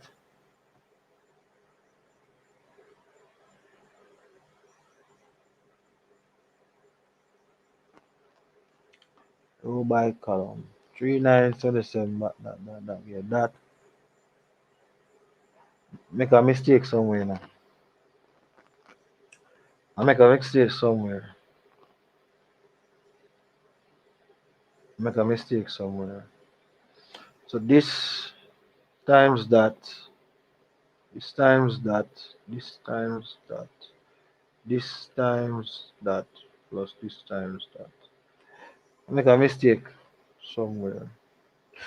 This was what I got before, right? Read that one.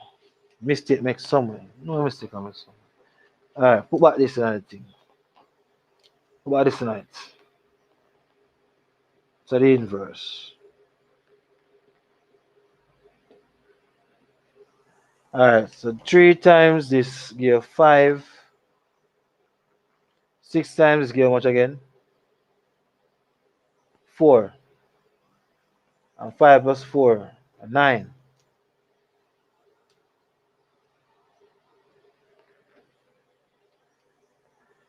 Then 3 times negative 6, get the 0. We're not with the 1 right now, so. Oh. Oh, let's see now.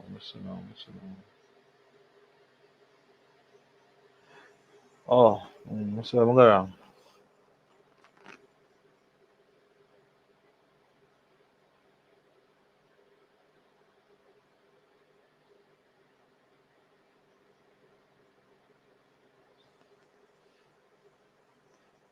Alright, so hold on. Alright. Brain, I get tired here, Lexi. Here? Hey, Lexi? Oh, yes, sir. Yeah, so I shouldn't really do what I'm telling this man do. I'm gonna watch the video, I'm gonna create. That's one video I need to watch. Nothing more. Sir, can Good? watch it. Come again? You can watch it, sir. Me don't watch it, though. Yes. So I think it's supposed to be. I'm gonna send it back. So that you can send it to the rest of the persons. And the persons in YouTube, we can get an opportunity to watch those videos as well. Just search our YouTube channel and you'll find the vectors videos and our matrices videos to close the day because I'm getting tired now, to be honest with you. All right, getting tired. I'm getting tired. I'm getting too tired now. Getting tired now.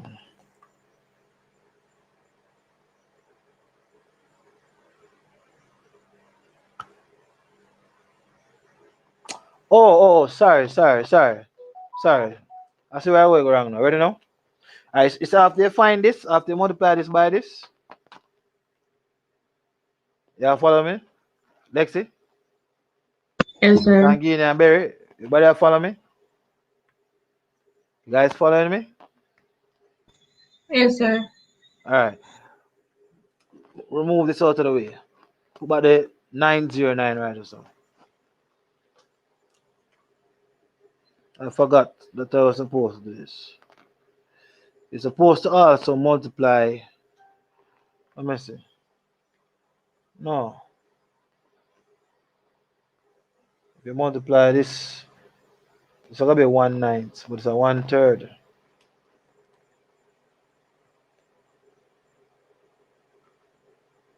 Alright. Let's see if I can find the video. Hold on, alright? Alright, just gonna make you guys watch a video and then we'll close off. One of my videos, and then we'll close it off.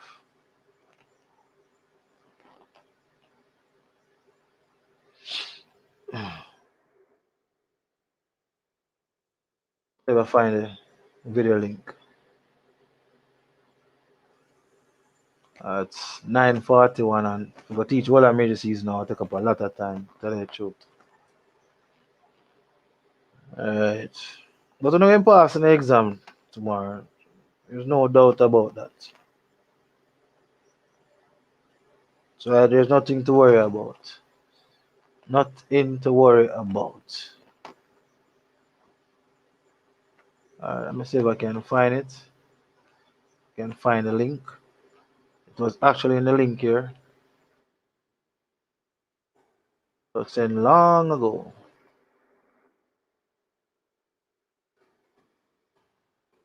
Alright. It was sent with the statistics videos then. It was before that. Before the statistics videos. I think it was before that.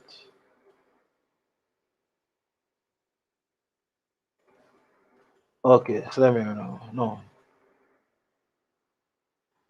I'm coming. I was looking for the videos them for you guys to watch.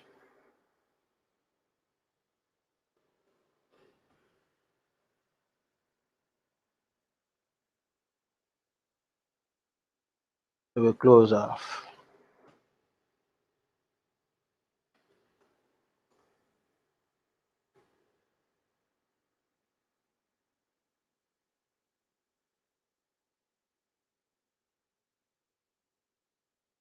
My brain is getting tired.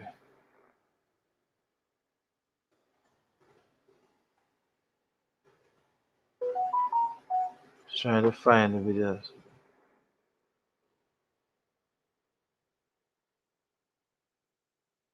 Alright, let me just go on the channel and look for it. No problem.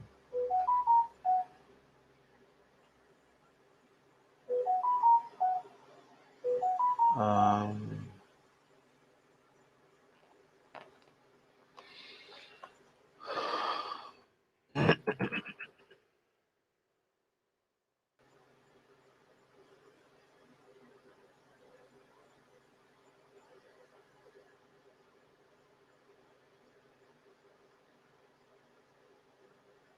alright, so let's look for it.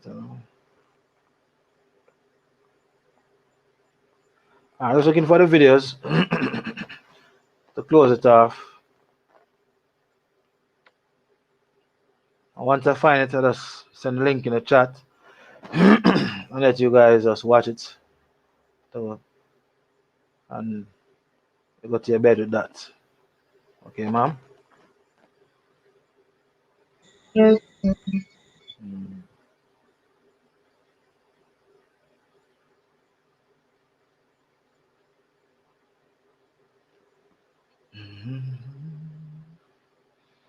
Mm.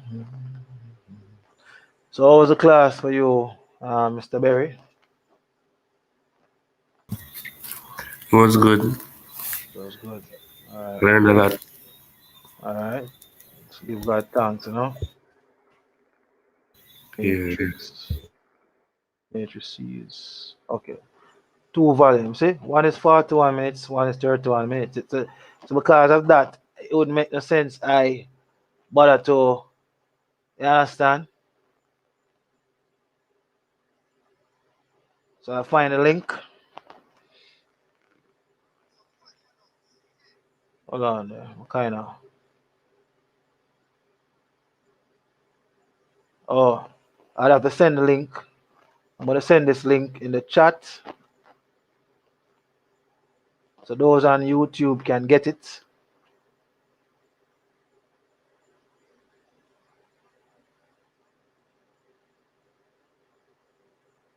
So those persons who want to watch our Major Seeds video, that is a link there in the chat. I will send it in our private chat.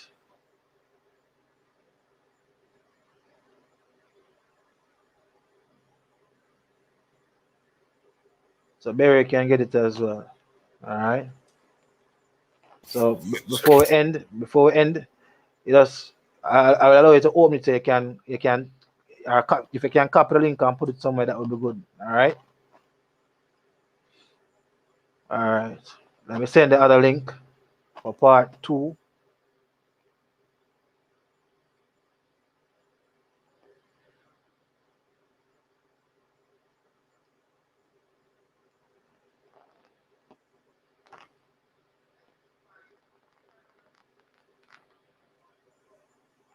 And Lexi just send the link as well to Tangini. So copy the link somewhere. But I'll send it back in the WhatsApp group as well.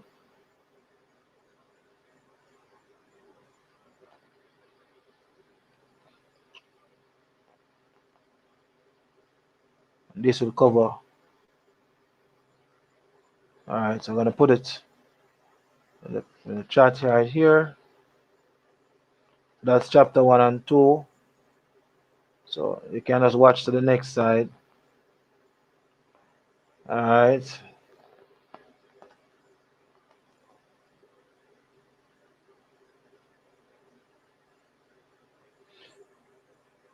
And that's the other. So those two video links that will cover the matrices full 100.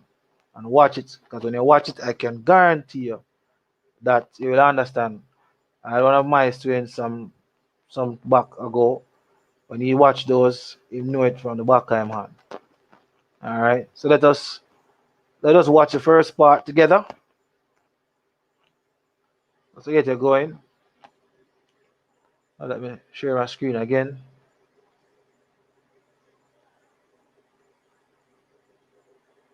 All right, so here and here.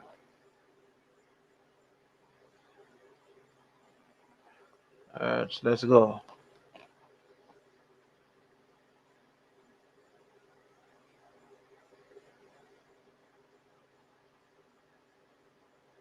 They could take the youths and bring them back into the schoolhouse. Education was saying, go get your education, me a beg no revise where you learn from class, me a tell you no. Cause it's not hard, it's a task, just give yourself a chance and you say that you grasp where them tell you no. Go get your education, me a... You can hear it? Can you hear the video? Yes, sir. Yes, sir. Well, let's maximize it, you know. They go no revise where you learn from class, me a tell you no. Cause it's not hard, it's a task, just give yourself a chance and you say that you grasp where them tell you no. Load the machine, I better you go. Welcome to another CVP Mathematics video tutorial, your one-to-one tutor, brought to you by Ronique Bernard. Instructions. This lesson was not designed for entertainment. It was designed to be interactive. So therefore, we're asking you to follow each instruction given to you by the tutor. If not, this video will be very useless to you and boring. So please follow each instruction. Remember to do all the try this questions before starting your worksheet. Our topic for today is matrices. Contents of this tutorial are 1. Definition of matrix. So I'll just next it so you can see. So you gotta next time write off the notes. Try the question. Alright. So once you do the try this questions, watch the video, do the try these questions and so forth. So I am going to close off the session as I promise. We have to do this thing early. So we're gonna close it off the nice song that I want to close it off with. Then we pray and end the class.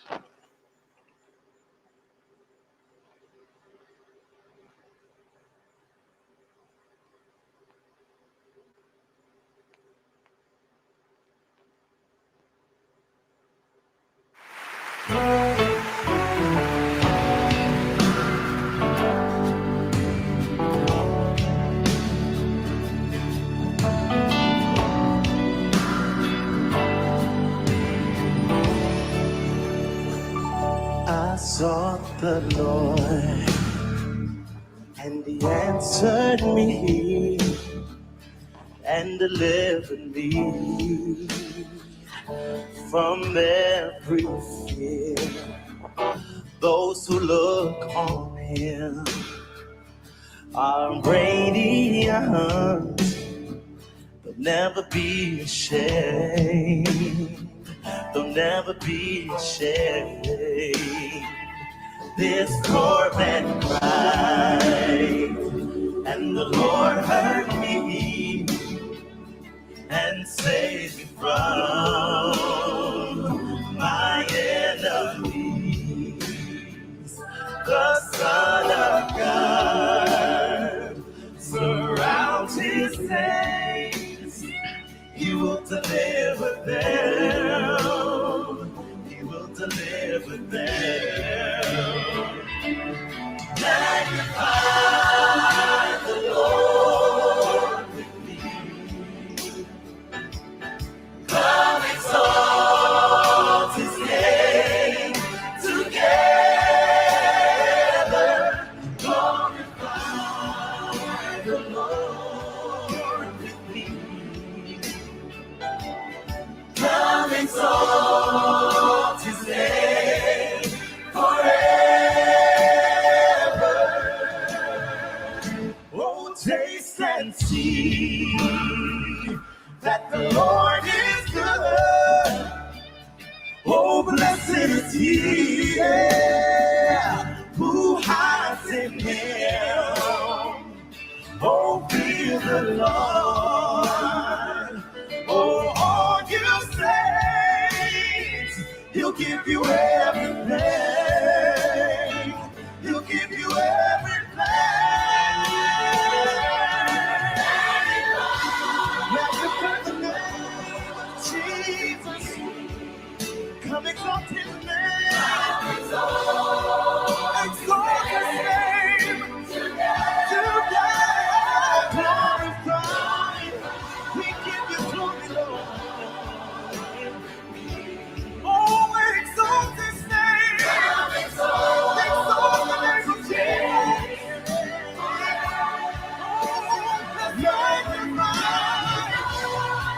He's worthy to be praised. Come exalt his name. Come exalt his name. Glorify the Lord with me. We bless your name,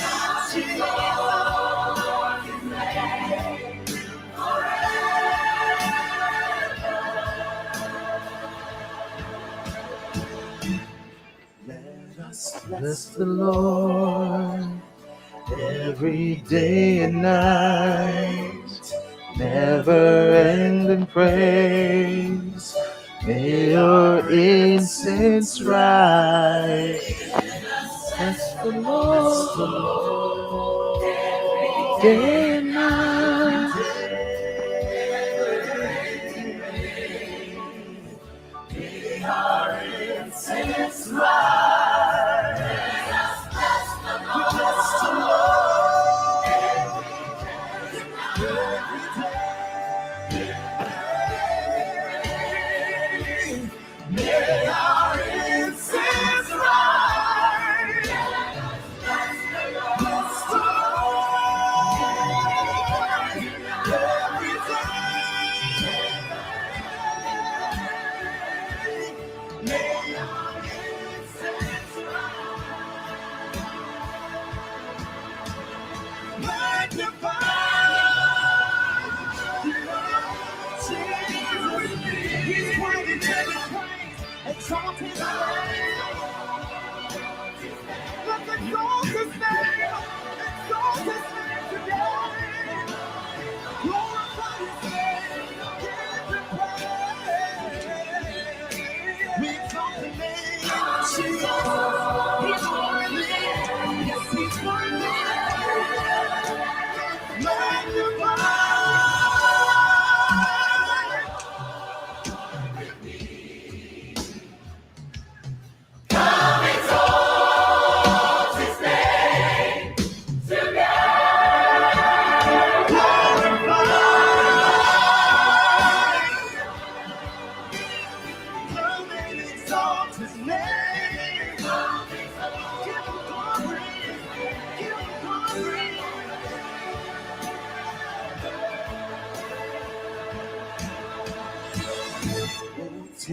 and see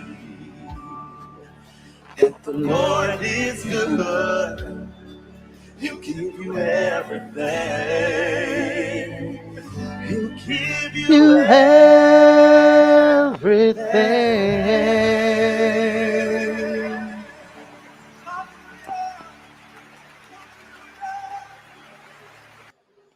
All right.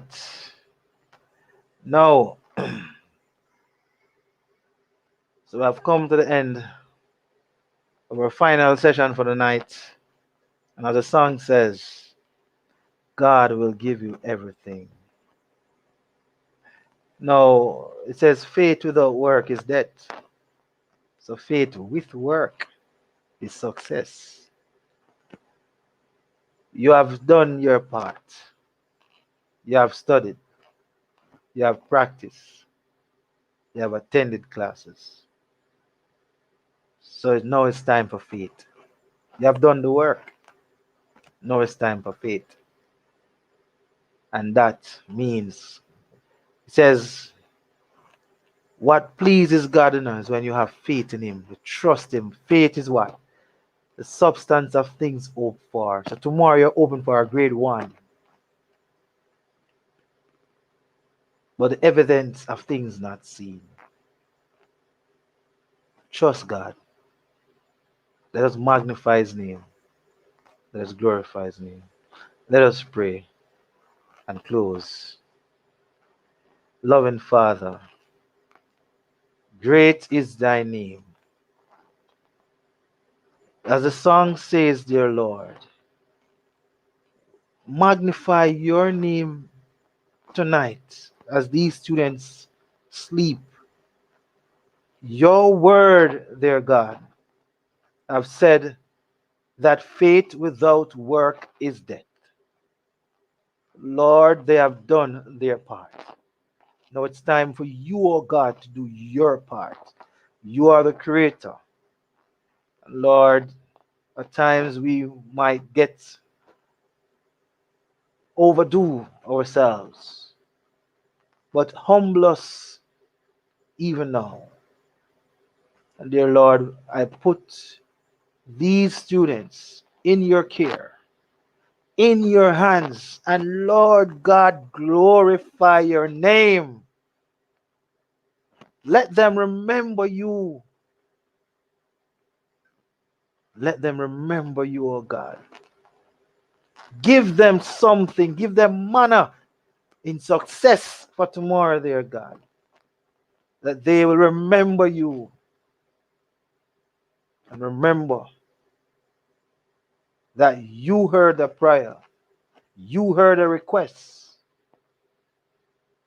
And as they sleep tonight, let them relax, knowing that they can immerse their faith in you. So, Lord, I leave you to watch over them tonight. Every student across the Caribbean. Thank you, Lord, for hearing and answering our prayers. In Jesus' name we pray. Amen. Have yourselves a good night. It was a pleasure teaching you guys, Lexi, Tangini, Mr. Berry, Daniel, and all the students who have supported our CDP Labs Edu Services YouTube channel, and those who are with us before.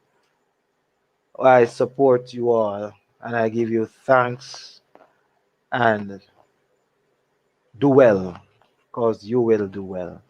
God has already answered the prayers.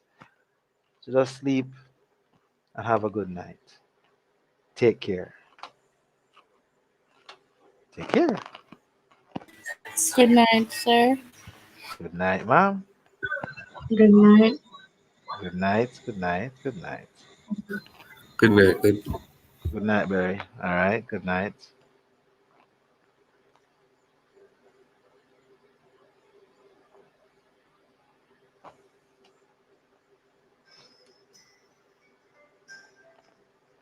And good night to everyone on YouTube. Good night.